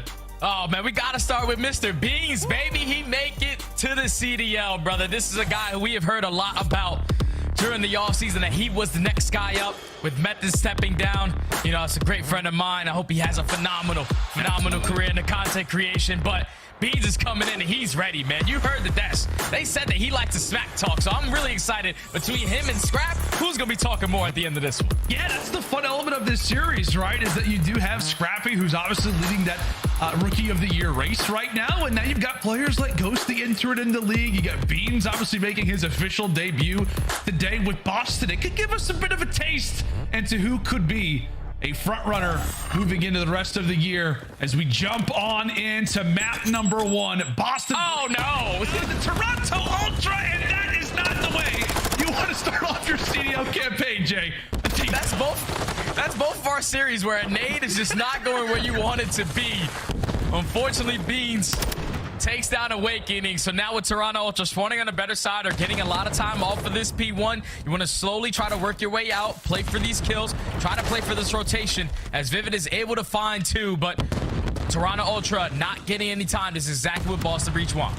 We'll see if Beans can finally get that kill up on the board. You know, he's anticipated. He's been waiting for this moment for such a long time. First gun engagement, not able to find it. It is going to be Breach, though, finally getting an opportunity to put a foot inside of that hill. Still, when we talk about P2 spawns, Toronto right now do have that favored side in the top left side of the screen. They are going to be in a good spot for it. And as we said, Jay, all eyes on the Beans to see if he can really be the difference maker for this Boston Breach team. And a lot of folks have said it. He could be the guy to really help elevate the slaying on this roster. Yeah, because Beans, at least in the challenger scene, he was dominant, man. Like a 1.12 in every single mode, a 1.2 in search and destroy. So he's consistent when it comes to the slaying and consistent in the numbers. Has a transition against some of the best teams in the world. And going up against Toronto Ultra, it's never going to be easy task. They look kind of bad. They got cooked up at Major 2, but they always have to respond now. Boston Breach, they find the break through the front side. And with 30 seconds left, you have to at least get back towards P3 because Toronto Ultra, they already have control of that. They're going to be able to win a rotation over towards next. Yeah, it's like Boston break. Oh, however, wow. Toronto are on the rotation. Some snaps being hit across really both sides. But yeah, I feel like we've absolutely hit them with the caster curse. We're talking about Rookie of the Year conversation. Scrap, he starts off 0-3. Beans, well, he's yet to get a kill so far. We're getting ready to jump into our third hard point. I don't know. You know, it's not looking the greatest, so we'll try to just avoid that, maybe move on to another time. But at the very least, thankfully for Beans, Awakening is definitely picking things up. It was the break for the moment from Breach. As we said, that P3 incredibly important. And right now it's Boston with that at their back as Vivid falls off the 6th spree. Oh, Vivid falls, but at least he's able to earn that cruise. Still the favorable spawns for Boston Breach. Toronto putting a lot of pressure from top maps and from the front. They're able to find every single kill in the feed. And Toronto Ultra, they find the break. So with about 30 seconds left, Boston Breach, they got to cut their losses. You basically want to trap them in towards the back of that statue hill. And that's exactly what they're doing as they're able to find 2 kills. But one player does slip through. It's Kleenex. Everyone trying to track him down. See if they'll be able to find him or not. As we said, player number 7. Right now on the mini-map, taking a look out for Tobias. Puts a few shots in the back of Awakening. Back and forth we go. Finalizes the kill. Not going to be able to find the second. However, he does open up a lane for his other SMG duo, Insanity, to try to make something happen. He'll eventually drop. So both SMGs cleared out of the base, and now Boston can focus on soaking up this time. Well, it's been a slow start for the new addition in Beans, Jay. It has been fantastic beginnings for both Vivid and Awakening. Oh yeah, Boston Breach is doing what they need to do. Like you said, Beans not having the best start, but the SMGs have came to play. And you know what you're going to get out of Awakening. It's usually always positive in these hard points. But that's going to be Toronto finding 2 kills. They're putting pressure on through dubsteps. Oh, He's going to be Scrap flying around with that TAC 56. He's able to take that player down. The break is about to come in, but there's still a couple Boston players trying to keep it stagnant. I don't know about you, man, but it just feels like the break so far throughout this hard point, not that they're effortless, but it just seems that way. Like the way that Boston broke it, P3, and now jumping on in toward bottom cannons. Toronto just waltzed their way right on into the hard point. You see Scrap and Insight with the ARs of all things, doing some great work in what should be close range gunfights. Final hard points getting ready to start with the first set of rotations. We head toward Blacksmith. And right now it is a pretty even game considering that Boston right now do hold the seconds. Insight trying to lead the way, lead the troops. They'll find a pick. That's double headshots for the ARs. Now's the time to go for Toronto. Yeah, if you're Boston, you just have to try to play for these kills. Narrows the cutoff man. He finds 2. to keep that pressure off of Awakening. Now you have a couple teammates that are in the play, but Insight is cutting them all down alongside Scrap. The ARs from Toronto Ultra coming out swinging in this map number 1. Basically a tie game with only 30 seconds remaining on this last hardpoint. Neither squad wants to drop. You want to try to maintain the better side of the map. With all of Scrap's teammates spawning out towards the back, that's going to be 3 dead in the feed. Last player towards bottom maps should allow Toronto Ultra to soak up the last 20 seconds. And we're just seeing every AR player just absolutely beam right now. At least if we're talking about Awakening for Boston, we see Insight go on a spree. We see Scrappy going on a spree himself. And you were one to say it, right? This is a big AR matchup when we talk about Boston's new duo. We got Toronto Ultra, obviously Scrappy and Insight, one of the better AR duos that we've got in the league. It's a good test early on for Boston Breach to see where they sit amongst the top AR combos in the league, and especially with the map set that we have as well. Yeah, that's the biggest thing about this map set, is that I feel like the maps that we have, all hotels, all fortresses, is basically a square up. It's all about the raw talent. You find your kills, you win your gunfights, you will succeed on the map. As Boston Breach doing a great job of holding down P1 so far. Toronto just trying to break out on his backside. Standy's able to win a huge one-on-one, relieve some of that pressure onto the point. That's 3 dead in the feed. Last player up is Beans. At least he's influencing those spawns for him to control the backside. He's able to secure it and also win that 1v1 versus Scrap. So Breach are going to have numbers if they want to try to attack over at P1. The choice is up to them. But ultimately, anybody who's making their way past that 50-yard line is just getting absolutely stopped right now. As if you begin to aggress, I don't know how Nero is able to walk away with both of those fights. On the other side, 2 players weak. The SMG duo of Breach also hits the deck. Some close sides in the back left side of your screen. Breach spawn up click, but Kleenex has been given the green light. Go, go, go, says Tobias. And just like that, Toronto, 4 close spawns and 4 fast deaths. Yeah, Vivid knows right now this is where Toronto could potentially pull away with this game. You got to invest this streak. Nothing is able to connect, as they do have those trophy systems and great placements.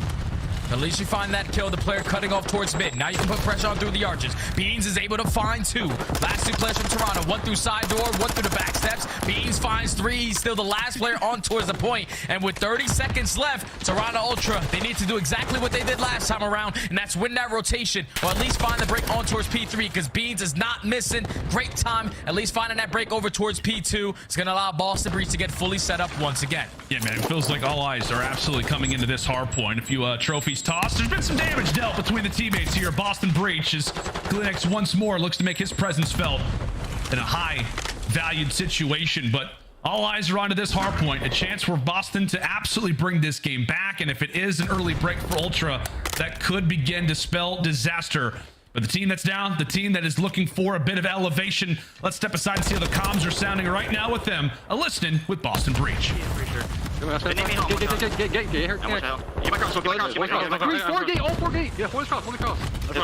laying out. I'm moving. One spot. I'm trying to attack him. They're both sides. He's in there. Give me a horse. Okay. We're on the box, Scrap. He's still in the box. He's 1, then. Still in the box. You can move. I need a horse. Top maps. Set him on horse. Top maps weak. Standy.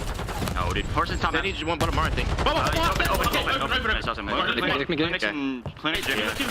already P1. Already P1. Nice job. I'm pulling right now. I'll get top. I can call if they go maps. I'm blocking. I'm a block. I'm seeing up steps. They're gonna get all gate, guys. Okay. I'm jumping too much jump. Okay. I can tell you they jumped up and benches. Bottom maps, top maps, one probably anvil. Benches. They're going closing P2, it look like. Okay, I'm wanting it. Single jump then. I'll be P2. Nothing dug, I'm pinching P1. P1 or not, P1. Wait, what's your gray one? There's steps to setting. A1 hurt. Nice. They have big noise backstairs, Kleenex. Fair time, man. Kleenex is behind the, rails. One's rails, or the trees area. I'm weak. Yeah, I spawned out. Stay open. Open scrap. Open, dead. Nice, Reach me, Rose. Last guy. Rails, probably. I'll see him, Rose. It is just all-out chaos right now on the backside of cannons. Yeah. Everybody is spawning toward the back. Doesn't matter if you got the hard point time or not. Thankfully, as the dust begins to settle, it looked like Toronto had found the crucial break, but Breach get the close spawns themselves, and now they're right back in this game, Jay. Yeah, Boston Breach, at least in those comms, that everybody is energetic. Everyone is stepping up. You even heard Beans with a little bit of small talk here and there. So they're able to find the break on towards P4. 189 to 202 is currently the score line. Toronto fully set up for this P5. Inside puts out towards stage. It's not going to force Boston to try to break this from Art, try to overextend through P1 as Insight is cutting them all down. He also has that Cruzman to work with just in case stuff gets freaky. Yeah, that's exactly right. We've already seen some crazy and wild stuff up to this point. So Toronto trying to extend that advantage, but right when they elect to, Breach come through with a crucial 4 down. Awakening and Nero starting to spread their wings a bit. And as we said, they've just been on the heels of Toronto so far throughout this game. It's been those early breaks that have caused Breach to work from the back foot so far throughout this match, but it is another 4 down again. Boston are here, and they look to try to take the lead as we've got ourselves basically a tie game flying in now toward P1. Oh, this is such a back and forth hard point right there. Toronto Ultra, and specifically Morton Stanley, he gets a nice spawn in towards bottom art. He's still able to cause them some problems. Allow Toronto Ultra to find that break, eventually flip their way out and take control of P1, but that's already 3 dead in the feed. Boston Breach, they're slaying. They just have to chain it to some time. 2:12, 2:31. This is going to be a photo finish. It absolutely is. Scrap, he eventually gets dropped. Nero has started to heat up. He's began to fry. And right now, you've got a lot of players for both sides trying to think about the P1 time, but also trying to fight for spawns. Currently, it's Danny and Awakening who are both trying to do that. Scrappy brought down to 1 HP, just trying to fight for map positioning, fight for map control, continue that siphon of players as they load in back toward P1. Less than 20 to go for Toronto, but as we said, Boston are still here. And currently, Jay, based off of those spawns, right now you are very happy about your situation if you're Breach, but you got to be careful and not let player number 6 sneak through. Yeah, Insight is the guy that already makes his way in towards stage. Now he has some assistance in towards Kleenex, so it's going to be a 2v2 on towards the point. Toronto Ultra, they just have to win their gunfights. Awakening finds one, Insight clutches up, he finds 2. Here comes the cruise. Here comes the cruise missile, at least delivers a bit of information, but right now... Gotta go. So, with uncontested time, can anybody from Boston arrive in time? And no, they will not. It is Ultra who are in the lead throughout the entirety of the game, but it started to get close toward the stretch.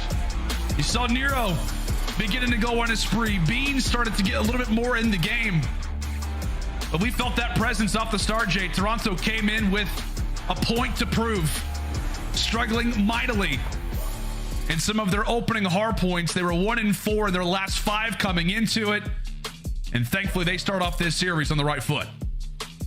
Yeah, Toronto Ultra just did what they needed to do correctly. And the biggest thing that I took away from this map, number 1, is their breaks towards P3. It was Boston Breach who won their rotation twice, but Toronto Ultra were able to find the break through the front side and were not able to allow Boston Breach to get all that time. It's usually Boston Breach who are number 1 in hardpoint. When it comes down to the hold percentage, they are the best team in every single hardpoint at holding down a hill. But obviously with the roster change, some setups are going to be a little bit different now with Beans in the lineup. And Toronto Ultra, they were able to take advantage of that. What a performance from the ARs. I know it was Scrap who stood out with 34 and 23, 26 non-traded, 4K damage. But how many times on that map have we seen Insight with his positioning, finding 2-piece, clutch 2-piece after 2-piece, just making it happen for the Ultra. As Ultra take map number 1 from Boston Breach. Yeah, and you wonder a little bit, did... I think nerves, come into it. Yeah, a little bit of jitters. Right, there's a lot of hype around this guy in Beans. There's been people talking about how he's going to be the future of EU COD. He's going to be the saving grace for this Boston team. Now they're going to be able to contest for championships. It's just like the murmurings around what this guy's numbers are. I mean, you and I, Jay, our incredible stats team were giving us the numbers of what Beans has been doing in challengers. He's at like a 1.15 across every single game mode. Yeah. The expectations are understandably high. He has that teammate off the start, and you wonder if maybe that little situation off the rip got to him a bit. I had to, man, because you coming in your first time as a pro player, and unfortunately you stick your teammate in big wake right in the back of the head with the Semtex. You're probably sitting there high energy. Let's go, boys. Let's get it. Oh, my God. I'm so excited. Yeah. But then that happens, and then, oh, well, not the best start that I wanted. Just unfortunately for him, now you find yourself down 0-1 into this series, going into a search and destroy, which is going to be on that hotel. And believe it or not, Tim Sex, he sent me this crazy stat line. Toronto Ultra in search and destroy, they are 12-9 overall, but they are 11th in first blood out of the entire league. That means a majority of these rounds, they're winning 3v4s. They're not winning their opening engagements, and they're still somehow clutching up in these search and destroy. So if you are Boston Breach, fairly new team, you got to make sure you have your practices in S&D because you're going to need it here. Yeah, it feels like, I don't know, like maybe Toronto and like the LA Thieves should have a conversation because it's like the LA Thieves are so good at finding first bloods, yet don't have the record. Toronto, great with the record, but don't seem to find the first bloods. Interesting stat nonetheless, but we'll see if maybe S&D can get a little bit easier for the Ultra. I don't know, man. It feels like whenever we are talking about Toronto, understandably so, they are ranked, they are highly regarded in the CDL. Questions around them in terms of, you know, off of the Atlanta phase and LA Thieves loss, getting bopped 3-0, both of those series. How are they going to come out? You know, have we seen them reach their ceiling as an example? Because it feels like they're right there, right? I mean, and this is the whole point, is that in every single game mode, they're good. Like, it feels like you can almost expect them to win a hard point. You can always expect them to, at times, be competitive in search destroy. And the same thing can be said for control also. Yeah, the only thing, though, is that at least what we saw at Major 2, when they played up against some of the top echelon teams that we have in the game. Right. It didn't really look easy. They played some of their better maps like the Desk touched on it, and they got smacked in all of them. Hotel Control, fortunately for them, it's not in this series, but that was one of their better ones. They lose that in a 3-1 to Atlanta, then a 3-0 to LA. Mercado Hardpoint was another strong suit for them. They lose both of them to both of those squads, but now you find yourselves up 1-0 in this series. Just got to make sure you turn it around in search and destroy. Allow your SMGs to plead playmakers, but you want to get that first blood. You absolutely do. Well, we saw a new addition for a team start off slow in a hard point earlier in the day, and he was an incredible factor in games 2, 3, and 4 that led to the upset. We're talking about 2 Real on Las Vegas Legion. Got the upset versus the LA Thieves. We'll see if Beans can maybe have the same storyline, as they will definitely need him moving into this game number 2. A lot of talk about how his talent could potentially help this team improve that much further in their search destroys. Maybe take that sniper away from Vivid and put it into his hands. We'll see if it will bring out the big guns. As we jump into round number 1, it is Toronto on the attack. Yeah, Toronto on the attack, and they're probably trying to catch him off guard with an early B push. But Nero, he at least is able to find that first blood through connector. He's going to go for the challenge onto the second. And like I'm telling you, it's either Nero's super confident, losingly challenging everything, or he's going double dang. And right there, he set the tone. 2-piece early, 4v2. Oh my goodness, and Nero, a heat check for the third. Has some words for insight, but now it is all going to be on to Scrappy. A 1v3, 45 seconds to go. I guess the positive is that he does have the bomb on his back, so there is something to take out of this, and soon he'll have that dead silence, and most likely not going to invest it until one of those kills could be secured. But a tough spot to find yourself in. But as you said, Jake, there's the snipe coming in from Beans, I believe, but it is all Nero to kick off that round. Yeah, Nero just took over in that round number 1. Puts himself in towards carpet. Once he gets the first blood, I'm thinking, all right, job done. And then the confidence that that young man has, he goes for the challenge on towards the second, finds 2, and then snaps onto the third player towards double arches. All round number 1 goes in favor of Nero as Boston Breach find themselves up 1-0. And something funny, man, is that I feel like a lot of people are talking about Boston Breach. You know, oh, they can't win search destroys. It's really just the game 5s. Like, yeah. The funniest thing is that we look at this team from top to bottom, and I'm like, this should be a really good search destroy team. It's because it is. Like, they're literally 10, I think 10-5 in their game 2 search destroys. It's just a matter of once they go the distance is where they have lacked the ice. Obviously, still early on in this series, but boy, would we love to have another game 5 to potentially close out the day. I know Bryce and Tubb were treated with a great series in Minnesota versus New York. But into round 2 we go. Scrap decides to invest that dead silence and quickly get out of dodge. There's really a bunch of Toronto players just poking right now at Breach as Nero hits the deck. Yeah, Toronto, they're just holding strong on the defensive setup. I thought right there Nero was going to be able to make a play. He was number 4 on your mini-map. He picked up the bomb initially, but he drops it once he earns dead silence. Try to make a play happen. Unfortunately, he gets cut down. So now Beans, he's able to at least find one, make it a 3v2. Bomb still down. Awakening snaps onto Scrap. Now it's a 2v2. Toronto Ultra don't want to give this one up. This is a chance for the Boston Breach fans to see what this new AR combo can do for you. 2v3 turned into a 2v2. Beans with the bomb on his back decides to go ahead and lay this one down. Toronto are not too far behind, so it's the ARs on one side versus the SMGs on the other. Awakening is laying them out, and now it's all on the Kleenex. 35 seconds left. 1v2. They know his positioning. No dead silence either to work with, so the sound cues are going to be on the side of Boston. They know exactly where he's coming from. We have to switch the setup around. Let's give up the dash. Let's go for the double chow as Awakening closes out the round with 3 of his own. He said, Nero, you found 3 round 1? I'll find 3 in round number 2. But that's a choke right there from Toronto. That was a 4v2 situation. You got to just play your numbers better. Put yourself in trade situations. Unfortunately, they do not. They challenge one-on-one gunfights, and they get picked apart by the ARs on Boston. Now up 2-0. It's just in that moment. We're talking about, the 2v4 that turns into a 2v3, Awakening and Beans, and Big Wake's like, you know what, Beans? Just stay alive, man. Just stay alive, and I will take care of the rest. Absolutely does so. A hat trick there at round number 2. And it is a nice start here early on from Boston Breach as Toronto quickly on the back foot. They'll definitely need a bit of an answer. We saw them early on in that opening round go for that play over at B. It was Nero who causes problems. Will it be that way again? Not going to happen. A great little angle check there from the Toronto twosome as they are heavy into that kitchen already. Already in towards the kitchen is going to be Toronto. They also take down Vivid. Player trying to wrap back towards his team. So another 4v2 for the Ultra Boys. Falls into the hands of the ARs on the side of Boston Breach. They're going to put on the pressure. Beans picks up the SMG. He knows it's a 1v4. Let's just jump in. Let's try to go for the chow. Make a miracle happen. But Toronto Ultra finally get one on the board after finding that first blood onto Nero. Non-stop pressure in towards kitchen. You play your numbers, you play your trade, and you get on the board. There's not a lot of teams, man, who are going to instantly just go right back to the bomb site where you totally got pieced on, right? This is the last attacking side. Just the confidence that this Toronto team has is they definitely made Nero quite overwhelmed with the amount of bodies that he had in his reticle. Into the next round we go.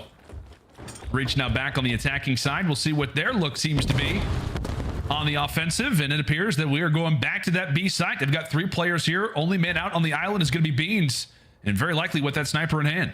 Yeah, Toronto, they have to read this play quicker because you have everyone watching the crossover towards A. Now one player wrapped back towards B, and Scrap has his hand full as 3 players are already in towards kitchen. He's going to get picked off. Now 40 seconds in a 4v3 retake. You're going to have one player in Standy trying to slowly work that pinch, trying to take down Beans, but Beans is already rotated across the map. Standy, you got a lot of ground to cover to get towards your teammates. They at least find the nade, but still the trades are favoring Breach for the moment. On to Insight and Standy. Man count advantage and time at your side. What can we see happen right now here from Toronto as they look to get involved? Standy's at least able to find one. Still trying to stay alive. Again, the time continues to tick, so they've got to get going. They've got to get going quick. Oh! Win their gunfights! They both win their gunfights! There was 10 seconds left. There was 3 players alive. They all get melted in Ultra at the snap of a finger, the drop of a hat. They've just tied the game.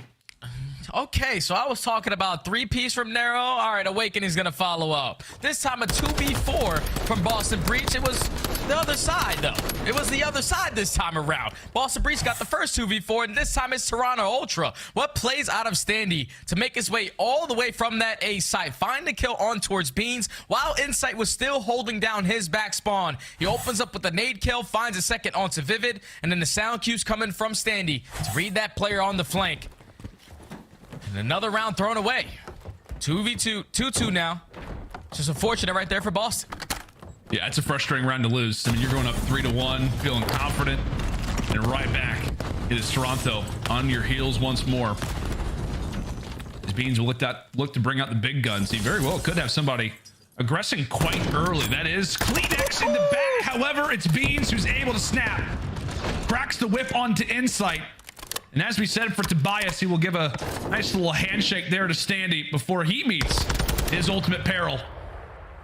Thankfully for Scrap, trying to make the numbers a little bit better. Jay, we have definitely been accustomed to some clutches. We'll see if we can get another one. Potentially another 2v4 on the cards, as Kleenex is going to find himself in an engagement here pretty soon. He's just waiting. Hello. Scrap to try to make a play. Scrap is able to take down 2 from the back of the spawn. Now Beans is stuck with the sniper. Scrap is able to spot him. Beans cannot line him up. The stun is going to connect. Vivid there for the trade. Now it's all up for Kleenex in the 1v2. He's going to get spotted. All you got to do is play your life. He's got to get the bomb down. Oh my goodness, what a round this has been. Kleenex He's got all the information in the world. The problem is that he does not have the bomb. He goes for the ego chow onto Beans. A Vaznev versus Sniper at range. And you've got to be kidding me. He's able to get this bomb down. If he at least finds one, we'll call that a W. But Beans eventually able to put that pistol to good usage. I mean, my word, Jay. That was just all-out chaos. I thought for a moment Scrap was about to snap onto like 3 different players. Beans misses the snipe. Thankfully, he's got his good old buddy there to clean him up in the end. But that definitely got dicey for sure. I don't know what's going on in this Search and Destroy, Lando, but in some of these rounds where I'm thinking it's an absolute lock, or somehow, some way, still having the ability to be clutched on. But Boston Breach, they played it beautifully. Beans did not overcommit onto the child for Scrap. And eventually they take down Kleenex, even though he was allowed to get that bomb down. So now Beans sitting at 5-2. He's going to have that trophy system in his back pocket to assist his teammate on getting this bomb down. But he's actually to play with bomb. Toronto Ultra with their same defensive setup. Let's try to hold the cross through mid. Yeah, but the big thing for Boston, though, is that they got to make sure they're staying alive. That pick here would be huge. So they've got, as Beans just hits an absolute beamer. You've got 2 players for the top side of the map in Vivid and an Awakening. We're watching for these late flanks. I think Vivid's trying to hit a route. Beans does give his life away, and Nero was brought down to 24 HP. So a great starting round. That was quickly starting to sway the other way. Nero, he might have found the timing. He's able to take down Insight, make it a 3v2. Now it's on Standy, gonna go for the chow, and Nero, he reads it beautifully. Nero makes the play. Oh my God. What a reaction time out of the young man with only 20 HP. Before he starts all the engagements, pops that dead silence, finds the first, snaps onto the second, and a nice little classic drop shots for the final third. Another 3-piece on a round for Nero. Boston Breach up 4-2. He won the last 1v1 with 1 HP. Oh, he's diff, fam. He's diff. He is different. Like, I don't know how. So he has incredible reaction for the first, or rather, he cuts down 1 off the start, has an incredible reaction for the second one. And just no hesitation. The hat trick with style, 1 HP, no problem. There for King Nero as Breach starting to exploit the Toronto Ultra. They've given away some rounds, but they have taken theirs as well. It's a headbutt inside of the kitchen. Too many cooks for the moment. We'll see who ultimately can come out on top in that engagement. Only 1 player that's out of the fight right now is player number 6 in Insight. He'll look to hit a route. Meanwhile, it's Vivid's turn to win some up-close fights. Boston with numbers. And Vivid, he's found 2 crucial kills on the map already. As now it's all left up to Kleenex in a 1v1. Vivid can potentially try to close this one out. The engagement's about to happen. Vivid! Oh! Vivid with the absolute snap. 2 incredible SMGs meet each other inside of the kitchen. We said, who is it gonna be? And it is the Iron Chef of Vivid.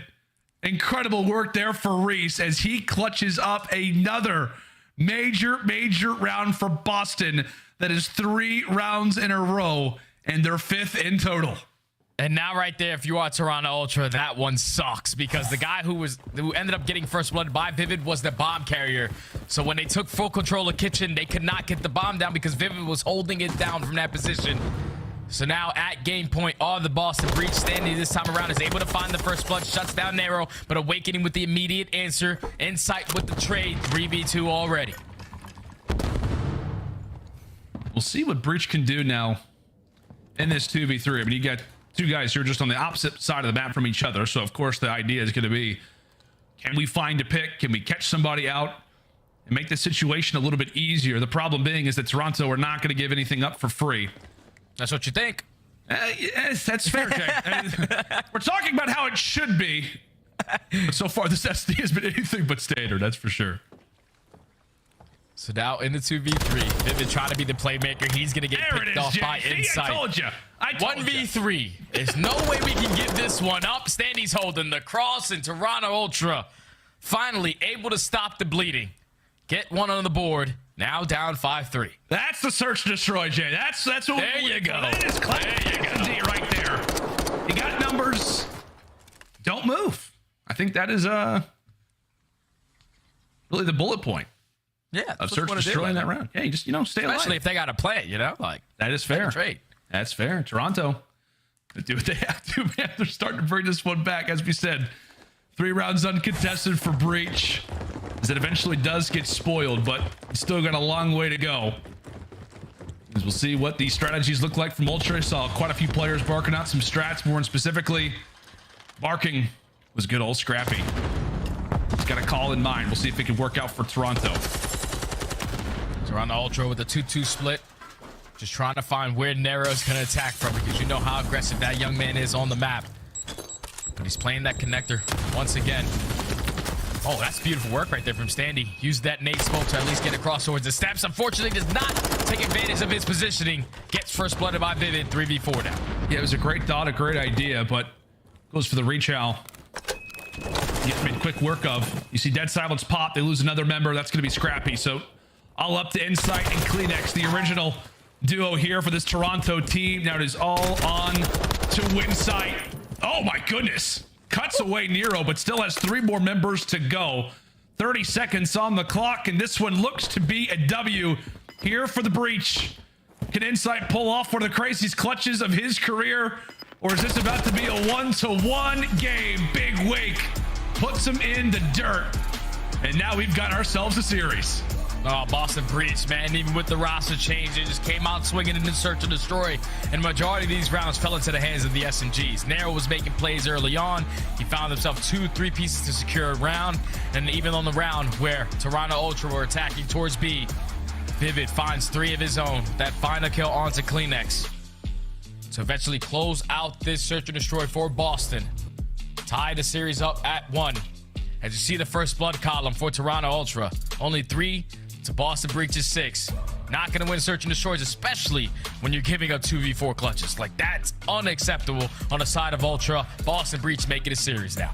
And I think it makes you excited as well, man. I know that Vivid slowed down just a little bit toward the end. Obviously, he has 3 first blood, so we can see where his impact was coming in from. But I think that makes you very excited, right? If you are a Boston Breach fan, we talked about how, Beans is going to be taking more of that sniper role. It allows for Vivid to not have to be stationary in the backside of the map. It can allow for him to fry, allow for him to move around. Seeing those first bloods, seeing those overall numbers of an 8-4. I mean, I feel like Boston Breach is already a sneaky search destroy team, man. But with this new addition, it feels like the pieces are starting to come together for them, at least in this mode. Oh, yeah. So far, at least in that mode, with Beans now being the sniper, you allow Vivid to run that SMG. I think it was the last series where we saw Hydra whip out a sniper for a little bit. The whole desk was like, nah, son, put that out of his hands. We got to get the SMG back in his one. But there's the same situation right there for Vivid. He's able to take over the search and destroy and the game 8-4. Tie the series up at 1, going into one of their better control maps. This is going to be tough for Toronto. Yeah, it's going to be a fun one. We're heading back to Fortress. We've got quite a few of these in this series. The biggest thing is that can we see the third one, which would be all the way to Game 5? That is going to be up to both of these rosters. But make sure and stay tuned, folks. It is the final matchup of the day. We're kicking off the Major 3 qualifiers the best way possible. Toronto v. Boston. We'll be back right after this.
The Call of Duty League is presented by the GMC Hummer EV Pickup, the world's first all-electric super truck.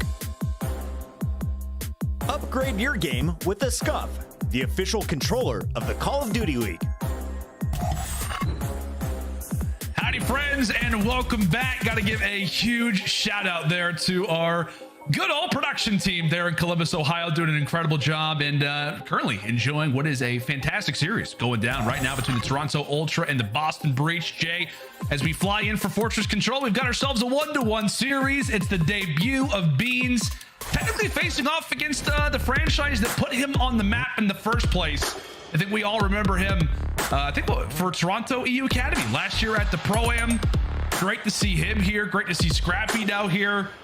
I think it's like a year ago today almost that these guys were playing at the Pro-Am for their respective rosters, now battling it out as they both had their moments. What are you expecting to see as we fly in for Fortress Control given the records here? Oh, well, you see the record right there for Toronto Ultra. 2-1. They have won it the last 2 times that they have played it. But for Toronto Ultra, this has been their auto veto all season long. 11 times in all the series they have played, they have gotten rid of this map. Going up against a Boston Breach team who do like to enjoy themselves some Fortress Control, but they don't have their best player in control, which is Methods. He decided to call it quits. So Beans is going to have a nice, comfortable shooting he has to fill, but Awakening, he steps up. He finds all 4 right off the rip. Toronto Ultra already in the trap. All right, man. Big Wake, not a player that oftentimes you'll see a reaction from. Understandably so. He cuts away 4 off the start and is instantly getting hyped. This is a sliver of progress for Toronto. He'll go ahead and be happy to grab that. Now 5-0 for Awakening as Toronto struggling just to even get into really this A zone anywhere near it. Oh. Not a chance. Cruise missile earned already. And if you're Toronto, you just got to take down Awakening. That's all it comes down to, because they've already gotten a bunch of kills on the map, but Awakening, he was able to already earn himself that cruise. Beans with the SMG in hand is going to fill that gap. One player slips through there, able to take care of him. Toronto Ultra, they have to put a step on it. They have to go, man. They have nothing to show on this attacking round. No segments to be done. As now, with only 15 seconds that they're trying to break out towards stables, they're trying everything they possibly can. And with Kleenex finding that 2, this is going to be the opening to at least stop that clock. Maybe, possibly, potentially. Okay, well, Beans gets found out. A 1v1 inside of the point. Who's going to take it? Scrappy? No, not going to happen. However, one player has managed to sneak in through toward that B zone. Can't get up, man. And pause the time for a moment. Insight. He's trying to lock it down. Can they at least accrue a segment? They're investing a lot in this. That's going to be 2. Vivid, he's here on the point. He'll win his fight, and the time continues to dwindle.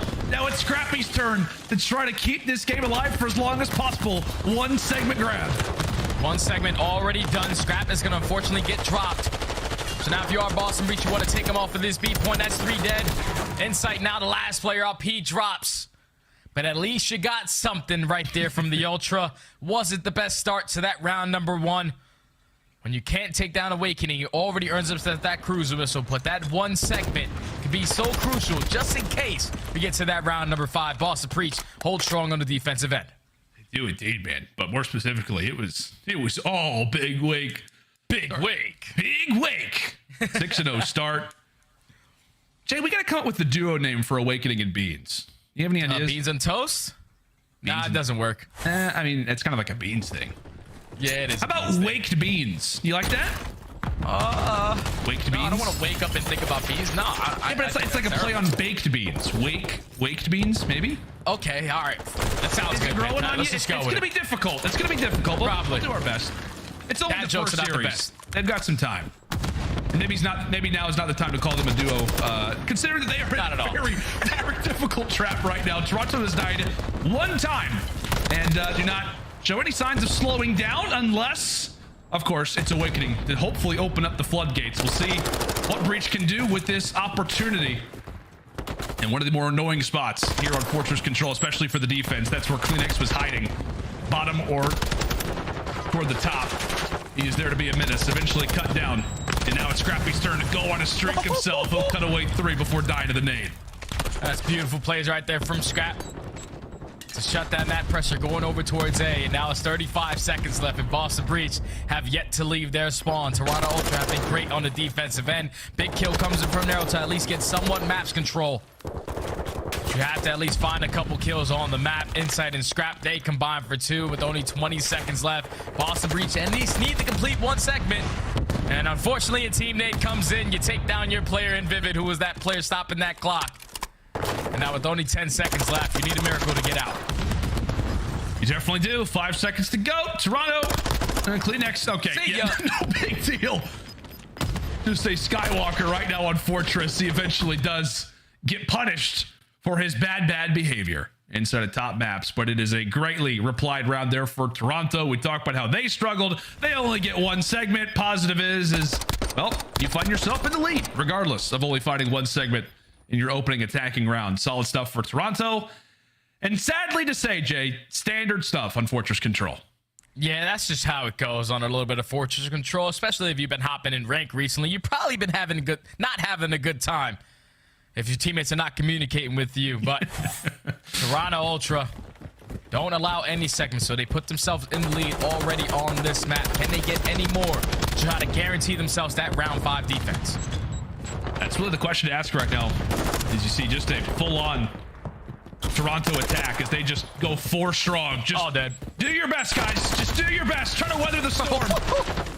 It's like trying to go outside and not get wet when there's a monsoon going on. Scrappy even has to take out his own teammate just to see a little bit of light at the end of the tunnel. But right now it is Big Wake just standing in your way. Now at 14 and 8. 1 HP, and it does not matter. He is a force to be reckoned with, especially in a spot like this. Toronto, they are struggling right now. Oh, it's a big kill, though, from Inside to take down Awakening. Kleenex finds a second. So now you have a couple kills that you can work with. Now all you have to do is relieve that pressure from Narrows. He's just trying to finesse around towards maps. Insight's able to take him down. So now you're out of the spawn. But you're not able to get on towards either one of these points. A lot of pressure going over towards Stables. They're trying to commit at least taking some mid-map control. But Boston Breach, they aren't budging. They are not moving. They are waiting for them to make the play. See if they can find it. 2 players down. Nearly making a 3rd. Sandy still alive. However, Nero, peekaboo. Sandy still able to drop him. Oh, sliver of HP. Feeds. Able to take him down. 5 seconds to go. No segment still on the board. Can anybody get to an objective? Can anybody get inside of the point? Vivid. Oh, he cuts away 1, and that was the closest player possible to hop inside of that OBJ. As another opportunity squandered and another dominant defense established. Yeah, such a fantastic map that we have on this control, where it's very, very difficult to get on either side. But at least if you're Boston Breach, you don't allow any segments to be completed. So now you're up 2-1 on this map. Your big focus is just getting 2 segments done so you can guarantee yourself that defense going into this round number 5. But it's all about these initial kills. Toronto Ultra have to have another dominant defensive round. And unfortunately, Scrap Snade isn't going to connect on anything as it bounces back and hits it back in the spawn. Is it still a 1-0 lead? Yeah, still 1-0. Okay, well, fantastic. There it is. Oh, 3 players down. Vivid, please. No, he's so close. Oh. He was so close. Come on, game. He deserves a little bit more progress than that. Come on. So close to getting a segment. And eventually does get found out. Kleenex. What? Somehow does get spotted there for Nero. I think that's just maybe overtime. Oh, no. In constant places like that. Here come Boston. Here comes Vivid and Nero doing what they can. The streak is going to get called in. So you got 1 player in Vivid over at A. Meanwhile, it is Beans over at that B objective. Surely a segment gets captured, Jay. Surely it happens. It has to happen right now. Is that 3 dead in the feed? You still have 1 player in B's causing problems over towards that B point. But the first segment is done. Now the stack is going to be here. Boston Breach, no, we got defense going into the round number 5. We can still close it out here. But job already done. As that's going to be 3 dead. Toronto Ultra, they set up the pitch. They're able to find all the kills. Now Toronto Ultra kind of holds strong, but now you guarantee yourself to win an attacking round where you haven't really had a lot of success so far. Yeah, honestly, man, if I'm Toronto, I'm like trying to play around streaks. Like, you kind of know that, yeah, I need some. You're in a good spot. Yeah, you might as well just try to fight for the cruise missile, set some players up, and right now it could be Kleenex to do that work. Toronto was just absolutely ticked off that they left for that defense to be secured on the other side. As we said, great opportunity now for Breach, but right now for Toronto, this has all signs of a round 5. Only question is, what type of utility can they have? Anything in the arsenal moving into that round 5 just to lighten the load on what will be an inevitable attacking round. Final few seconds. Boston not trying to feed, but Toronto are eating good right now, Jay. Oh! And Kleenex finally is able to find that final kill to earn himself that cruise missile. No one else on the side of his squad is going to be able to pick up any of their own, as Awakening knew. You invest that cruise missile, you allow the stack to come in. We're going to guarantee that defense going into this round number 5. So Boston Breach have put themselves in the advantage. Toronto Ultras just need a stellar breakout. And I think what Boston Breach just did to forward push through that double doors, get your trophies down, get the double stack towards 8 is your best case scenario if you are Toronto. Feels like it's your only option. And that's the scary part, man, is that like you just kind of invest everything into one play. If there's just a sequence, right, where somebody doesn't win their one, or, you know, a few of those gunfights don't go your direction, you could instantly be in the backside of the spawn. Let's see how Toronto does it. Let's see what the strategy is and how these opening engagements will look to play out. Kleenex, understandably so, the first player in. As he'll look to dive right on in toward that B objective. He just wants to get clean and comfortable inside of the base of Boston. However, it's Nero to walk away with that opening engagement. What can the other 3 players do for Ultra right now in this spot? And really, it's not a whole lot, considering that Standy is just fallen.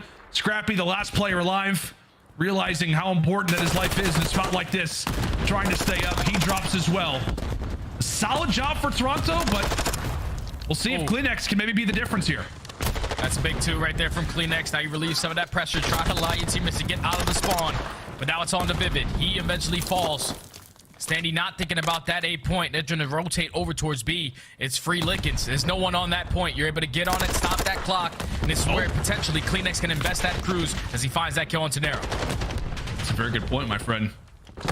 Inching their way into that B zone. That Scrappy's able to find 2. Awakening in desperate need to find a kill. He's brought down to 50 HP. He is stunned and somewhat dazed. Has got to wait for the rest of the teammates to come off a spawn. And here they are. Pretty much everybody in the lobby is over at this B zone. Who's going to come out on top of these fights? Can it beat Toronto? And right now it is. Kleenex around the corner is able to find another. And right now it is player 2 in Beans who is here to contest. He loses that 1v1. And Ultra look to be on the right path. If they can win this 1v1, now it's up to Standy. 2 segments accrued and an instant rotation now over at A as Boston have finally awoken. That's just good work right there from Boston to play it super patient, wait for your teammates to get into the play, find the break on towards B. And with 25 seconds left, that's going to force Kleenex. You have to invest that cruise. You have to get the information of where they are playing, what type of angles they're trying to hold, as they're all just going to back up in towards Art. That's going to be 2 dead in the feed, though. All that information works out beautifully. You can potentially get out towards A, stop this clock. And that's exactly what they're going to do. Players already in the truck, trophies down. They are all here. Oh, but it's up to these gunfights. It's up to these gunfights. Oh, is able to stay alive. He's got a teammate on that A objective. And right now it's up to him just to make sure he does not fall. Meanwhile, it's Scrap, who snuck his way over toward B. He will drop as well. Toronto beginning to drop like flies, putting together by far the best attacking effort that we have seen, but it's not going to matter. Defense is what will win you rounds here on Fortress Control, and that is what will get Boston Breach over the finish line here in round number 5. A valiant effort there for Toronto, but it's Boston who now lead our series up 2-1.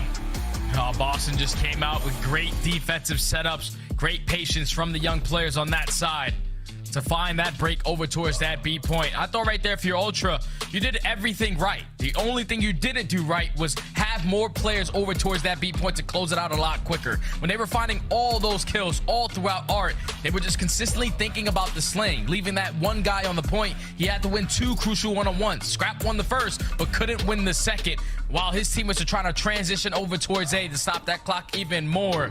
Boston Breach are able to take down that player off B. Now time doesn't get extended by a minute. They win the key gunfights and then also take them off of A. And then with that point, Toronto Ultra are put in the trap. You invest the crews, you find 2. But then even at that point, looked like their game plan wasn't on sync. When they had a couple players over towards A, the break comes in for Boston as they hold strong on the defensive end. Just great work from Boston to clutch up, find the breaks, and now close out the map to find themselves up 2-1 in this series. That's great work from Boston Breach. Yeah, you'll take it. Obviously, you will take it. If you are a Breach fan, considering how important that this series is, if it's going to be all defense, then as long as we've got that round 5, we'll be in a good position. We're Gucci. We're in a good spot. Toronto had to make it work for it in that final round, but Fortress Control, that's what we can learn to expect. But I don't know, Jay, moving into this next hard point. I mean, if you're looking at it from an outsider's POV, from someone who is non-biased toward either side, I'm kind of happy that Boston wins that control, given the fact that I feel like the records lately for Toronto have been excellent on this upcoming Hotel Hardpoint. Oh yeah, Hotel Hardpoint is one of their better hardpoints that we have on the seasons. Overall record of 7-4, and what makes them so great at this map is that they are second in breaks. So even when they're losing their rotations, they're finding the kills to execute the break properly. And then once they find the break, their setups are flawless. Third overall on that map. So it's just good work on the side of Toronto Ultra. Boston Breach obviously have all the momentum now up 2-1 in the series. They're also great on their host, but they really do struggle with their breaks. So if you are Boston Breach, you can't allow yourself to play off the back foot. You got to be in control of the spawns, win those rotations, and you will be able to close out this series 3-1. See if they're able to do it. As we said, a huge opportunity right now for the Boston Breach. Eager to see if they can make it back-to-back respawns, my friend. I know we talked about, being unbiased casters and whatnot, but there is something to be said, Jay, about free gifts. And I got to say, man, I'm loving my free gifts. I got myself a nice little Boston Breach mask. I don't know. Should I rock it, Jay? Does the audio sound okay? No, I think you sound fine, man. I think you look good as well, brother. Yeah, man. I'll be honest, I'd love to put it in my head, but my head's just way too big, Jay. Yeah, you do have a massive cranium, brother. I don't know if it's going to fit. I'll be honest, Jay, I wish that it translated the COD a little bit more. That would be really nice, Yeah, just a little bit. I don't know what's up here. I really don't. I don't know what's in this braid of mine.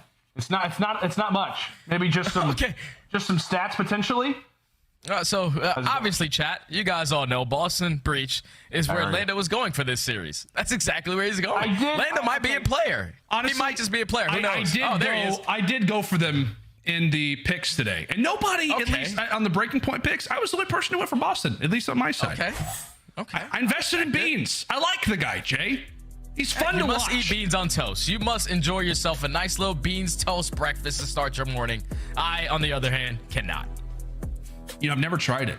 Should I give it a go at some point? We should ask Bryson Tunn how it tastes. They obviously are going to know it, but... No, I disagree. I think that Bryson Tunn just love everything that comes out of Europe. You're absolutely right. You're absolutely right, my friend. All right, you know where my allegiance lies. In all seriousness, I just want to see a good old game 5. But we'll see if it's potential, see if it has the possibility of getting there. Hotel Hardpoint, as we said, Jay. Toronto Ultra, they do have the stats, but right now for Boston, they've got the momentum, and right now they have got Big Wake.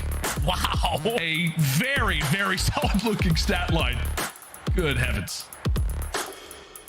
Awakening is unbelievable. He's a good guy. He's a good player. That's Big Wake. That guy is phenomenal at Call of Duty. 1.3 overall on the series. And has the potential to close this one out here. Really looking at Beans to step up. Not the best performance in that map. Number 1. Start to pick him up towards the very end of the game. But here we go. Into the Hotel Hardpoint. Boston Breach starting off on the better side. Already a lot of time off of this P1 as Awakening finds 2. That's 3 dead already in the feed. Boston Breach putting a lot of pressure on towards Sandy. They're trying to flip these spawns while chaining into that time. Perfect start to the game. Yeah, great beginning right now for the Boston Breach. As we said, when it comes down to this team, we're just really waiting on untapped potentially. You've got some snappy ARs. You've also got the aggressive SMGs. And right now, Boston are playing this hardpoint fantastic. They've got that P2 spawn now set up and ready, as Toronto will be able to grab those final few seconds. But it is all about this upcoming hardpoint. Can Boston lock it down, or can we see a break come through from Ultra? It all starts on whether or not Awakening can stay alive in the back. He's able to do so, but Scrap has made a very, very sizable dent at the same time, Jay. Yeah, that's good work right there from Ultra. Just completely disregard Awakening towards the back, put the pressure on through the front, and win their gunfights. Unfortunately, another team nade right there from Beans with that Semtex, but the break is going to be abound. Boston Breach buying all the kills on the back of Vivid, who finds 3. Now in control of spawns, in control of the time. They know where Toronto Ultra are going to be attacking this from that bedside, but one player is going to be able to slip his way through the back. Standy trying to make a play through back steps. Right now, Vivid looking to get involved in the fight. 25 points still to fight for. Beans and Vivid able to come away with the final 2. Meanwhile, this is a huge 1v1, by the way. Awakening runs right on in to the angle of Insight. Welcomes him to his reticle. And now for Toronto, they cause a bit of havoc over at P2 after losing those spawns. Have to walk away with their tail between their legs. But right now, they've got Kitchen on lock. And we'll see if Boston can get something going. If Beans can get something going. Another slow start to a hard point. And Vivid just got melted. Oh, yeah. Vivid got taken down with that absolute beamer coming in from Insight. You still have one player in Awakening slowly trying to work his way towards the back while his SMG duo tries to attack this from the front side. You're going to have Vivid coming through side door. He opens up with 2, waits it, plays it beautifully for the paces of his teammates, putting pressure on through Freezer's side. As Boston Breach, they find the break. They usually struggle in this map, 10th overall, but it shows great right there on the SMGs. It does. However, Toronto, thankfully, they've got the numbers. They've got the close spawn. So it's a break for a moment from Boston. It's an instant re-break coming in from the Toronto Ultra. I don't know how stats work when it comes down to that, but it is not something I have to worry about. Toronto trying to get back in this game. They've got one player still to contest for the final few seconds. Meanwhile, fights going on either side of the map. It is Toronto with the scrap points.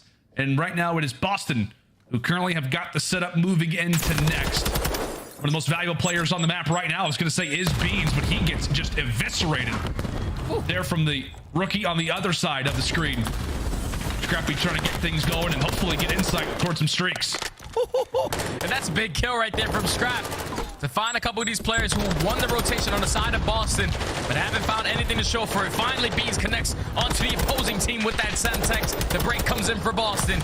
Insight trying to line them all up with that AR, but he sets them up for Kleenex, who finds 3 to find the break, earns himself that cruise missile with 30 seconds left. Boston Breach have to start thinking about that rotation. They're just now in the trap. Yeah, this is the scary part, right? If you are on the Boston side, you've technically got the closer spawns, but in general, it is just so difficult to get out through these double desks. Ultra putting them in the trap and making them sweat, as now, when it comes down to our next rotation, Toronto have just come off of some highlight plays, and now they've got the early look over at the restaurant. Standing, he's had a bit of a slower stat line when it comes down to this series. We haven't talked on him all that much. Gets involved in the fray, and he has to sacrifice his life, but it does set up his teammates trying to get the job going. As here we go into the headbutt. Just an instant team fight as Boston round the corner. Awakening and Nero trying to make some plays. Nero with that SMG up close, but it's Big Wake again, who comes through with a double and break here for Boston. Oh, Boston, they played it super patient, just waiting for their big guns to enter into the building. As they find themselves a nice little break on towards Diner. A very difficult hill to break indeed, my friend. But they're able to do a great job at it. 2 kills do go in favor of Toronto. They're still going to put a lot of pressure on towards this hill. But with that final 2-piece coming in favor of Boston Breach, you got to cut your losses. You got to make sure you hold down Kitchen. One player in Scrap is going to spawn all the way across the map. So it's Boston Breach. You have to try to win these gunfights. These are crucial beats, unfortunately, with another team kill onto Vivid. But now you're still putting on pressure towards this Kitchen side. It's going to be Toronto Ultra with the favorable spawns, though. Yeah, man, that's unfortunate, especially in a spot like this where the other team's got the rotation. You're really trying to work on really not even having the numbers at your side either. I want to say that's the 3rd, if not the 4th team kill of the series for Beans. Started off his CDL campaign with a team kill onto Awakening. So with that will definitely not make the push that much easier for the Breach, as Toronto have managed to retake the lead. They've got 30 seconds still to play for over at the parking lot.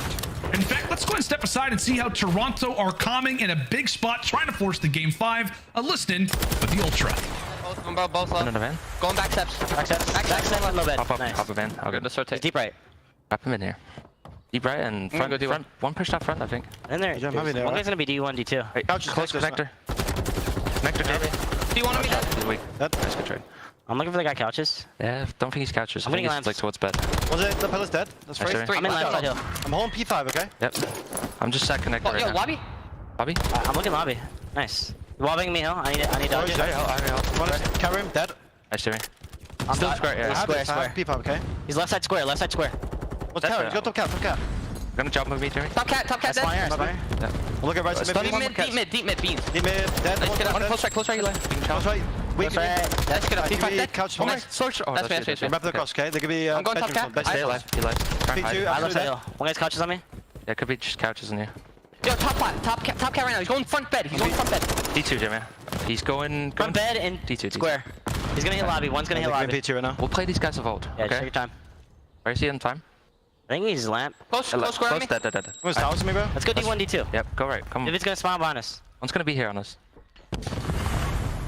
And Toronto Ultra, their comms are exactly how I expected. I almost put my feet up, Lando, because I was ready to relax a little bit. Everyone is just doing what they need to do in the communication. A little bit here, a little bit there, but they're in control of the game as they want to be. Insight was playing it super patient towards the back of P2.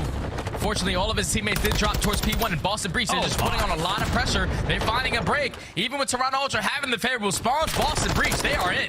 They are in indeed. Nero able to come away with 2. Awakening eventually falls off the streak, but right now it is Breach with the time. Toronto still with some close spawns, so they're absolutely gonna try to contest this. We'll see how the fights would like to go. Vivid's able to find 2. Awakening connects for the 3rd, so it is Boston. What's going on? Given, oh, hello. Okay. I don't know if that was like just a giant blanket that just entered into the hotel. I have no idea what is going on.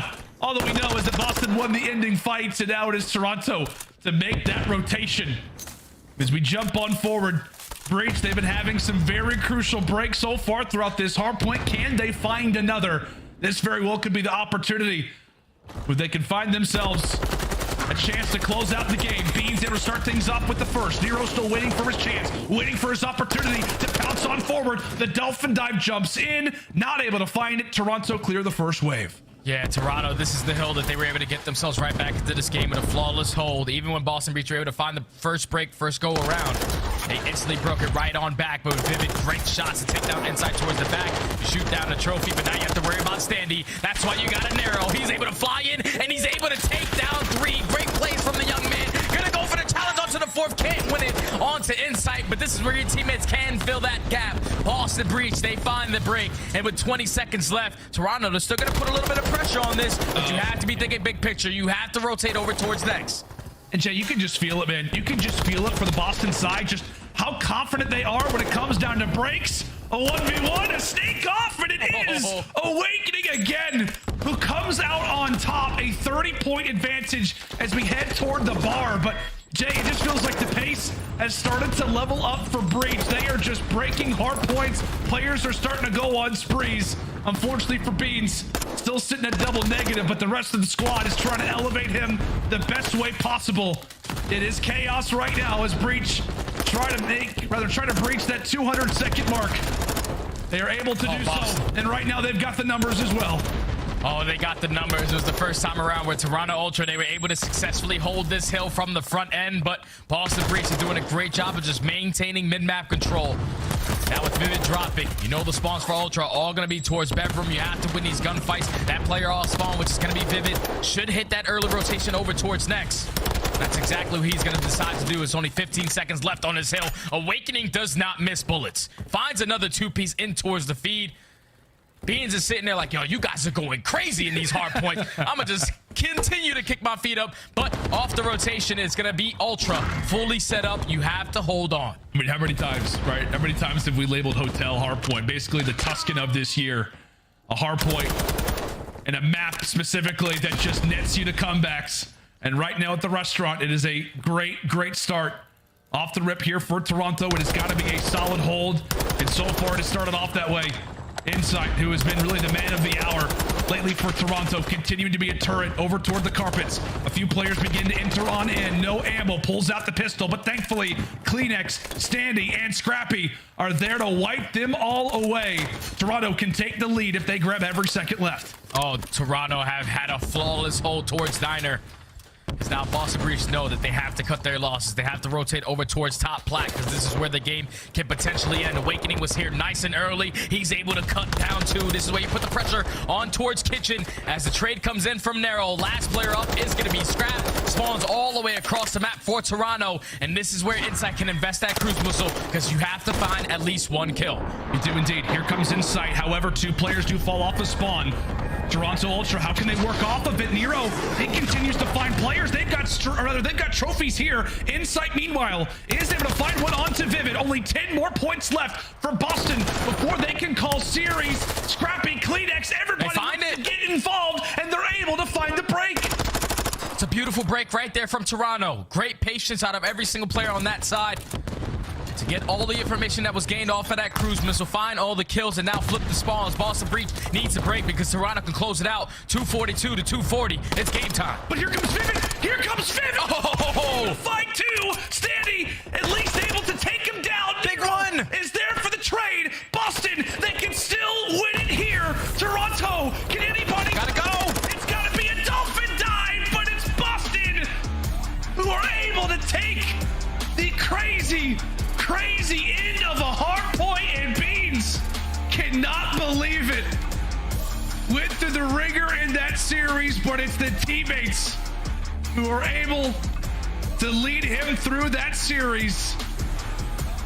It is a W in the books there for Boston as they walk away with the massive dub over the Ultra. What a series out of Boston Breach, the new Boston Breach, the new generation of this squad. And Beans, all right, wasn't the best performance at Hardpoint. Feet kicked up, but those 3 players around you, man, you're so happy you had them in this first series. Awakening, putting up the numbers that he does. Narrow with the non-stop aggression alongside Vivid. Every time they needed to find a break, they did. And I think the turning point of this game when Toronto Ultra could have pulled away with this one, potentially forced that game number 5, had to be that second rotation towards P2. Insight was communicating when we were listening. He was letting them know where they're coming from, but no one won a gunfight, even with Insight playing his life towards the back the way that he did. Boston Breach found break after break in those final moments to clutch up in this hard point. What a series from every single player on Boston, including Beans. It wasn't the best performance in hard point, but that's exactly how you want to start off the stage 3. Getting your nice and early victory versus a team like Toronto Ultra, never going to be an easy task to do, but they get it done here. What a series. Yeah, that says a lot, man. That says a lot about this Boston team, especially if you believe in Beans, to obviously have a much better performance as time goes on. The fact that they're able to put on a series like that, see all 3 players come through with performances such as that one, and then also take down Toronto Ultra on top of it, who, as we've said, Jay, is a top team in this game.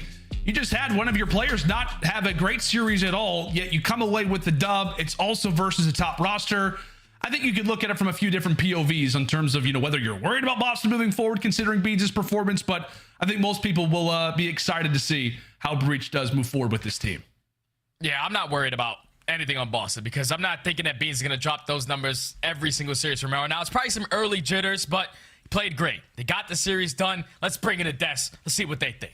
That's right. Let's go and throw it over to Bucket and the gang, guys. W in the books.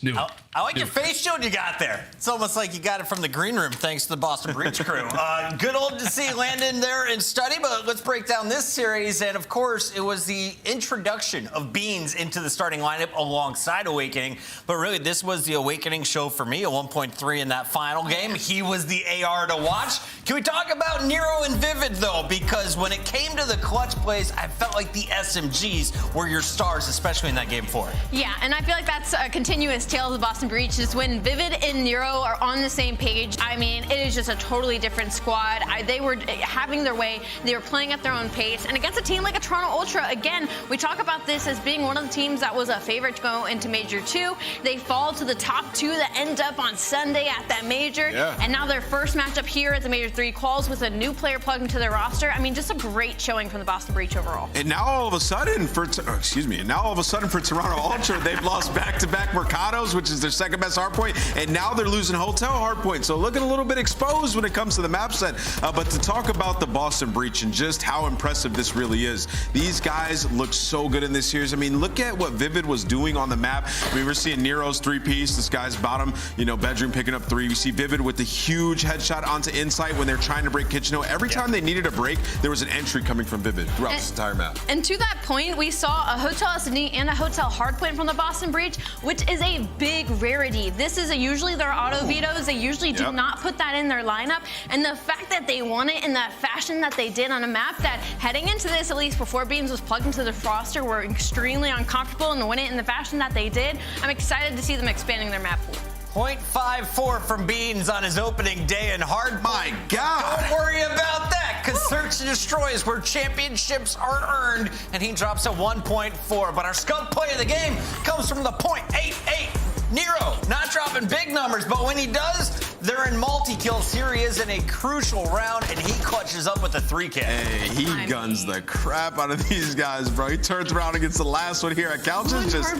Yeah, I mean, he was turned, bro. Jesus, HP. Yeah, we had a fantastic day of Call of Duty. The first look at the Boston Breach. Can we get some quick grades here on opening day? You went up against Toronto, a top-tier team, right? Yeah, I mean, you got the W. You're talking about Boston Breach, a grade on them? I mean, that's an A+, honestly, from what I saw. I mean, you beat Toronto Ultra, right? You beat them on one of their best hard points, and then also Beans underperformed, and you still win. That's impressive. Well, we got Beans joining us live. Let's talk about something other than numbers. First of all, Beans, what was it like starring as a chef in your intro video? I think we were all amazed by that cinematic performance.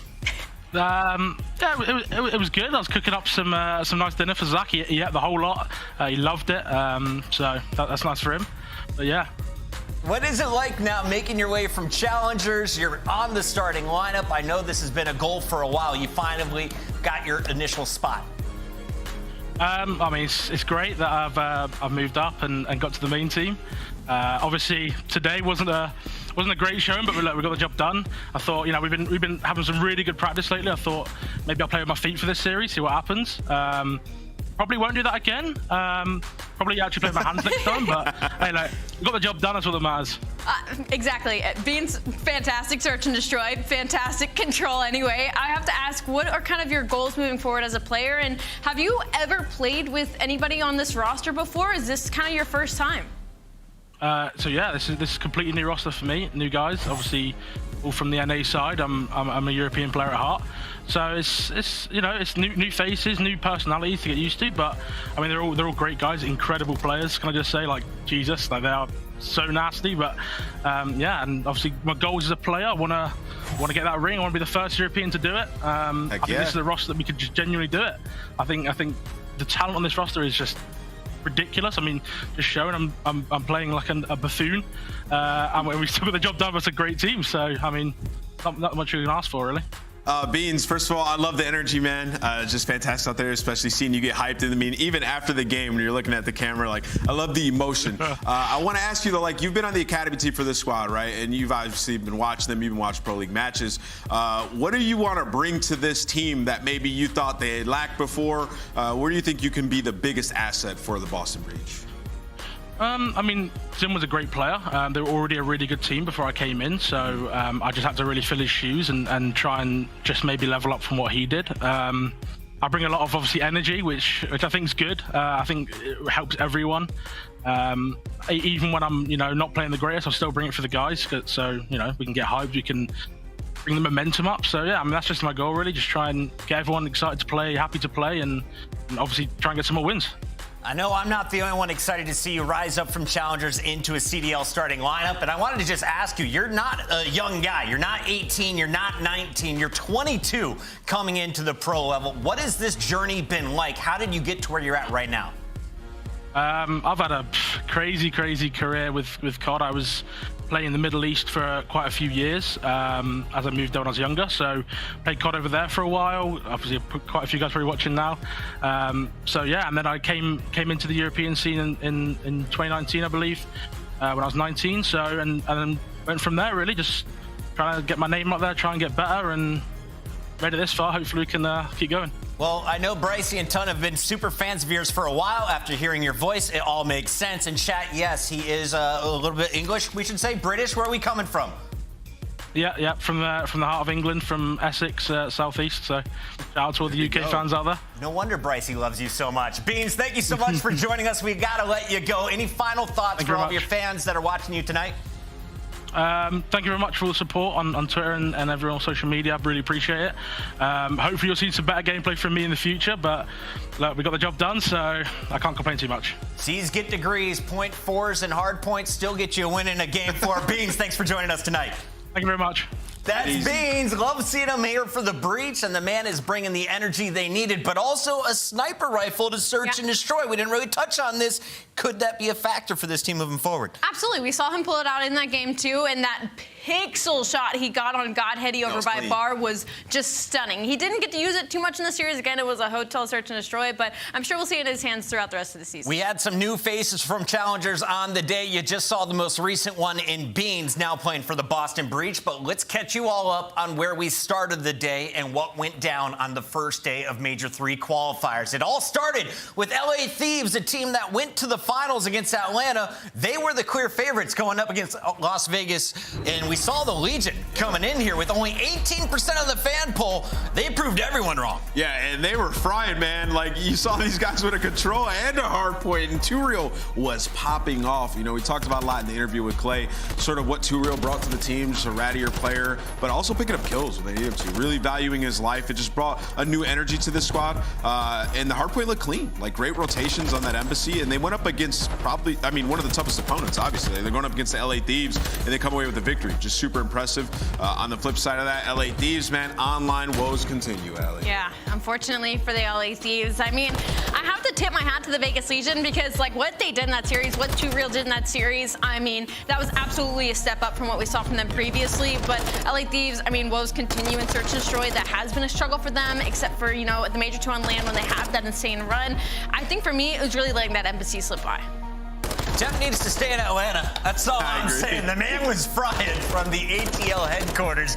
Let's keep this show moving, though, as Vegas was able to get our first win of the day. We also got to look at a rematch between the Rocker and the Subliners. If you're tuning in live in Boston, you saw this go to a round 11, game 5. Well, now that we're online, round 11, game 5. Same exact final score. This time, it's the Subliners coming out with a win in the 2-3-5 fashion. Yeah, and the same maps 1-2-3-5 fashion. I mean, it's New York Subliners. We all, you know, usually expect to see across the board, and especially the Hydra there in that game 5, 15-6. New York, obviously, a really hot start out of them. The most impressive thing about this series for me had to be the search and destroys. New York was on a serious decline when it came to that map and game modes 2 and 5, and in this series, it was anything but. A clean 6-1 Mercado S&D added to the map pool just to make them that much more scary, Ian. Yeah, I mean, I love what I saw in New York today. Really, I was mainly looking at this team for search and destroy improvement, and that's exactly what we got. I wanted to see them expanding their map pool a little bit. You know, we discussed how they had only won a CeeLo. That's a problem. They come in, they don't even play that. It gets vetoed out, and then they win the other 2 search and destroys with some couple different stats that we saw that this team playing a little bit slower when they needed to, not always sending one guy out to make the big play. It was great. We saw 2 new rosters, some returning rosters. If you're going to pick one most impressive team on the opening day of Major 3 qualifiers, who do you pick? I have to say Vegas, simply because of the performance out of 2Real. No slack to Beans again. You know, the hard points didn't happen. They didn't happen. The hard is points that didn't the happen. most improved or best team on the day? Best team on the day it has to be Vegas. Yeah, it has to be Vegas. Best team on the day? I'm going New York is the best team on the day. But I think the most... Oh, come on. Both the teams that made roster moves won today. I think it's Boston They all winning. look good. Most impressive. We got 3 different picks. You guys let us know in the chat which one's right. And also, chat, I got great news for you. If you're a collector out there, make sure you're loading in and make sure you're pack out with the 2023 Call of Duty League trading cards by Upper Deck, the official trading card partner of the CDL. Collect your favorite teams and players on UpperDeckEpack.com. That's right, UpperDeckEpack.com now, or scan the QR code. It's way easier. Just use your phone there. Here's a look at our updated standings. These teams are in the top 6 on the left. Everyone else trying to chase them, and you can see the Breach now improving back to an overall 500 record. Could be sneaking up here on Optic Texas pretty soon, Allie. Yeah, absolutely. And that's scary for all those teams on the left because the Boston Breach is looking better, the Vegas Legion is looking better, Florida Mutineers and their roster change should hopefully be looking better when we see them later on. Now, Nameless, of course, you can rack up some big scores at our LAN events. We just saw Atlanta do it, but as the points break down, we've got more shakeup potential here before the weekend ends. What teams are you eyeing to make moves? Man, I really need to see like LAG start to improve. Like, you just don't want to get too much separated from that top 8, man. Like, when you look at champs, like a lot of these teams struggled last year in the middle of the season. It costed them at the end when they were trying to make it into champs. So points online are so important. You have to get these victories now. My eyes are on London Royal Ravens. You've got 30 points. That's 125 behind Atlanta FaZe, and you didn't make a roster move. What do you have in store for us, and what do the rest of the teams above you have in store for us? Because we're going to see a few of them in the mix, including Florida Mutineers. Fellow Capsule now on the lineup. Gorillas are coming back against the new Optic, and we'll close out the night as Rocker tries to finish 1-1 with a victory over the Seattle Surge. It all kicks off at 3 p.m. Eastern, and remember, you can catch Headquarters every day at 2:45. As we close out the show, final thoughts, day 1. What are you looking forward to continuing in day 2? Day 2, long, good games. I'm excited to see all the new rosters. And can I just say, when we were talking about the trading cards, accuracy, signature, looked like something when you're in kindergarten and you're practicing your cursor. That's why I started laughing. I'm so sorry, but I had to get that out. Lamar. Oh, man, final thoughts. I'm ready for the next day. All right. I'm excited for this. I want to see that. Let's get into it. All right. Thank you all for tuning in. No final thoughts from me, but catch the show tomorrow, 2:45 p.m. Eastern. We'll see you for another round of Headquarters.